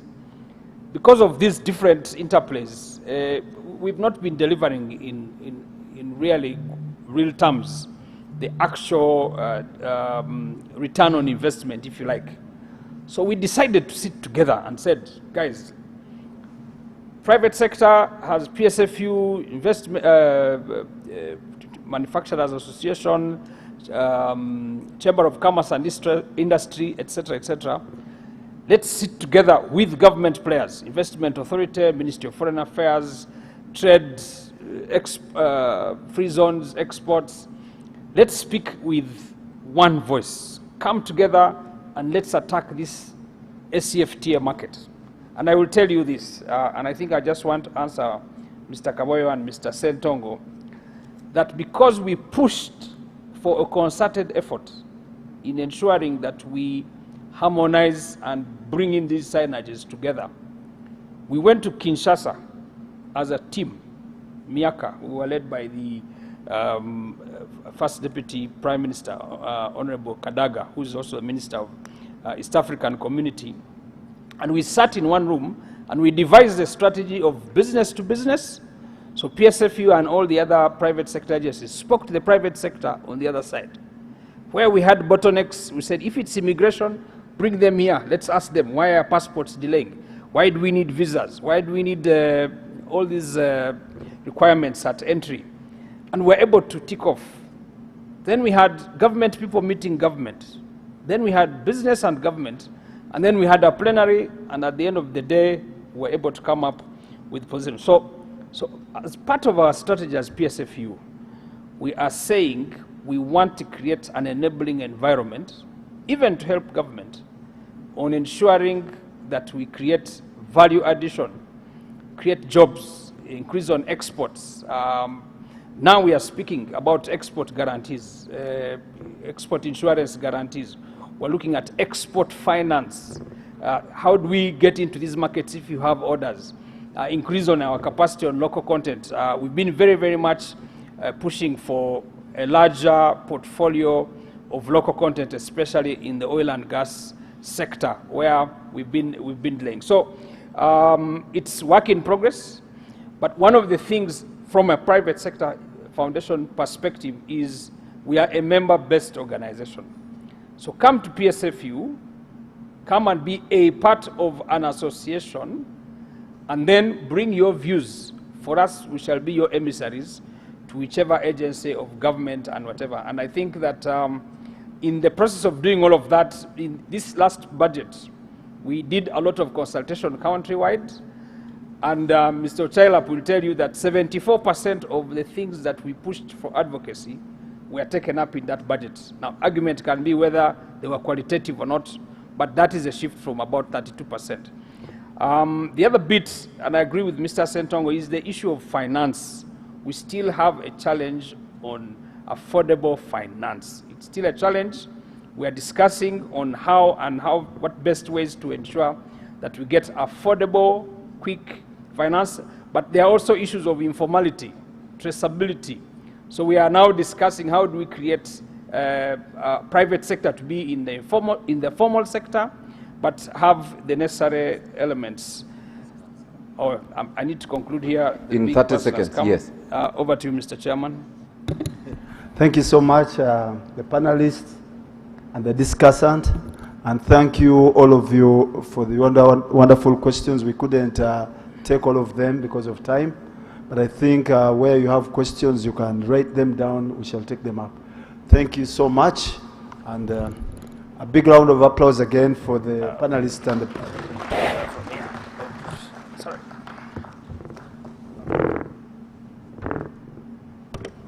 Surely we can do better. A bigger round of applause for the chair and his team. Thank you very much, Director Kagwa, for a job well done. And shortly we will be receiving the Prime Minister, who has arrived but has a couple of duties to perform outside, and will be joining us very shortly. Before she enters, I guess the idea would be, mine is to humbly request, ladies and gentlemen, may we stand, ladies and gentlemen, and receive our chief guest, the Prime Minister of the Republic of Uganda. You're most welcome, Prime Minister.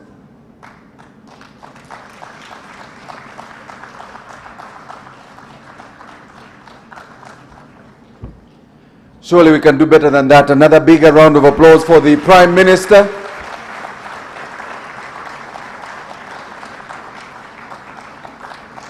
You're most welcome, Right Honourable. We'll remain standing for the anthems. We'll have both the Uganda anthem and the East African anthem. So we will remain standing. Please remain standing. Anthems, please.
Please take your seats, ladies and gentlemen.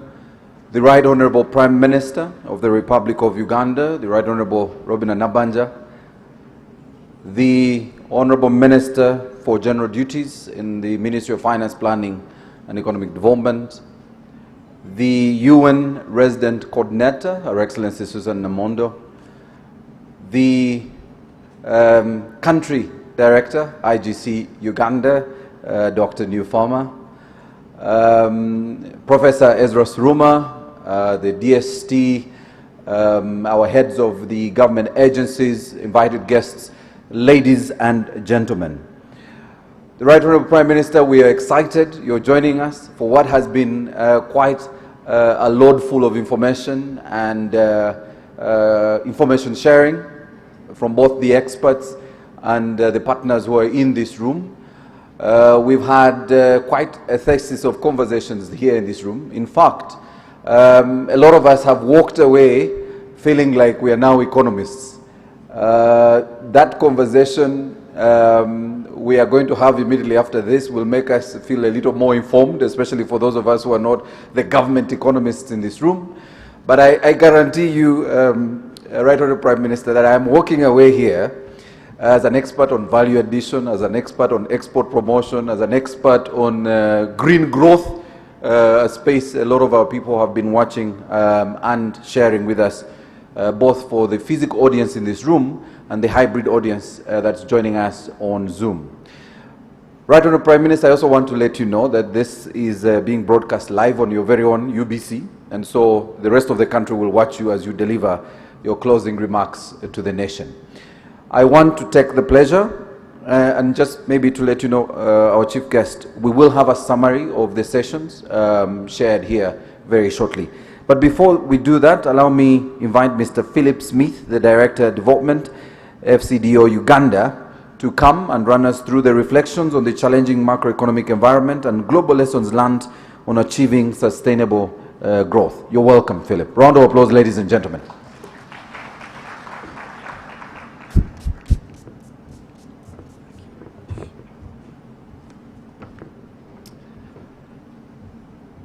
Right Honourable Prime Minister, Honourable State Minister, Permanent Secretary, Members of Parliament, representatives of local governments, the private sector and civil society, and other esteemed guests. It's a real pleasure to be here today to speak on behalf of the UK government. I am Philip Smith, Development Director for the British High Commission in Uganda, recently arrived from Ghana and Malawi before that. But it's great to be here. I'm conscious that I stand between you, the Right Honourable Prime Minister, and lunch, so I'll try to keep my remarks as short as possible. As many of you know, the International Growth Centre is majority funded by the UK and is based at the London School of Economics, working with the University of Oxford. As proud partners of the IGC and MOFPED, we would like to congratulate the Permanent Secretary for another excellent economic growth forum. We also offer our thanks to everyone here today whose efforts have enabled us to enjoy such an insightful conference. I first want to acknowledge, as others have done over the last 2 days, that these are exceptionally difficult economic times, not just for Uganda, but globally. I recently landed in London Heathrow, a place where I hope to see many of you, by the way, when Uganda Airlines starts direct flights. But it was there that I first saw the impact inflation was having. Not only did I have to pay more than 20,000 shillings for a cup of Ugandan coffee in Starbucks, but I also had to pay over £100 for a tank of petrol for the first time in my life, equivalent to around 450,000 Ugandan shillings. Suffice to say, based on this experience, I too might soon be following the President's advice and moving to an electric vehicle. Here in Uganda, we know that some Ugandan households are having to take difficult decisions, in some cases choosing whether to pay essential medical bills or whether to put food on the table in the context of such significant impacts, especially for poorer Ugandans. I know it must have been tempting for the Permanent Secretary to look for quick fixes. I therefore want to commend the government of Uganda's cautious economic management of the shock to date. As the World Bank country manager acknowledged yesterday, Uganda's development partners acknowledge the government's recent fiscal consolidation as the only responsible policy response to the present problems. We also strongly encourage the government to continue its efforts to implement the agreed actions of the IMF-supported programme. It should also remain a priority to maximise use of concessional debt and utilise the significant development partner-approved funding for Uganda. These partnerships with the World Bank and the IMF will be essential to unlock low-interest debt, drive down interest payments, and help preserve Uganda's long-held reputation for macroeconomic stability. Ladies and gentlemen, I want to take this opportunity to shamelessly but briefly promote what we have been achieving through the UK's partnership with Uganda on development, on trade and on investment. Since 2015, our flagship New Tech programme has raised incomes by 15% for 170,000 households in northern Uganda, enabling 2.2 million individuals to adapt to climate change and supported over 1 trillion shillings of sales and investment in Ugandan businesses. We're enormously proud to be continuing this work, and we'll soon be launching our new 175 billion shilling programme to help Uganda to create climate-smart jobs. Continuing the climate finance theme, where we were pleased to see at COP26 in Glasgow that Uganda was announced as a pioneer country for the Task Force on Access to Climate Finance. As we know, some $100 billion of climate finance has been promised to African nations. Since COP26 last year, the UK has been supporting government to establish a climate finance unit within MOFBED, and this partnership provides for a full-time resource which aims to secure global investment from both the public and private sector, ensuring that Uganda gets its fair share of climate finance. Of course, in order to attract increased finance, a published nationally determined contribution is key. The UK is firmly committed to green growth and has recently reaffirmed its commitment to mutually beneficial investments through new British investment partnerships, which bring together a range of UK investment vehicles.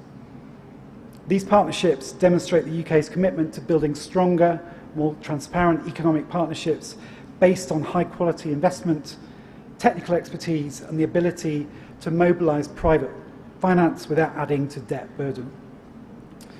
One important vehicle is UK Export Finance, the UK's export credit agency, which has capacity to support up to 9 trillion shillings of lending to Uganda, nearly 3 million of which has already been invested in 3 critical projects undergoing construction: Kabale International Airport, Kampala Industrial Business Park, and a solar irrigation system for agriculture.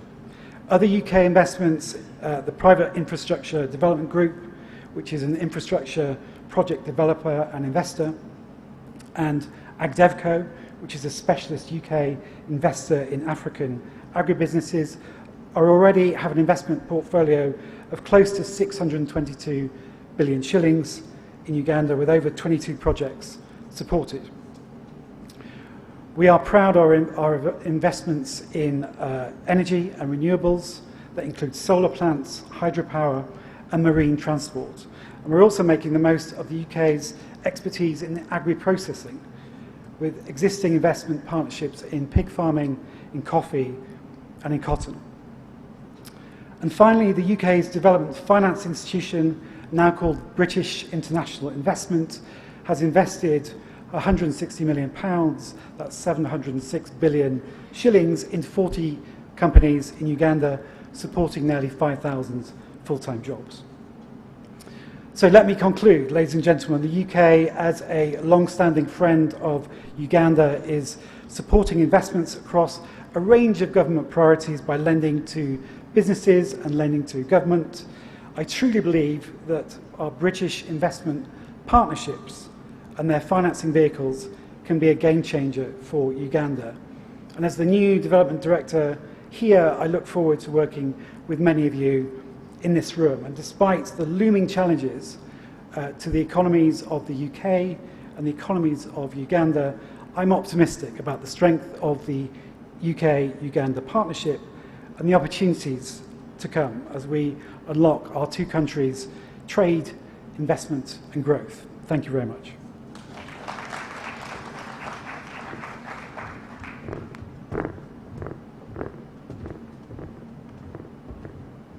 Thank you very much.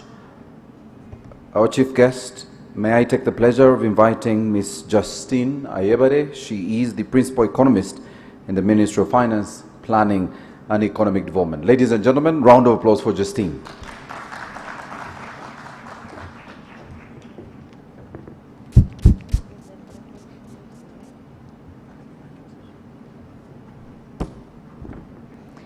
Good afternoon. Right Honorable Prime Minister, Honorable Ministers, DST, Dr. Suruma, and all our guests of honor, all protocols observed. I'm here to do a simple but also difficult job, and that is to summarize everything that has happened in the last 2 days. I will share just a bit to bring to speed the Right Honorable Prime Minister what has happened. But to the participants, not everything has been covered here. We will have a detailed report that we'll share later. So this is our 6th Economic Growth Forum, and we opened with remarks from the Right Honorable Prime Minister, the Country Director for IGC, and the World Bank Group Country Manager who was representing the local development partners. And this was then followed by a plenary session from our PSST, who looked at fostering resilient growth. 3 thematic sessions have been held, and these have focused on these areas: climate change in Uganda, understanding the implications and policy responses, domestic resource mobilization, leveraging exports for growth, and domestic value addition. I will attempt to summarize what these sessions have highlighted and also share a few proposed policy recommendations. As I mentioned, a detailed report will be provided later. So from the remarks from the Country Director of IGC, we were explained and were informed of the heightened global uncertainty, and this has come through most of the speakers, with the issues of inflation and interest rates. And as much as we are looking to the light at the end of the tunnel, we were cautioned to make sure that that light is not a fast train that may come and knock us down, so we should prepare for external shocks. However, we do have various things that have been discussed to help us. One was, how do we use exports to drive the structure for structure transformation and growth. We also looked at measures to mobilize resources to finance investments and support our growth, and also to make the economy more resilient to climate change and other external shocks. The World Bank Country Manager also iterated some of these remarks, ensuring that as we respond to climate change, that we ensure that our infrastructure are climate resilient in support of the Green Growth Strategy. The issue of constantly reviewing tax policies was mentioned, and that we need to analyze and see how appropriate our legal tax frameworks are to the current situation, and see how we balance the benefits and the cost of tax exemptions. As a country, we need to invest in human capital development, that is health and education, so that we have a fully productive population that contributes to growth. Right Honorable Prime Minister, I'll take you through the summary of the sessions. In our first session, we looked at how we could foster resilient growth. As the global economy struggles with these challenges, these are not foreign to Uganda. We are struggling with various economic shocks, and these included the COVID-19 pandemic, the increase in commodity prices, the increase in interest rates, and also the increase in debt and climate change effects. Government has responded using various methods, short and medium term, but this has mainly focused on sound macroeconomic policies. The PES went ahead to be able to give key action points for Uganda to rebuild its resilience. This included boosting domestic revenue mobilization, ensuring fiscal sustainability, especially in the area of debt, maintaining macroeconomic stability through coordination of both fiscal and monetary policies, leveraging the private sector financing, digitizing of the economy, and also managing our climate change adaptation. In session 1, we looked at climate change in Uganda and understanding the implications and what policy responses we should have. We were alerted how we are the 15th country most vulnerable to climate change issues, and yet we are the 49th least prepared to adapt. So that means climate change is something that we need to take seriously. The issue of green growth is not just a statement, it's not a choice, but it's a strategy to survive. The session looked at different green growth strategies and outlined the options on how we can integrate climate change in our medium-term growth plans. It highlighted the potential for droughts to result in substantial economic damage and proposed some policy options to mitigate these losses. Some of the recommendations that came out from this session, including safeguarding our biodiversity and ecosystems, as these are fundamental for climate resilience. We need to mainstream and promote proactive use of drought-resistant crop varieties. As a country that depends a lot on agriculture, we can't just depend on rain to sustain us. So we need to be able to invest in this so that we have better produce. The issue of a climate facility came up, and also to look at various options like debt for nature swaps in the areas of tourism. In the second session, we looked at domestic resource mobilization. And here, the session discussed examples of how digital technologies have been used to improve compliancy. We also looked at the possible tariff evasion and what measures the Uganda Revenue Authority could take to be able to increase our customs revenue. We also discussed the costs and benefits of exemptions and incentives that have been given. Some of the policy recommendations that came up from this session included considering to reform the main income tax holidays so that we promote investment by restricting who gets access so that it's someone that's actually benefiting. There were proposals on how to lower the price for digital tax stamps, as we saw from what was provided, that when the price was borne by the businesses, then there was less uptake, and that means we had challenges in compliance. There was also a proposal that there's need for the monitoring and evaluation framework for tax incentives to be assessed so that we are able to achieve the objective for the tax incentives. We were also informed that we need, in order to increase revenue collection, we might need to think about not just increasing the tax rates, but reducing the tax rates and increasing the tax base and also increasing the compliance.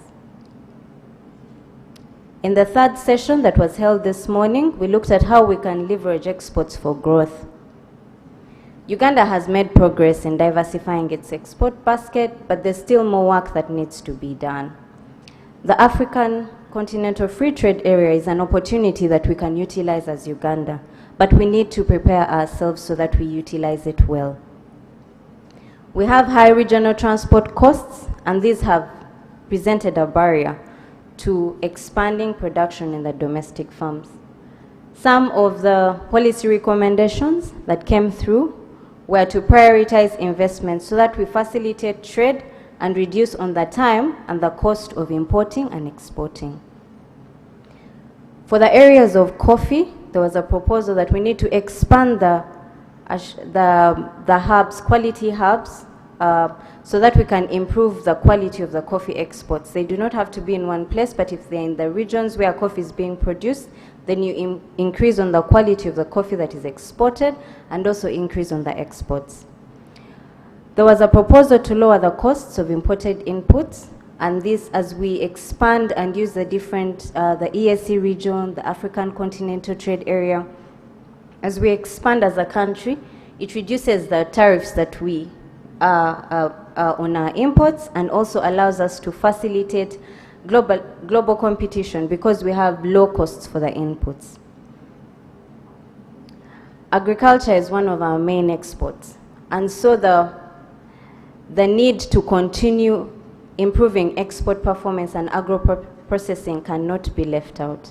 As much as it has been raised over and over again, we need to continue to improve our agricultural produce so that we have good quality products for export. The last session, which was on domestic value addition, looked at the progress that Uganda has made integrating foreign direct investment firms into the local supply chains. We looked at how PDM presents an opportunity for us as a country to be able to upgrade our domestic value chain in key agricultural commodities if government can provide adequate financing and guidance to the private investors on the opportunities that are available in these value chains. We also looked at the benefits of special economic zones that contribute to greater domestic value addition. Some of the proposals that came out was the need to invest in trade-related infrastructure and services, including well-functioning roads, ports, and airports, as well as custom clearances and other trade logistics to be able to support these special economic zones. To attract FDI, we need to enhance our legal protections for investors on the land, intellectual property, and to also streamline the criteria or the processes for entering and providing transparency in terms of investment opportunities. We also need to develop commodity-specific export strategies. The strategy for coffee would not be the same strategy for fruit. So we need to develop strategies that are specific to the exports that we have to prepare by identifying the regulatory barriers to those exports and also the opportunities for investing in these exports along the value chain. Thank you for listening.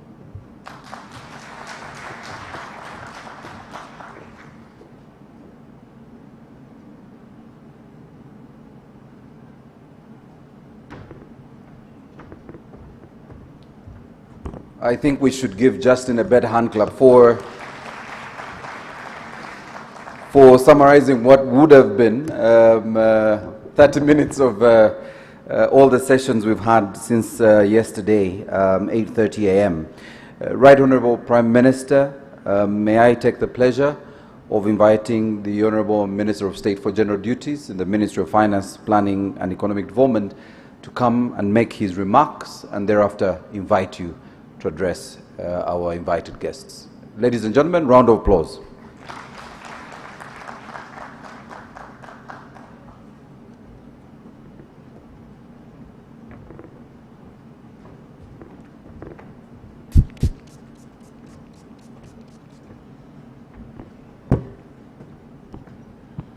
Thank you, Master of Ceremonies, the Right Honorable Prime Minister,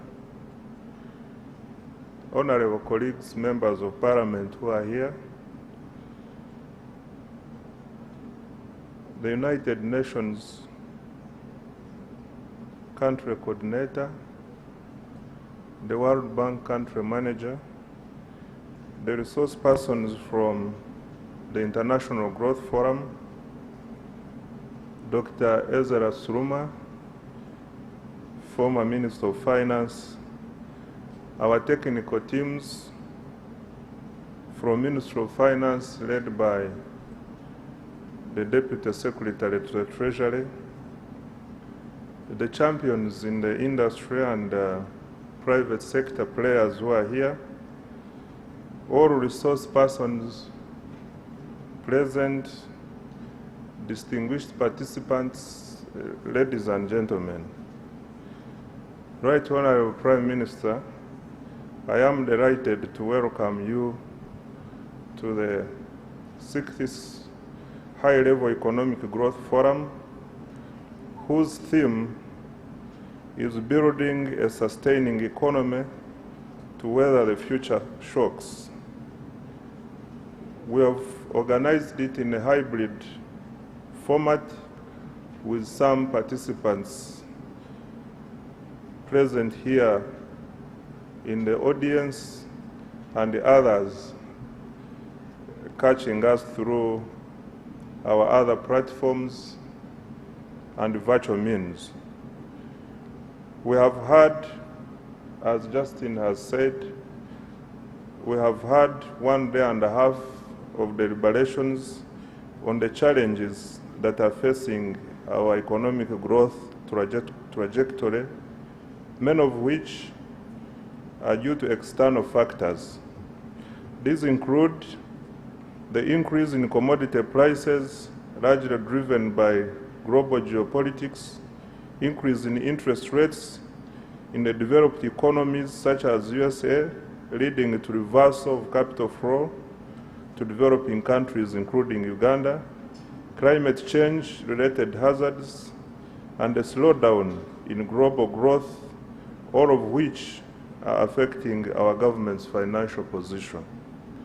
Right Honorable Prime Minister, I'm happy to inform you that a number of practical policy recommendations have been made in this year's Economic Growth Forum, including strategies for enhancing domestic revenue mobilization, improving value addition, boosting export growth, and opportunities for acquiring climate change financing. The implementation of these recommendations will go a long way in addressing the challenges faced by the economy, enhancing resilience to the future economic shocks, and boosting economic growth. They will therefore be used to inform our budget strategy for financial year 2023-2024 and a medium-term review of the third National Development Plan. Right Honorable Prime Minister, it is now my honor and privilege to invite you to address the audience and also officially close this Economic Growth Forum. Thank you.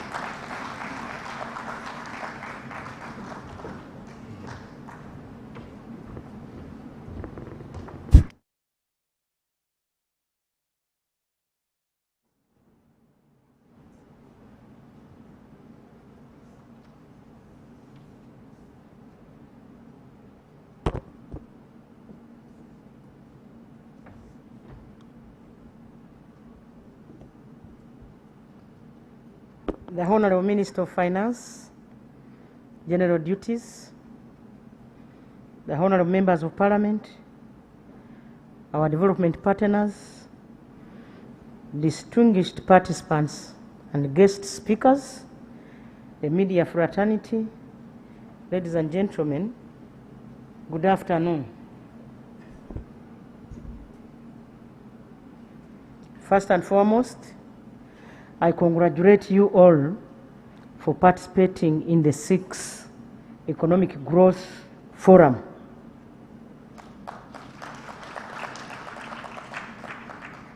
Developing our country is a shared goal, and as such, identifying challenges to development as well as solutions should equally be shared, and as demonstrated through this forum. It is such a combined effort that will enable us to realize the targets in our third development plan and Vision 2040 and the NRM manifesto. Ladies and gentlemen, like many other countries, the effects of COVID-19 lockdown slowed down our growth. We were doing very well before COVID-19. Nevertheless, Uganda's economic growth remained resilient, largely due to the timely interventions by government led by the President of the Republic of Uganda.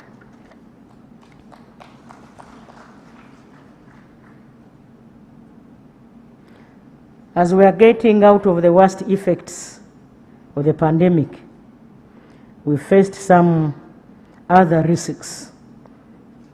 Inflation has been on the rise, largely because most global economies continue to lift all restrictions related to the pandemic.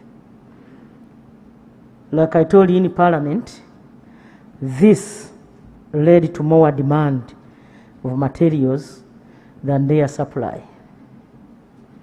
And this has been made worse by the war between Russia and Ukraine, which has affected the supplies of key raw materials for our industries, such as those producing cooking oil, fuel, and soap. We have also recently been faced with a number of other natural disasters, such as floods, you know what happened in Mbale, droughts, and other climate change related hazards. With these kind of risks, achieving our growth potential is at risk that requires each and everyone's input. I'm therefore happy that discussions during this forum have been on building a self-sustaining economy capable of withstanding future shocks. Friends, I'm glad to know that you have provided recommendations on the following critical areas. 1, managing climate change, which is one of the major challenges we face now. 2, enhancing domestic resource mobilization, like the minister said, so that we reduce on our dependency of borrowing. Number 3, enhancing the exports by taking advantage of the opportunities presented by the African Continental Free Trade Area, as well as the entry of the Democratic Republic of Congo into the East African community. I'm also glad to hear that you have also provided recommendations for enhancing value addition. Yes, this has already been our focus, and considerable progress has been achieved. And we have been able to address some of the major obstacles to value addition, such as access to reliable electricity and investment in roads. We are also talking about railway, and we have done a lot of progress in that area. But we need to do more, like you have all seen. We need to make power more affordable, to not more than 5 US cents. In addition, our new focus now on the Parish Development Model as our game changer for programs that are fighting poverty directly in the community, especially the 39% of our people who are still trapped in poverty. We have hope that this is going to increase in production and therefore we have to prepare so that we don't have a challenge of marketing. We must now take up all the recommendations from paper to practice. Our people want to see such recommendations changing lives through practical actions. I repeat, through practical actions.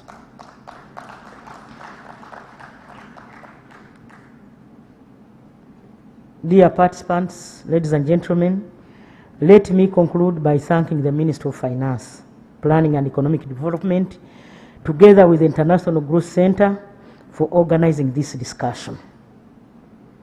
To those who are new in Uganda, I'm told we have visitors.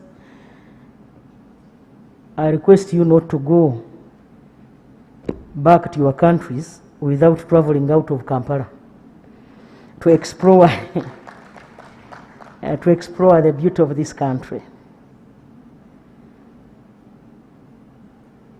If you have some time, please visit the river, the longest river in the world, that is River Nile. You go to see our martyrs' shrine, the Namugongo martyrs' shrine. We have mountain gorillas. The delicious food you have ever seen in the world is here. Organic. The culture, our music, and the weather, and many other sites. Honorable Minister and colleagues, with these remarks, it is now my pleasure to declare the 6th Economic Growth Forum officially closed.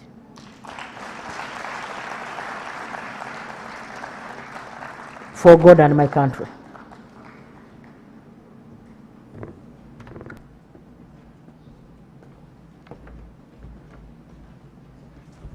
Ladies and gentlemen, a round of applause for our chief guest. Our chief guest, my humble request now is that we can all sit, the rest of us can sit, is that we'll have just one photo for accountability purposes.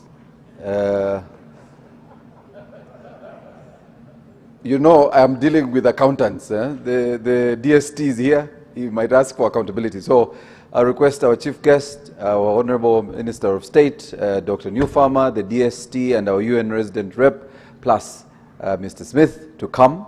So there is evidence that we were all here. Right? So yes, our chief guest, so you will come. I will move away so that the journalists can get the perfect picture. Please, Mr. Smith.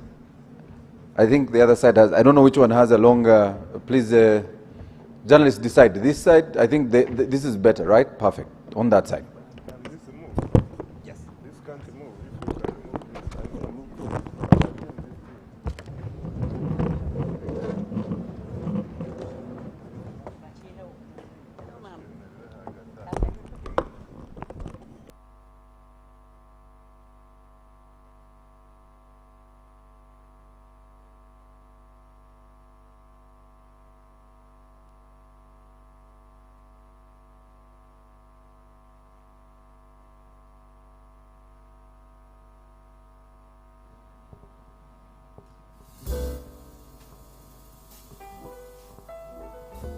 There you go, ladies and gentlemen. Another round of applause for our chief guests and all our partners. We want to thank you, ladies and gentlemen, for being part of a very, very successful 2 days, 6th High-Level Economic Growth Forum. And we want to thank the Right Honorable Prime Minister for joining us. I think there was one more journalist who was missing. There you go. Thank you very much, our chief guest. Thank you very much. Ladies and gentlemen, another round of applause for the chief guest. We'll allow the minister who will lead her. Thank you very much, Right Honorable. We want to thank you so much for joining us. All right, so ladies and gentlemen, this really marks the end of the 6th High-Level Economic Growth Forum. We want to thank everyone who's been part of this conversation on behalf of the Ministry of Finance and IGC. We want to welcome you to lunch As usual, lunch is in Katonga Hall. As you walk out, just ensure you have a coupon. If you don't, the secretariat outside will be able to give you one. We invite you to join us for lunch and see you at the 7th High Level Economic Growth Forum. Thank you very much.